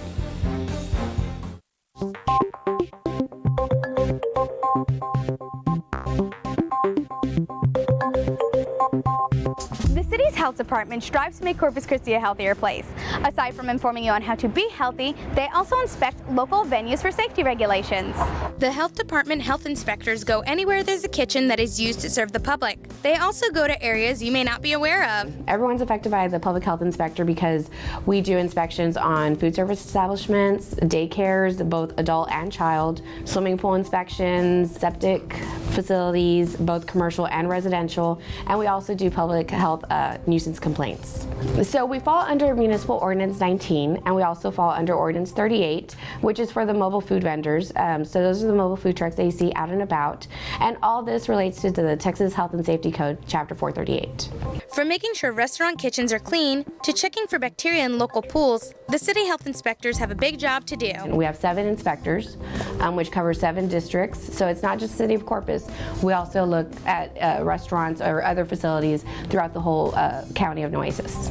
In addition, we also do community outreach, public health education. We are a part of emergency preparedness. So with Hurricane Harvey, we did do a lot of going out there to the communities, making sure that the restaurants didn't have effect to their food, and if they did, we made sure that they disposed of it correctly. That's just an example of other things that we do. Your home kitchen may not be under inspection, but there are 4 basic principles you should follow to keep your family safe. Clean. Wash all foods and kitchen utensils before using. Separate. Keep different foods separate from each other to avoid cross-contamination. Cook. Make sure all foods being cooked are at the proper time and temperature. And chill. Chill your leftovers as soon as possible and make sure not to eat leftovers 3 to 4 days after cooking. If you want to learn more about the inspection system and see scores of local businesses, head to our website, www.cctexas.com. Reporting for the City of Corpus Christi, I'm Yvette Garcia-Jones.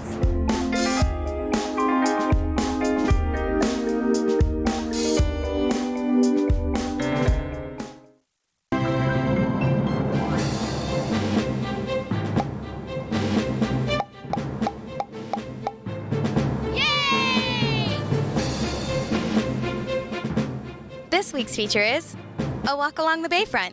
Soak up the sunshine by taking a walk along the seawall and looking out into the Corpus Christi Bay. There are a lot of great places you can check out along the bayfront that runs from the Water Gardens down to McGee Beach. Enjoy a walk through the solar system and take in some larger-than-life art pieces along the bayfront. Stop and watch the boats leave the Corpus Christi Marina, or take in the sights of local businesses and eateries along the T-heads. Don't forget to stop by the Salina Memorial statue while you're in the area. You can check out the Corpus Christi Visitor Center for local attraction information, or head to one of the local parks that runs along the bayfront.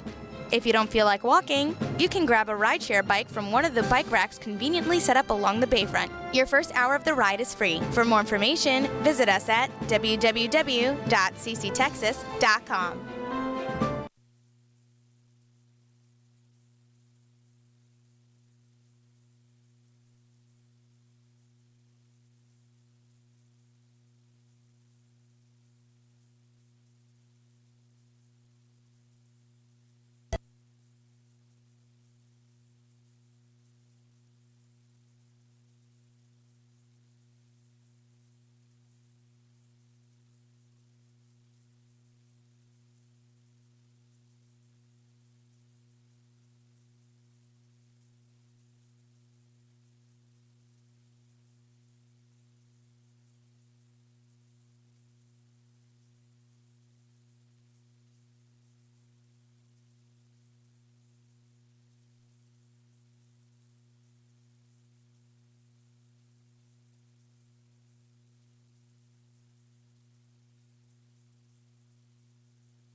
All right, we'll call the meeting back to order.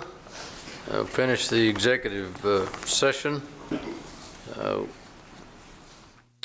We've asked Mr. Slavin to gather some additional information for us, and so as soon as we have that, we'll get back with you and give you an update on our city manager situation. Number 18 is a first reading of an ordinance accepting and appropriating a state grant of law enforcement officer standards and education account for training equipment. Afternoon, Mayor and Council. Pat Eldridge with the Police Department. This is an ordinance accepting $26,109.20 from the state of Texas Law Enforcement Officer Standards and Education account and appropriating it in the Police Grants Fund.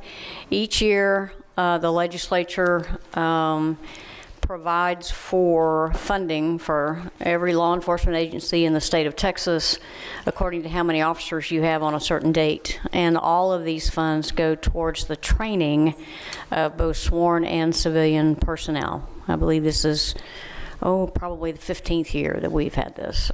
Stand by for any questions. All right, anybody have any questions or comments? Mr. Hernandez. Yeah, real quick, and this has to do more with a finance question. I don't know if we have anybody from finance here, but do we have an accounting of how many of these grants that we've been getting for each of the departments? And this is specific to, to your departments, because it's not part of the regular budget. I know we have the matching funds associated with that, but I just want to kind of get an idea of how many we're getting, what that total amount is, and what, if there's a plan projected to try and go and get these. If there is a plan, do we have a performance management to say, did we get them or did we not get them? What did we do? Are we getting more than we got? So I just kind of have a better visibility to that. Police or citywide? Citywide. Thank you. Anybody else have any questions? Anything about comment from the public? Item 18. Entertain a motion for acceptance. So moved. Motion. So moved. There's a motion and a second. All in favor say aye. Aye. All opposed? Item number 19, first reading ordinance, session agreement to cede extraterritorial jurisdiction to certain areas to the city of Portland. Who's making this presentation? All right. Good afternoon, Mayor McComb and members of the City Council. I'm Annika Yankee, City Senior Planner with the Planning Department. So for your consideration today is a proposed mutual agreement with the City of Portland that will give Portland the legal ability to annex certain tracts of land that are currently within Corpus Christi's extraterritorial jurisdiction, or ETJ. As you know, Corpus Christi has the 5-mile ETJ that surrounds the city of Portland. This kind of agreement, a session agreement, is not new to Portland or Corpus Christi. Over the last 40 years, both entities have executed similar types of agreements. The first area in this agreement is 122 acres just west of Highway 181 and north of Portland city limits. In this area, we will have concurrent ETJs, and either city can annex this area. In these two areas, one is by the La Quinta corridor and one is immediately west of Portland. Portland will have the exclusive right to annex these areas. This area is west of Portland and is on the north side of Nueces Bay. The agreement gives Portland what we are calling a rolling ETJ, which will allow their ETJ to continue to expand at 1 mile increments as Portland grows. And that's because state law limits Portland's ETJ to a distance of 1 mile from their city limit line. As I said, this was a mutual agreement, and in consideration of giving up some of this ETJ, Corpus Christi also made specific requests that you'll find in the agreement, such as that Portland will continue to provide water and wastewater service to the La Quinta corridor. Corpus Christi can buy water from Portland and resell it outside of Portland's city limits. And Portland will or may provide emergency response in the Corpus Christi's La Quinta area as well. This agreement will last for 15 years, and if Portland does not annex this area, the ETJ will revert to Corpus Christi. Also, if Corpus Christi is prohibited by state action from completing annexation of the La Quinta corridor, then this agreement automatically terminates at that time.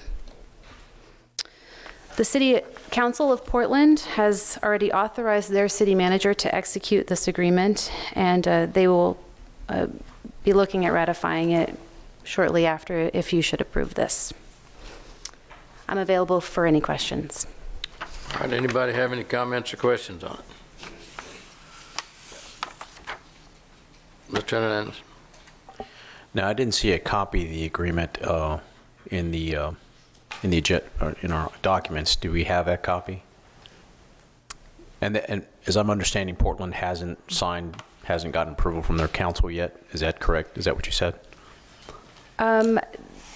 They haven't signed their portion of this agreement yet? They have not signed it yet. Okay. Right. They might consider it. They would consider it tonight if. Okay, they're considering They meet tonight if you should approve this. Okay. If we can get a copy of that. The agreement's attached to the ordinance, we thought. Right, okay, the agreement is it's Exhibit it's A part of the ordinance? to the ordinance. I didn't go over thought I far had enough. included it separately, but maybe it's not on there. I didn't go over far enough. I didn't, no.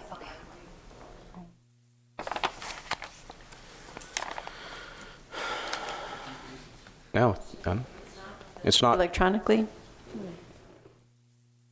With the ordinance? It should be on like page 5, maybe. It's Exhibit A. Page 5? This is the ordinance. Is this, I mean. Oh, page 5 of the ordinance. You know, it's in the item, but it wasn't checked, so that means it's not showing on your iPad electronically. So I don't have that agreement, so I haven't seen it. Okay. I don't know. No, that's correct. All I have is maps. Well, I've got Exhibit A, but is that the actual agreement? Because I don't see where. Okay, so they just haven't signed it. So I looked at that as part of the ordinance, not as a separate agreement. Okay. Thank you. Motion to approve. Any further discussion? I think this is the culmination of a request that came in about 1.5 years ago. And I commend the city staff working with the city of Portland to make this happen. And I think it benefits both cities. So, any other discussion? Any comment from the public? All in favor say aye. Aye. All opposed? Okay, that was 19. Right. Item number 20 is rezoning of property located at 1401 North Alameda Street. We heard this back on March the 26th. Item number 20. Good afternoon, Mayor, City Council members. Nina Nixon-Mendez, Director of Development Services. The rezoning request before you is from a multifamily district to a light industrial district, and the purpose is to allow for the construction of a laydown yard. The applicant is HCS 311 LLC, represented by George Clower. Council tabled this item on March 26th and requested staff meet with the applicant and neighborhood stakeholders for consideration of a special permit, and this meeting took place on April the 4th.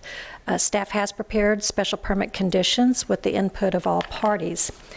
However, the neighborhood stakeholders are still opposed to the zoning, and the applicant is not 100% in agreement with the conditions. The next couple of slides outline the special permit conditions that staff crafted. It would allow a truck or transfer terminal as a use, and with accessory uses being associated office and outdoor storage areas. The material being stored would be limited to steel pipe. We do have specific hours of operation, Monday through Saturday from 7 a.m. to 6 p.m. and 2 to 6 on Sunday. A Type D buffer yard, which essentially is a 20-foot buffer area and 20 points. The 20 points would be met with either fencing or landscaping. Screening of dumpsters, prohibition of nuisances. With respect to dust, again, requiring any kind of dust mitigation should there be wind blowing dust, and examples would be application of hardscape or by watering or use of a soil stabilizer. With respect to noise, they would be subject to our Section 31-3 of the Municipal Code and prohibition of outside paging, speakers, telephone bells, or similar devices. With respect to access, no commercial truck traffic south of Chapito Street.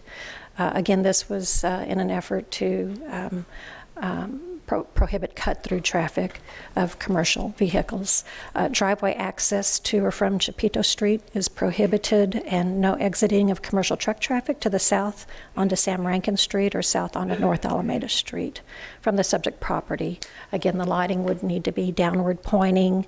They would comply with our current landscaping provisions, and they would be completely screened by a screening fence per our Unified Development Code from view of the public right-of-way. And the proposed time limit is 36 months from the date of approval. Planning Commission met on February 20th, and the unanimous recommendation on this zoning was denial.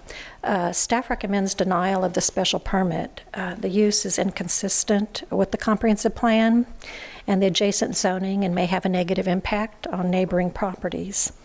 Should council wish to proceed with the alternate proposal, it does require a 3/4 vote of all members of City Council, since Planning Commission did recommend denial of the zoning.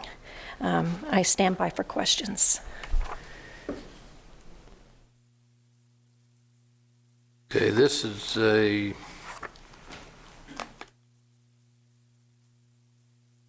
first reading, not a public hearing, right? Yes, that's right, Mayor. Okay.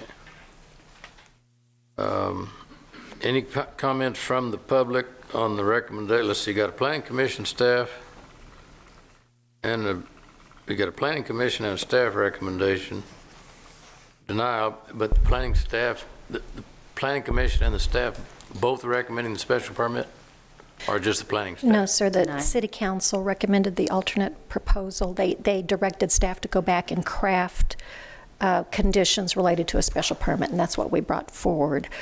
Staff is recommending denial of the special permit. Okay. So the staff recommendation denial of the special permit, and the planning commission they did not review the special permit. They're recommending denial of the light industrial district. Okay, they were 8-0 in favor of that. Denial of the light industrial.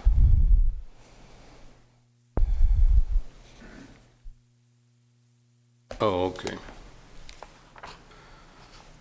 All right, any other comments? Ms. Wartho? Could you, Ms. Nina, could you please remind us why staff recommended or against? Staff recommendations? Again, yeah. Again. Last week. So staff recommended denial of the light industrial district, and staff is also recommending denial of the special permit with the conditions. Right, but I mean, what is the justification behind The justification, again, it's not consistent with the land use prescribed in the comprehensive plan. We feel it could essentially, it would conflict with the neighboring properties, the adjoining properties, which are zoned residential for the most part. And again, there is one occupied single-family residential home that is within that block, so that is certainly a concern to staff. And also with the downtown area plan, again, is sort of envisioning this area for development in, a mixed-use residential or commercial pattern. Okay, thank you. Mr. Barrera. Thank you, Mayor. Okay, so I'm looking at page 2 of the slide. And so the alternate proposal is not being considered at all. The alternate proposal that was recommended and all this information of what the special permit conditions, I'm confused. Council may consider that. Staff was directed. No, but I'm asking for the staff recommendation is just to deny. Yes. Just to deny. That's Yes. it. Yes, there's sir. no other alternate proposal that staff has recommended. No, sir. Okay, that's just the clarification I wanted. Yes, sir. So, okay. Mayor, are we going to hear from any of the committee? Oh, that's public comment. If the council's through, is everybody through with the... Yeah, I'll reserve my questions. Other questions? Anybody public have a comment on this, either in favor of or in opposition to? Okay. Recommendation is the in favor special. of? No. Opposition. Whoever, just the recommendation that's before us is a special permit with staff recommending against it. Sure, thanks. All right. Mayor, council members, for the record, Ian Vasey with the Corpus Christi Regional Economic Development Corporation. My team has been working with the potential buyer and developer of this. We are in support of the rezoning and special use permit conditions, all 13 of those. In terms of full disclosure, we also are a contracted agency with the Port of Corpus Christi. Texile is investing multiples of tens of millions in this community on some other things. We anticipate about 20 new jobs on this from the lay down yard. They've got about 100,000 tons moving across bulk dock 8, so that's several hundred thousand a year in revenue to the port on this one. Seems like the area is moving towards more industrial, not necessarily trending towards residential. We've got other pieces of the puzzle that are moving on this Texile deal. So they're going to be the ultimate user. And again, the use permits for about a 3-year period. So it's kind of a temporary use while we've got some other things moving. And it's kind of happening while the bridge is under construction. So we would ask for the rezoning to be approved and the special use permit conditions. All right. Anyone else? Go ahead. No, please. Please.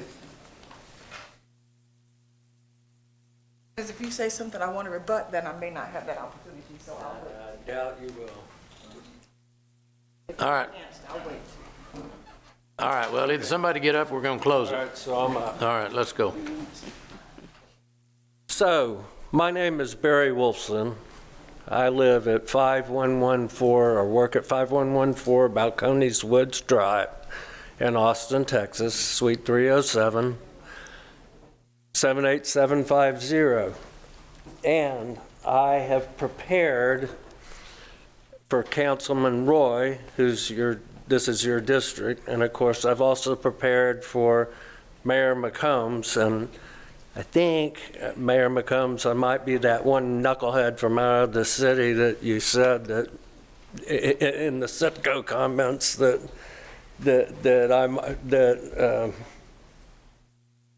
I might be laughed at, which is fine by me. But all things aside, I produced, and I have produced to previous mayoral candidates, previous mayors, including Joe Adami, including everybody, including most city council persons. I've been coming in 1 week a month since 2003. I'm on the Harbor Bridge Technical Committee. I feel like I was a key influence in making sure that that happened. But what I'm wanting to do is to turn over to y'all a study commissioned by the Civic Design Group of Houston, Texas, which cost the city at the time, in 2008, $180,000. And whereby you might think that it's outdated, you can't, you have got to read the predictions, and you've got to read the predictions in this. The predictions are that, one, Hillcrest would be isolated, and that there would need to be a separate resolution there. That, two, Washington Coles would be opened up to new development based on east-west access and a possible parkway.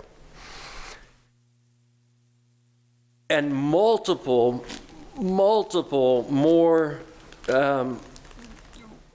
ways which isolated Hillcrest, which led to the four-party agreement, and I worked with Ms. Gaines and Mr. Doggett in Austin, because I'm in Austin, as a liaison, and I feel that that worked well. We got what we needed there. I think we're headed to what we need here in Washington and Coles.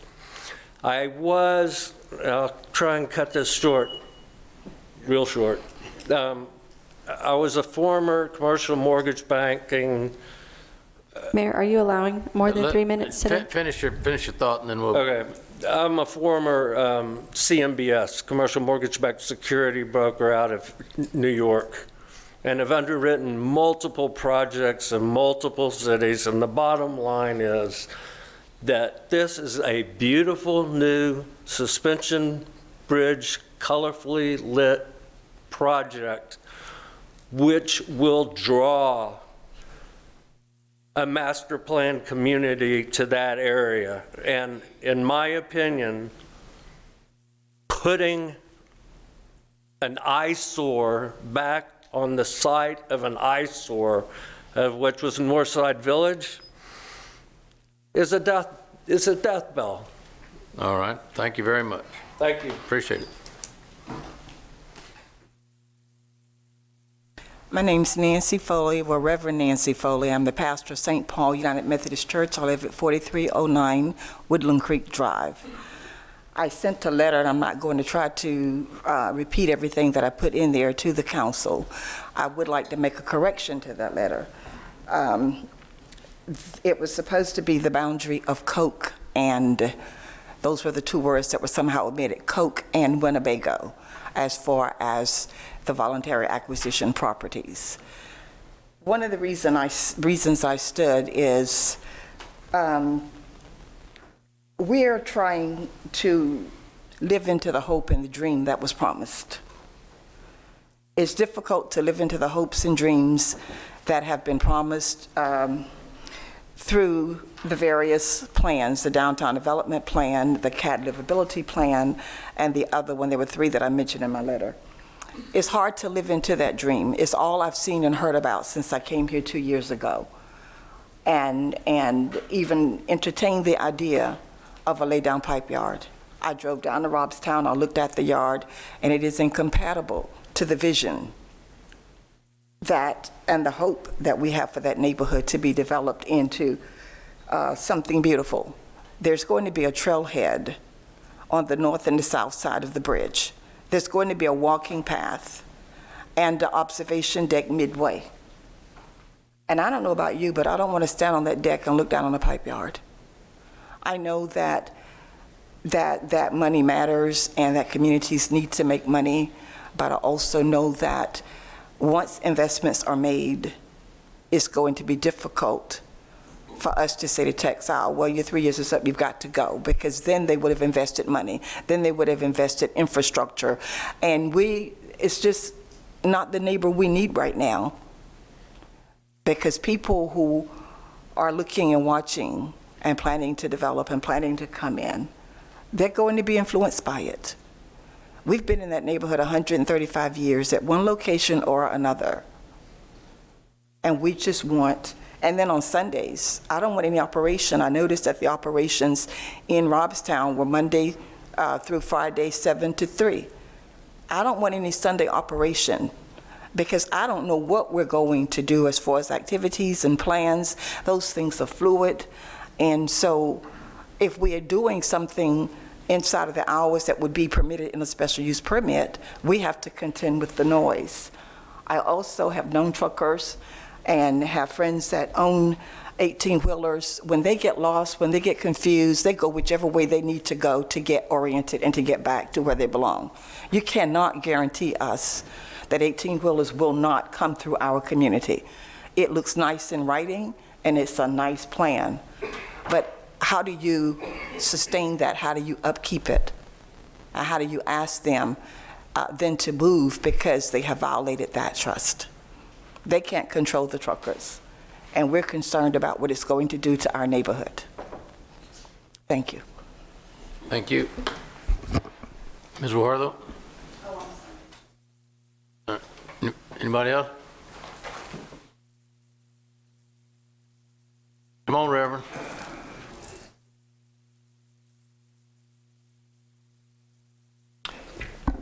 My name is Henry Williams, 2422 Summer Street.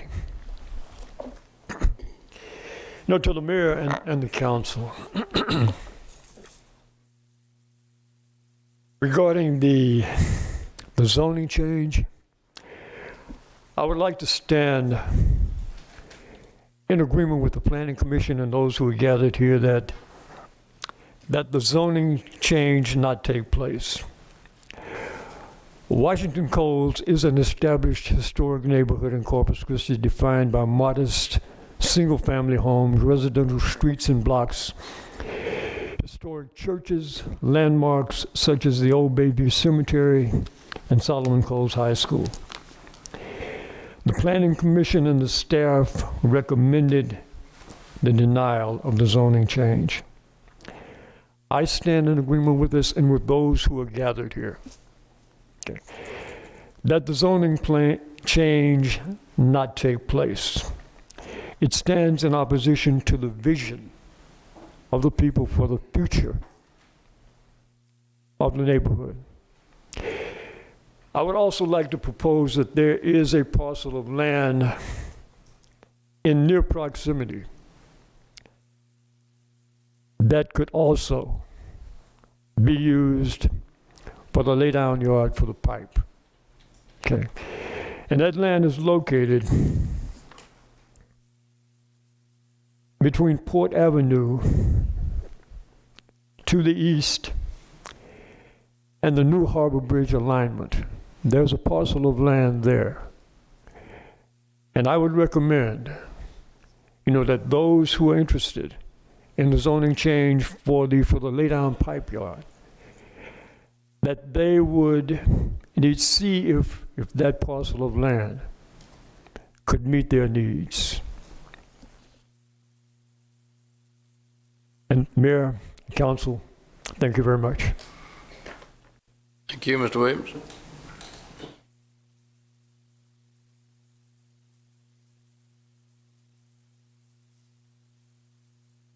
Mayor and Council, excuse me, I am Emil Steve Bolden I, 5602 Palo Verde, P.O. Box 1723, Corpus Christi, Texas.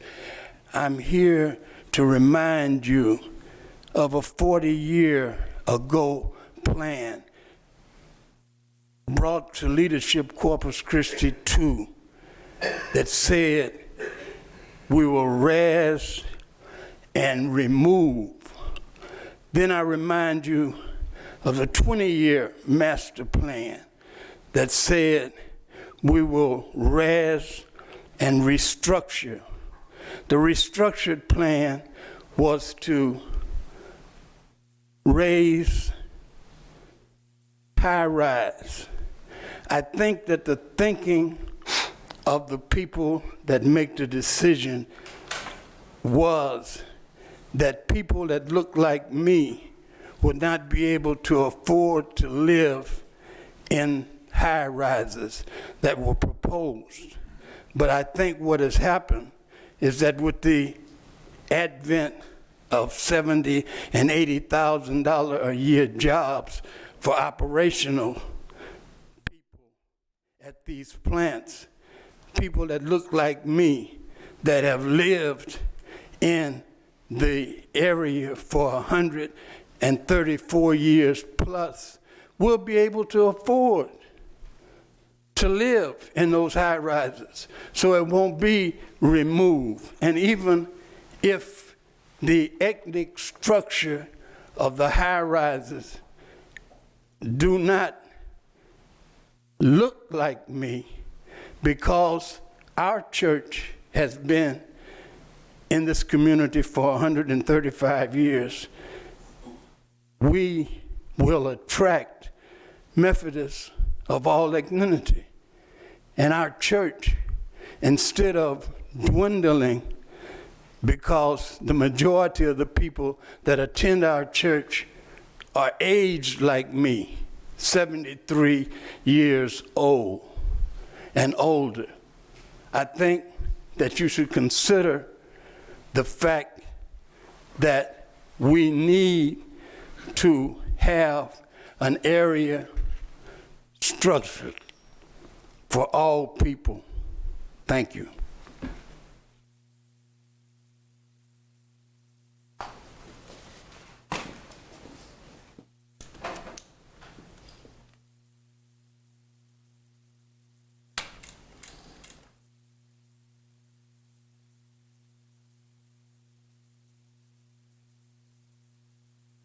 Good afternoon. I'm Esther Moore. St. Paul's is my church. I was there from the building up until now, and I'm 94 years old, and I don't want to see anything happen to our church and our community where it will be destroyed. Just think of this.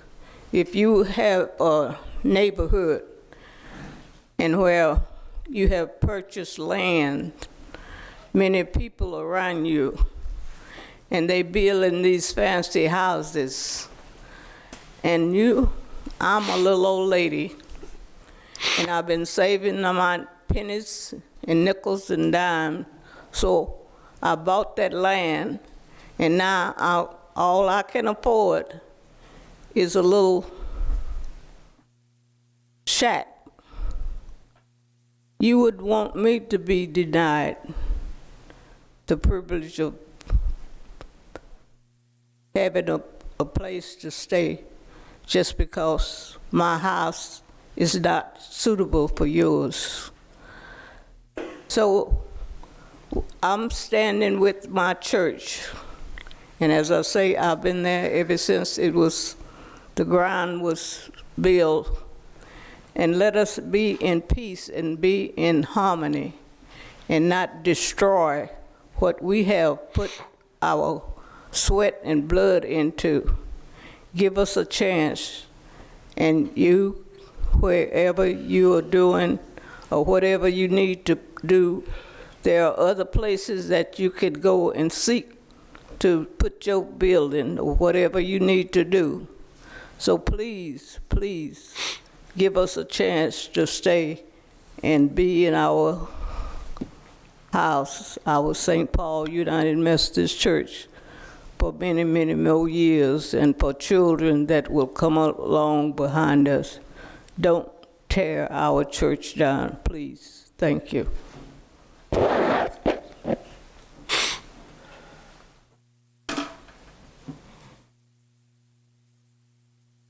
Right across the street.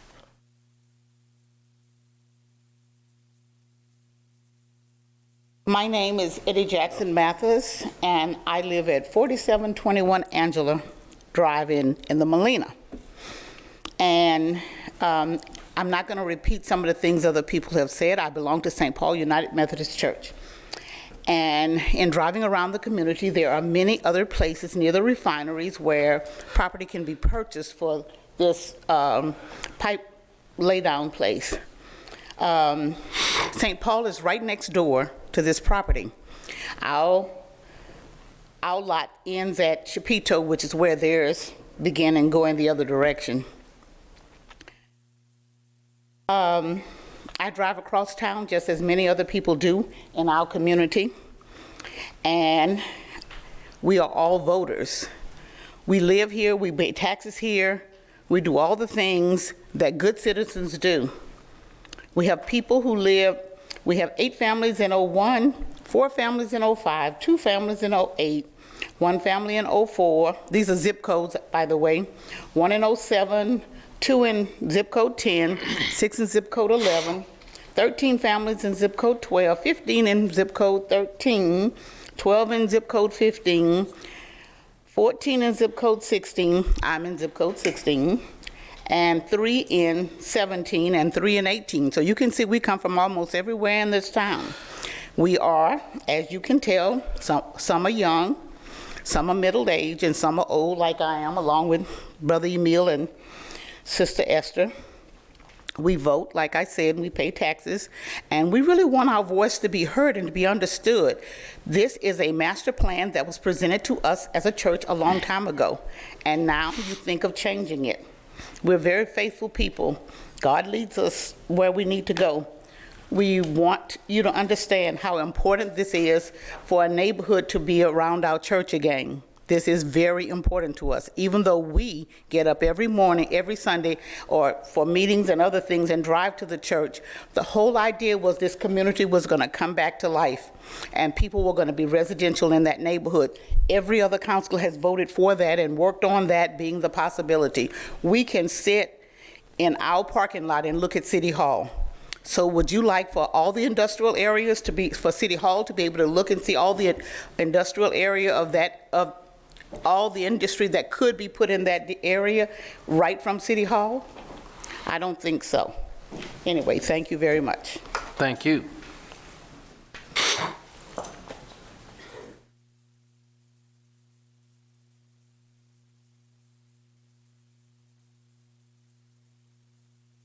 Good afternoon, Mayor, City Council folks.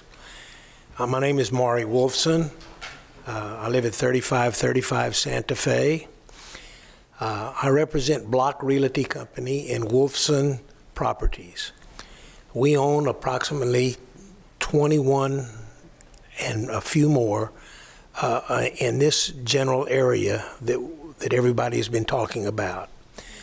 I respectfully request that you vote negative on any change of the zoning. There are many investors that have looked at this area, and once this bridge is complete, as it's done in East Austin, right across from the university, there's a similar type neighborhood in East Austin, and it's being redeveloped as we speak. And I would hope that you would respectfully deny any change or any special permit in this area, and we would be willing to go in with any developer that wants to develop in there. And these lots that we own are all vacant, and we maintain them regularly. And I think that the laying down of a warehouse full of pipe would just deter, and change the zoning would deter any investor from coming in to that area. And I would hope that you would deny this request as the Planning Commission did. And we went into it thoroughly at the Planning Commission meeting. And we hope that you would concur with voting against any zoning change. And I thank you very much. I think this area is ripe to be redeveloped. And there are several things around it now within several blocks that are being redeveloped. And if you would investigate that, I'm sure you would agree. And thank you very much for your time. Thank you, sir. Anyone else?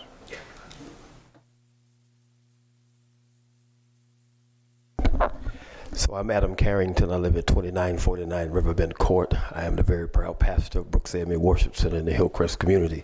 I've had an opportunity to drive that neighborhood several times, and my co-pastor and friend, Pastor Foley, her playground is right next to the area that you're talking about rezoning. If you rezone the area, you tell her that she has no vision to expand. And why would you do that for a church in that area? When I first looked at it, I thought maybe a temporary permit will be okay, but now that all the information that has come out and me talking to Pastor Foley and all of the members of St. Paul, it is better not to have it at all. And I ask that you will reconsider and put that lay down yard in another place, or at least exhaust all of your opportunities before you even consider that area. So I am totally against rezoning that area as of right now or any other time, and ask that you would go and find another place. I understand the need for a pipe lay down yard, but it doesn't have to be in that area. Thank you very much for your time. Thank you, sir.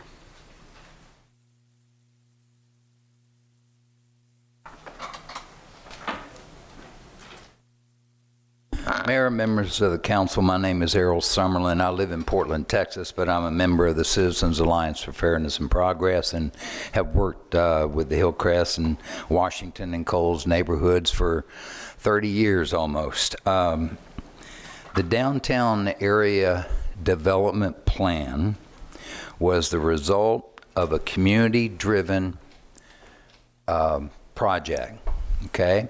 Hundreds of thousands of dollars were spent developing that plan. On March 20th and March 27th of just last year, council members McComb, Garza, Guajardo, Hunter, Molina, and Smith all voted on first and second readings, although Ms. Guajardo voted nay on the first reading. She ultimately voted yes on the second reading. Why is that? Because the downtown urban development, or the downtown area development plan, was put together by an enormous number of advisory members, including Reverend Williams, but bankers and real estate lawyers and developers. Everyone was involved in putting that plan together, and y'all voted and passed it. Now, the planning and zoning, and let me go on to say that that plan is also being relied on by TxDOT. TxDOT has $6 million in mitigation funds for parks. And the Booker T. Washington School is where they're going to put one of these beautiful historical parks, okay? It's part of all the livability plan, but it's also part of their mitigation plan. The Planning and Zoning Commission were spot on. The staff were spot on. This is a lay-down yard, whether it be a special permit or not, is just not compatible with the vision for that area. And once you let them in, you can't get them back out. There's already enough movement of equipment and manpower with the construction of the bridge. There's already enough noise and dust and already enough disruption. Why add to that? Thank you. Thank you, sir. Anyone else? In support of or in opposition to item 20? Item 20. Dr. Scott. Dr. Scott, this is item 20. Is that what you want to speak to? That's item 20. All right.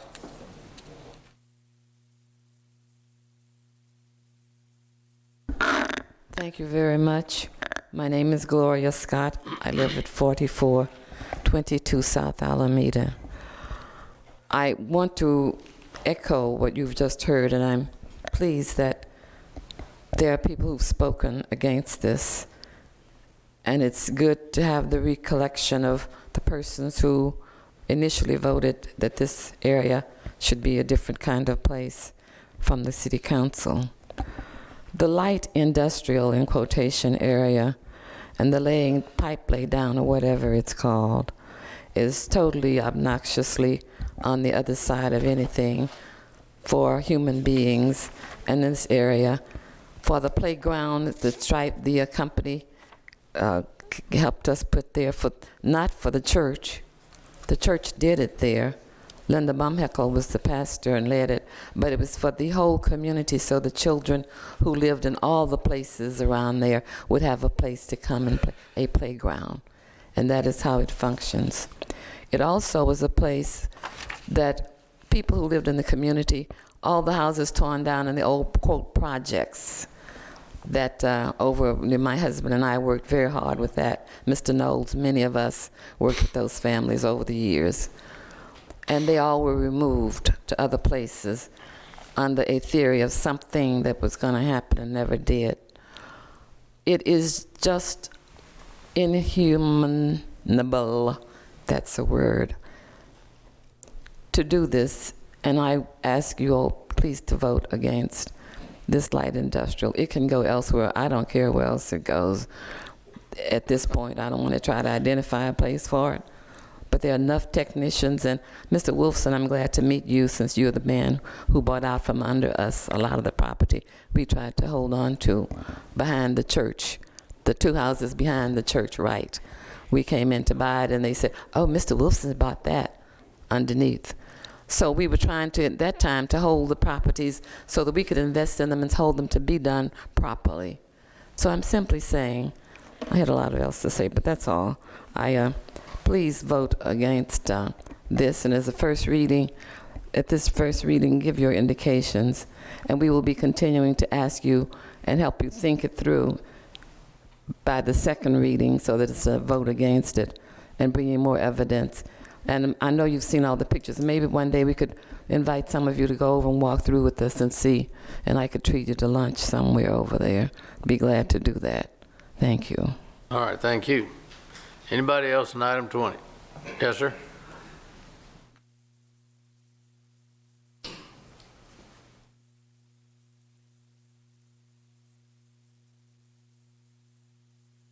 Hi, my name is, excuse me, Chris Cam. I'm the president of Textile, the company that would hope to come in and put a facility in there. Members of the council, I just want to say we sincerely appreciate you considering this, and I also want to say that we're a private family-owned company. We really do care about the areas that we go into. We're going to invest a lot of money, create a lot of jobs in there, and we will pay very close attention to the considerations of the city and of the community. And to the members of the community, we're not just a faceless company here. We have a lot of really great people that work for us. I honestly believe that having us in there, we're going to be wonderful neighbors. You're going to know us. You're going to know our general manager. You're going to have somebody you can call if there's a problem. We're not just coming in there to just do whatever we need to do. You should see. Sir, you need to address the council, okay, please. I apologize. It's our protocol. They can see you, though. Okay, well, I apologize for that, but it is the truth, and I really think we're going to do great things for not only the city of Corpus, but also the area down there. Thank you very much.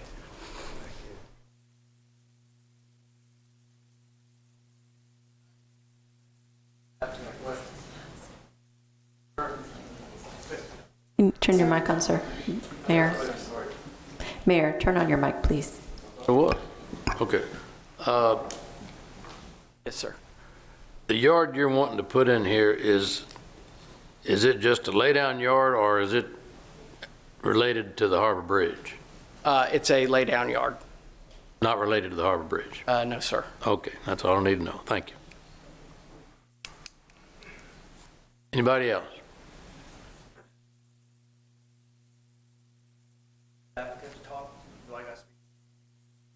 Are you representing the applicant or the? Applicant. What, come on down now. What, do I have 3 minutes, or am I going to be able to talk? Oh, you got 3 minutes like everybody else. It was not a public hearing, so you get a chance just to come on down. George Clower, P.O. Box 2525. Thank y'all for your time today. I just want to let y'all know that the proposed use is for a laydown yard. And I know I have 3 minutes, so I'll be quick. We have been working with staff on the special permit. Now, going back to day one, we never walked into this zoning case thanking for an IL. We always were trying to get a special permit. Now, a couple of things we would like that we've addressed with staff that I haven't gotten response back was they are limiting us to steel pipe only. We have requested that it be steel pipe and non-hazardous bulk items that are related to the steel pipe that go along with the steel pipe. As far as the time limit, they are asking for 3 years that start on the day of approval. We would like to try and get, if you are agreeable to it, 5 years from the issuance of a C of O. The 3 years, once we get that approved, it's going to take us a year down the road before we get this thing up and running, get the yard stabilized, built, permits, everything. Now, far as I know the church is concerned about the 18-wheelers. Textile is in a position to have people at their gates directing trucks to ensure trucks only go north onto Alameda or onto Sam Rankin back toward Port Avenue. So they will be able to monitor trucks leaving the facility. So we won't need to worry about the trucks going south to Chipito. Again, their drivers and their company do not want the 18-wheelers going through neighborhoods. There again, that is another reason why we chose this site, because of the back door to the port. The problem with finding a site like this is finding an industrial site that is out of the way of a neighborhood or keeping them off residential streets, i.e. Alameda, Staples, Everhart, Custorus. You know, there's land probably way out Weber, but one, it's too small. Second, we don't want the trucks going all the way to the south side of town and then coming all the way back to get onto 37. So with this proximity to the property, they can get on to Sam Rankin, get to Port Street, and get back up to 37 to go where they need to go, being to Robstown or to George West. Far as the property, you know, the owner's going to, well, if they acquire the property, they're going to make a significant investment to the property, which not only is going to mean improvements to the area, but it's going to put the property back on the tax rolls at a much higher value. Right now, the property's on the tax rolls at, I believe, $90,000 and $2,400 in taxes. With this investment, it's going to increase the value, create attached space, and help increase values in that neighborhood. Now, far as, you know, well, guess I'm done. Thank you for your time. Thank you. Anyone else? Going once? All right, well, don't see any comments on the, well, it's not a public hearing, but I'll just close the public comment. Mr. Roy?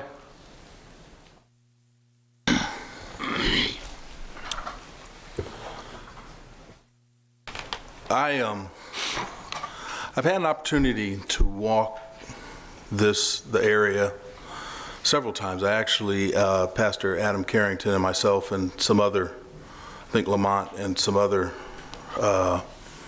residents or people, we actually went out and drove the area. I want to go back and just kind of recap a few things, especially because your recommendation originally was to not approve the project. And it was at that time, myself being appointed to council in 2018, and since this was voted on in March of 2018 prior to my joining, I wasn't aware of the plan that was put in place. And I talked to some of the council members, and we understand that it was basically put in with the downtown management district. I say all that because I've also talked to some, last week I had a meeting in Commissioner Vaughn's office and several of the council members, we met on some other issues related to the area. I want to ask one question of the community, just for my understanding. How many of you right now that are here present live in the Washington Coles area, or Hillcrest, that actually reside there now?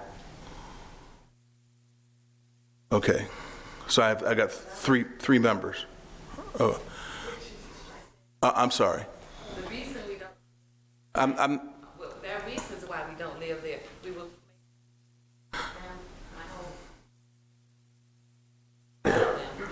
Yeah. All right, let's just. I asked that question for another reason. It wasn't whether or not why you had to move, but we went around and we looked at a lot of the things that were planned or under that $6.1 million, where the people had aspirations to do some things.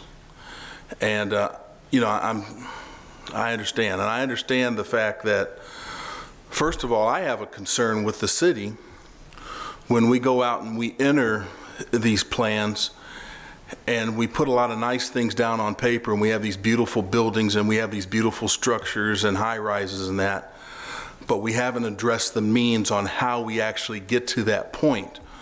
You know, you can show a lot of things on paper, whether it's a private venture or if it's a public venture or a combination. But sometimes I think it misleads the community when we go out and we show these elaborate plans and there's no means of how you're going to come to be able to act upon those plans. I don't think the idea of saying we can conceive something is necessarily enough to actually put it into action. You know, I worry about that being the council member for District 1 when we take a look at North Beach. A lot of people have taken a look at some of the ideas that we have in North Beach, and we have to make sure we understand what is reality and how long does it take to get to that point. But I understand the community's concern. I also understand the situation where I want to make sure everybody understands we are not changing this area to we're simply there. We're asking, or we recommended, to have a special permit. It still stays as its same designation. That 3 years that you recommended, even though you didn't agree, but you went back and did the work, I think that 3 years stands. The mindset behind some of the council members, or our ideal, was that there's not going to be anything done with that land or anything within that 3-year period. But then I do understand the concern that you've got a church that has a playground and it butts up right against there. So we're looking at all those things. And at the end of the day, this is a tough decision.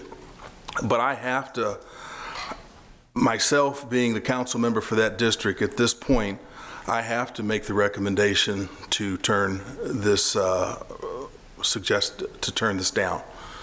And at this point, agree, going back to the original recommendation of the Planning Commission. So that's where I'm at with this. Thank you. Mr. Barrera? Go back to the... Sir, Mayor. Wait a minute. Did you make a motion? I didn't make a motion. If any other council member has anything additional to say, what I'm basically saying is at this point, I am not recommending that we put a special provision in for this property and that we leave it to where what it was designated. Okay, Mr. Garza?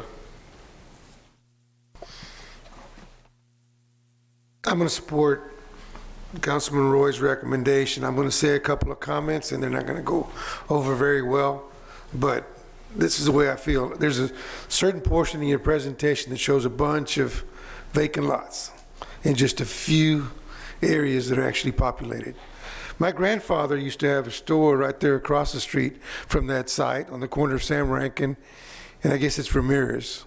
For a lot of years, dating back, my grandfather was Manuel Garza, MC Garza and Sons was that store right across the street. Before they built Northside Manor, there was a boarding house right there on that site. And again, so I'm well familiar with that area. My grandparents used to live in Hillcrest, and they sold their house to Citgo, thinking probably 30, 35 years ago, when they started coming out and buying there close to refineries. And so I'm well familiar with the area. I know exactly what the history is. I know what the ethnic makeup's been. I know exactly what the current condition is. I have not invested any dollars in Hillcrest or in Washington Coast because I could not see that area, quite frankly, my own view. And just to kind of echo the mayor's comments, is that it's highly unlikely that area will come back to be a highly dense residential area. If you look at that area right now, and you look down toward where the tanks are for the some of the ports activity, and it goes right across where the wastewater plant is, it's not likely that you're going to see some big old huge high rises in the future, anytime in the near future. I mean, 50 years after I pass away, I mean, something may be totally different. Somebody may see something out there. Mr. Wilson, I'm also familiar with you and your properties and all the rentals that you've had in the area and how long they've been in existence. And one of the reasons I didn't invest in the area is because I didn't feel like just buying something and just sitting on it and offering it a reduced rent. Housing in that area would have to require some maximum investment in order to be able to provide standard housing, not substandard housing, but decent housing. And so in residential in that area is not going to come back in the form of single family homes. It would require some either tax credit type project, which would have to come from some of the developers, which right now I've been schooled and I've been told is not going to come because of the close proximity to the port and to the industry, to the refineries, and that's not an area that's suitable for good, healthy living. Having said that, I'm going to support I would have possibly considered supporting the special permit, but I'm going to support Councilman Roy. But I will say this about the project and the laydown yard and what it could have meant to the area. I was on the Planning Commission when we had a request for a storage unit over there off of Via Drive and Leopard.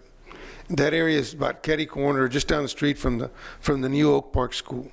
And some people didn't want it because they wanted to come back and they wanted residential in the area. They wanted the area to get residentially strong again in order to support the churches, in order to support the schools. But that doesn't happen in older areas. Redevelopment occurs in a totally different manner than new greenfield development.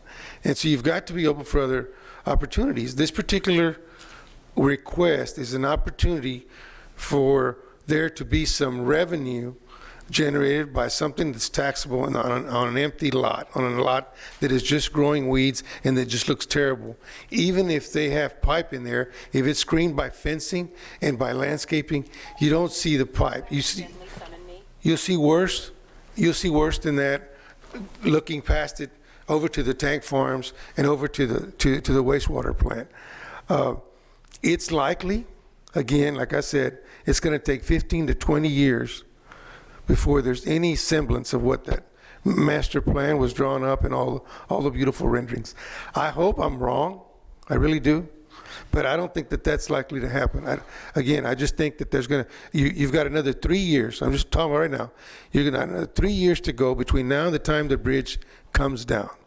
After that bridge comes down, they're going to need to either figure out how they're going to change 37 and change it into Parkway, and that's going to take another while in order for TxDOT to figure out how they're going to redevelop 37. So the area that you see connected to, and by the way, I invested, I bought, and I live in Atlantic Lofts. So I live on Winnebago. Winnebago is one of the streets that's right in that area. So I'm not far from that area, and I'd love to see all the vision that you've seen on paper, that you've talked about, that you'd love to see. But the reality is that there's not a high percentage that's actually going to happen. And I really don't think it's going to happen in the next 15 to 20 years. And for 5 years, if a 5-year special permit was granted For 5 years, you'd at least have that one piece of vacant property being screened, being looked at, and being taken care of. And if the rest of it around it developed in any kind of fashion, then it would be because that one track actually would look more attractive than it does right now. And that's just my comments, and that's my feelings. Thank you. Okay, Mr. Hernandez?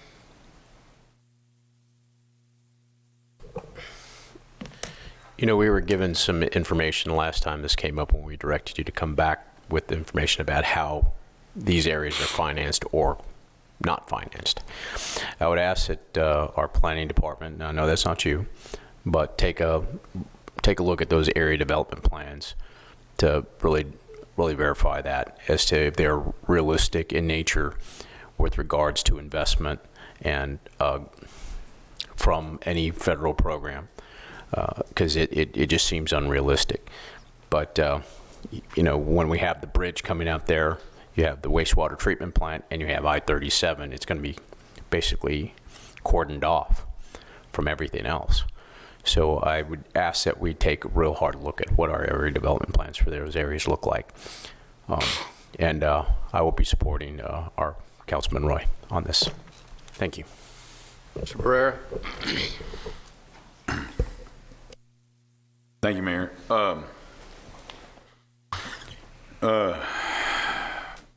You know, my grandparents had a home in the area. My grandparents had a home in the area. I was a scoutmaster, in fact, I guess for 6 years at Holy Cross. I'm quite familiar with the area. You know, I was active in that area. I went to school on the other side of the bridge at Sacred Heart, which my grandfather helped to construct. So I'm quite familiar with the area. Unfortunately, part of the reason that I'm not a scoutmaster in there anymore is because there's not any children out there. And what's happened is, as industry obviously has creeped forward, I had an aunt that lived on Cenizo Street, and she sold her property to Citgo many years ago. And in fact, I think I remember, you know, with Sylvia working at some of those projects out there with some of those kids, and our supporters were all the industry out there. I do believe that if this property owner or this prospective property owner to come in, they would be good neighbors, as most of those have also been good neighbors as well, to provide, you know, sponsorship opportunities for the church. I'm not speaking for them, but that's been my experience, because I know when we had the Scout Hut at Holy Cross, those are the people that we went to. So I do, just like with Councilman Roy, agree that when we put together these plans, that we need to be able to have something realistic in mind so as not to raise the expectations and the hopes of the community. Once again, I've been there and I've got roots out there, but however, I go back to, well, let me ask, I know there, as far as I've asked this question before, are there any developers that have expressed interest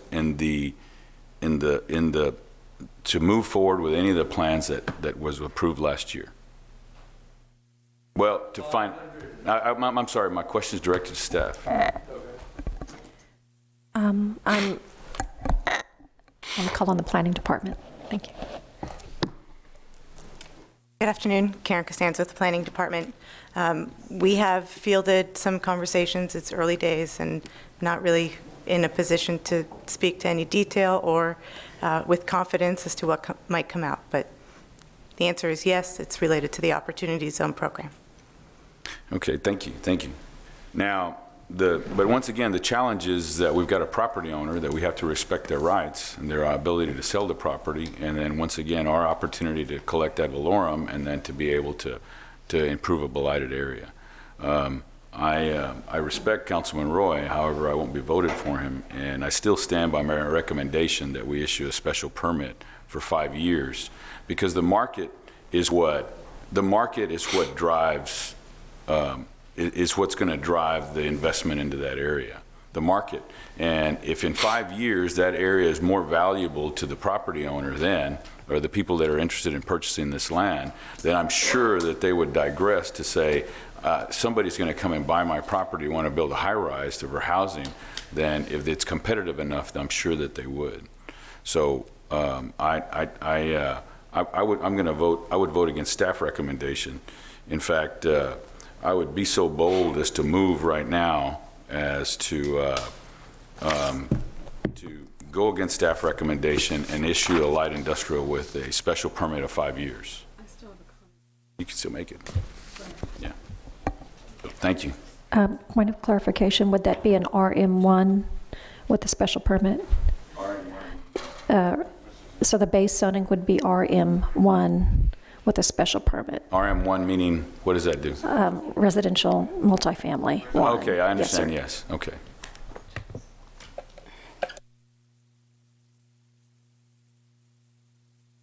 Okay, Ms. Warthope. Thank you. So I think we easily forget that there was money, there were resources, there was time involved in a plan put together by a department that's what they do. I'm not an expert in what some piece of land should be, because we all logically know that it's going to pull in, and respectfully I say this, anything, I mean, a number of things could pull in, a revenue stream there. And I respect the applicant as well, because I understand your business is business. But ours is business as well. But of course, people always come first. And for me, we have a process in place. And that process costs you all a lot of money, because it's our tax dollars that pay for the preparation of what that vision could be. And I do believe in that vision, and I don't necessarily think anyone sitting up here could say it's going to take 5, 10, 15, 20 years. We don't know that. I spoke to a developer who invests millions of dollars, and he said absolutely there would be, this is something that developers could be interested in, private monies. And no, they wouldn't be high-rises and, fancy patios, but maybe they would be homes that would attract the hospitality sector that is going to be right there connected, to our downtown. So I think the vision that exists for a reason. None of us can predict what's going to happen, but I can't sit here and say that vision is wrong just because of the area of town it's in, or because there's a wastewater treatment plant. We have a wastewater treatment plant out on the island, and it is 900 feet away from property, and not one house. Whitecap is full of homes, 900 feet. So, again, this all goes, it doesn't go back to who's right and who's wrong. It goes back to there's a plan. And so if the question is, we don't trust the plan, well, then let's go visit with the department head and let's sit down with them and see what part of the plan we don't understand or how they came up with it. But for me, I'm going with the plan, because it's our business to sit up here and make policy, not make plans, for the most part. So I appreciate everybody's effort, and I appreciate the applicant, and I don't mean, I wish that we could have a perfect place for you, because I was a small business owner. I mean, I'm not sure how large your business is, but I understand where you are, and this is very difficult. But because that plan, if that plan did not exist, it'd be a completely different story for me. Thank you. All right, Mr. Roy. One of the things I would like to do is I'd like to apologize to the residents or those that have been involved in the Hillcrest and the Washington Coles area, because it's just like what Councilman Guajardo said. When we set an expectation by going through and doing these plans, and if the plans die or whatever the case is, if we are out there giving false hope to someone, that's a dangerous thing. And you know, there's your neighborhood is a very personal and it's a very emotional thing. But I will tell you right now, on at least my watch, we will not be in the business of giving people false hope. And again, I apologize for that. Thank you. All right, there's a motion on the floor. It hadn't been seconded. No, well, now you listen, the motion, you need to listen to what the motion is, because the motion is to approve the permit. That's the motion, but there hadn't been a second. So if I don't hear a second, then the motion dies for lack of second. And if you don't get a motion, then the item is dead, or you get a motion to deny. Is that correct? Well, does anybody else have a motion? Well, no. If there's no motion, the item doesn't, it just dies, because there's nothing to pass. Well, we would just have, there could be a motion just to approve Planning Commission and staff's recommendation. Is that what you wanted? I'm just asking, does anybody want to do anything? Or Nobody's unless nobody wants to do anything. Rudy Okay, made so a no motion. action. Rudy made Roland made a motion, but we didn't get a second. Correct, so there's nothing. So nobody wants to do that. Right. What does somebody want to do, or Rebecca, just going to die? I'm sorry, Go. Rebecca, what was the, I guess if we are going to make a motion, it would be for staff's recommendation to... You have, the one option was the one that just failed, which was to go with an RM1 SP with a special permit, right? The other option would be to go with the applicant's request and give them the IL, but that would take a 3/4 vote. And your other option would be to go with Planning Commission and staff's recommendation, which is denial. So you can deny the applicant's request, or you can go with the applicant's request at this point. I'm going to make a motion that we follow staff's recommendation to deny. Okay. Is that clear? All right, is there a second? All right, there's a second. Any further discussion? If not, we can make a voice vote. Do you want a roll call vote? It's up to you. You want a roll call? Okay. So we're going to do a roll call vote, and it's to deny, to a motion supporting Planning Commission and staff's recommendation to deny. Mayor McComb? Aye. Council members Barrera? No. Garza? Aye. Guajardo? Aye. Hernandez? Aye. Hunter? Okay. Molina? Aye. Roy? Aye. And Smith? Aye. Motion carries. So the ordinance passes. Okay. No. The ordinance failed. Gosh, sorry. I'm sorry. That's right. My mistake.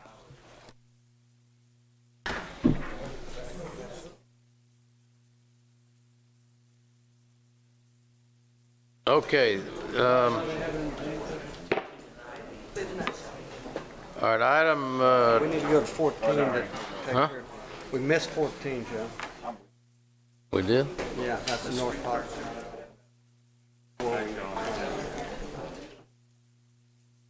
Thank you very much.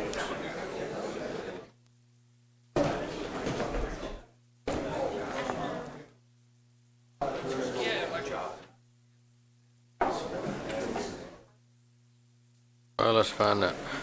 All right, Ms. Worth, help me here on item 14. You were just notifying us of a future meeting of the North Padre Island Development Corporation, or is there any action on that? There's no action. It's a preview of that meeting. The agenda's provided, and you can take a look. If there's anything you would like changed, you can let us know, but it was really just for comment. We're not having the meeting today. It's next week. No, I'm wrong.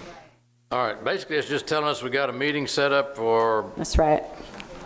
For the 23rd, and that's what the agenda looks like and the materials will look like for that meeting.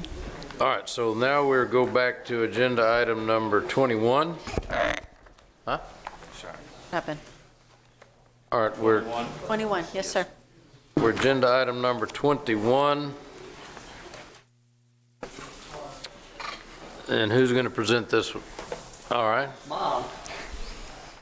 Good afternoon, Mayor and Council members. Arlene Medrano, Business Liaison.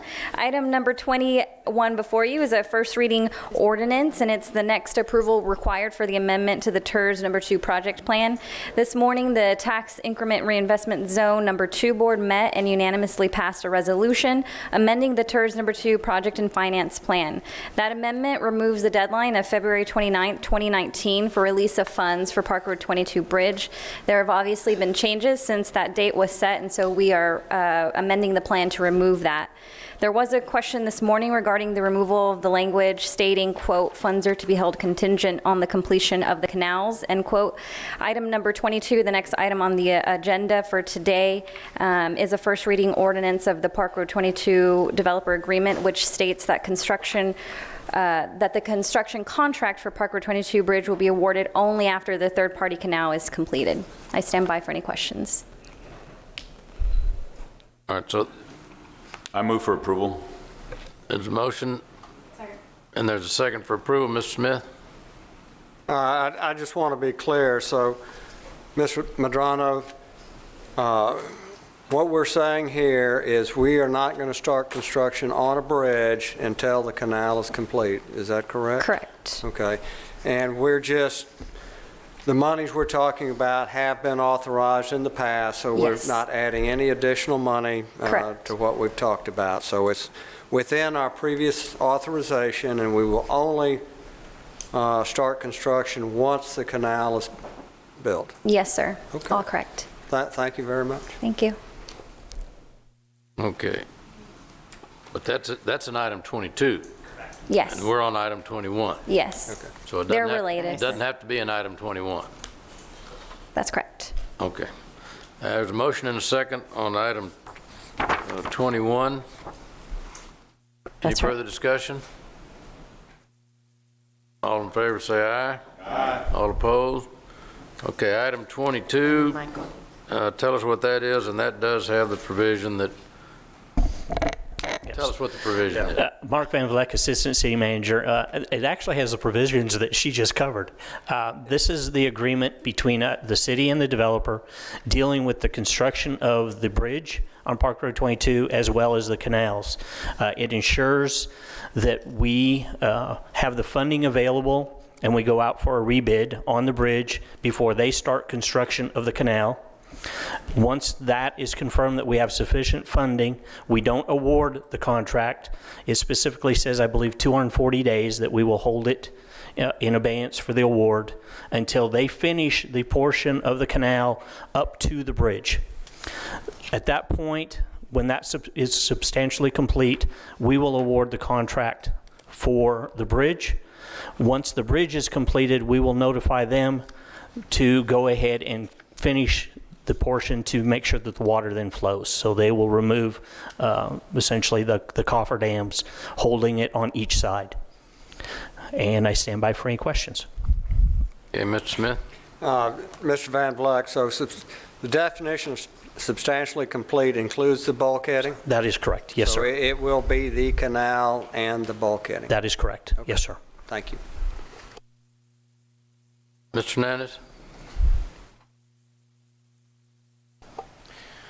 Okay, just for clarification, the original amount for this bridge was $1.5 million under a bond in 2004. Is that right? I believe that's correct.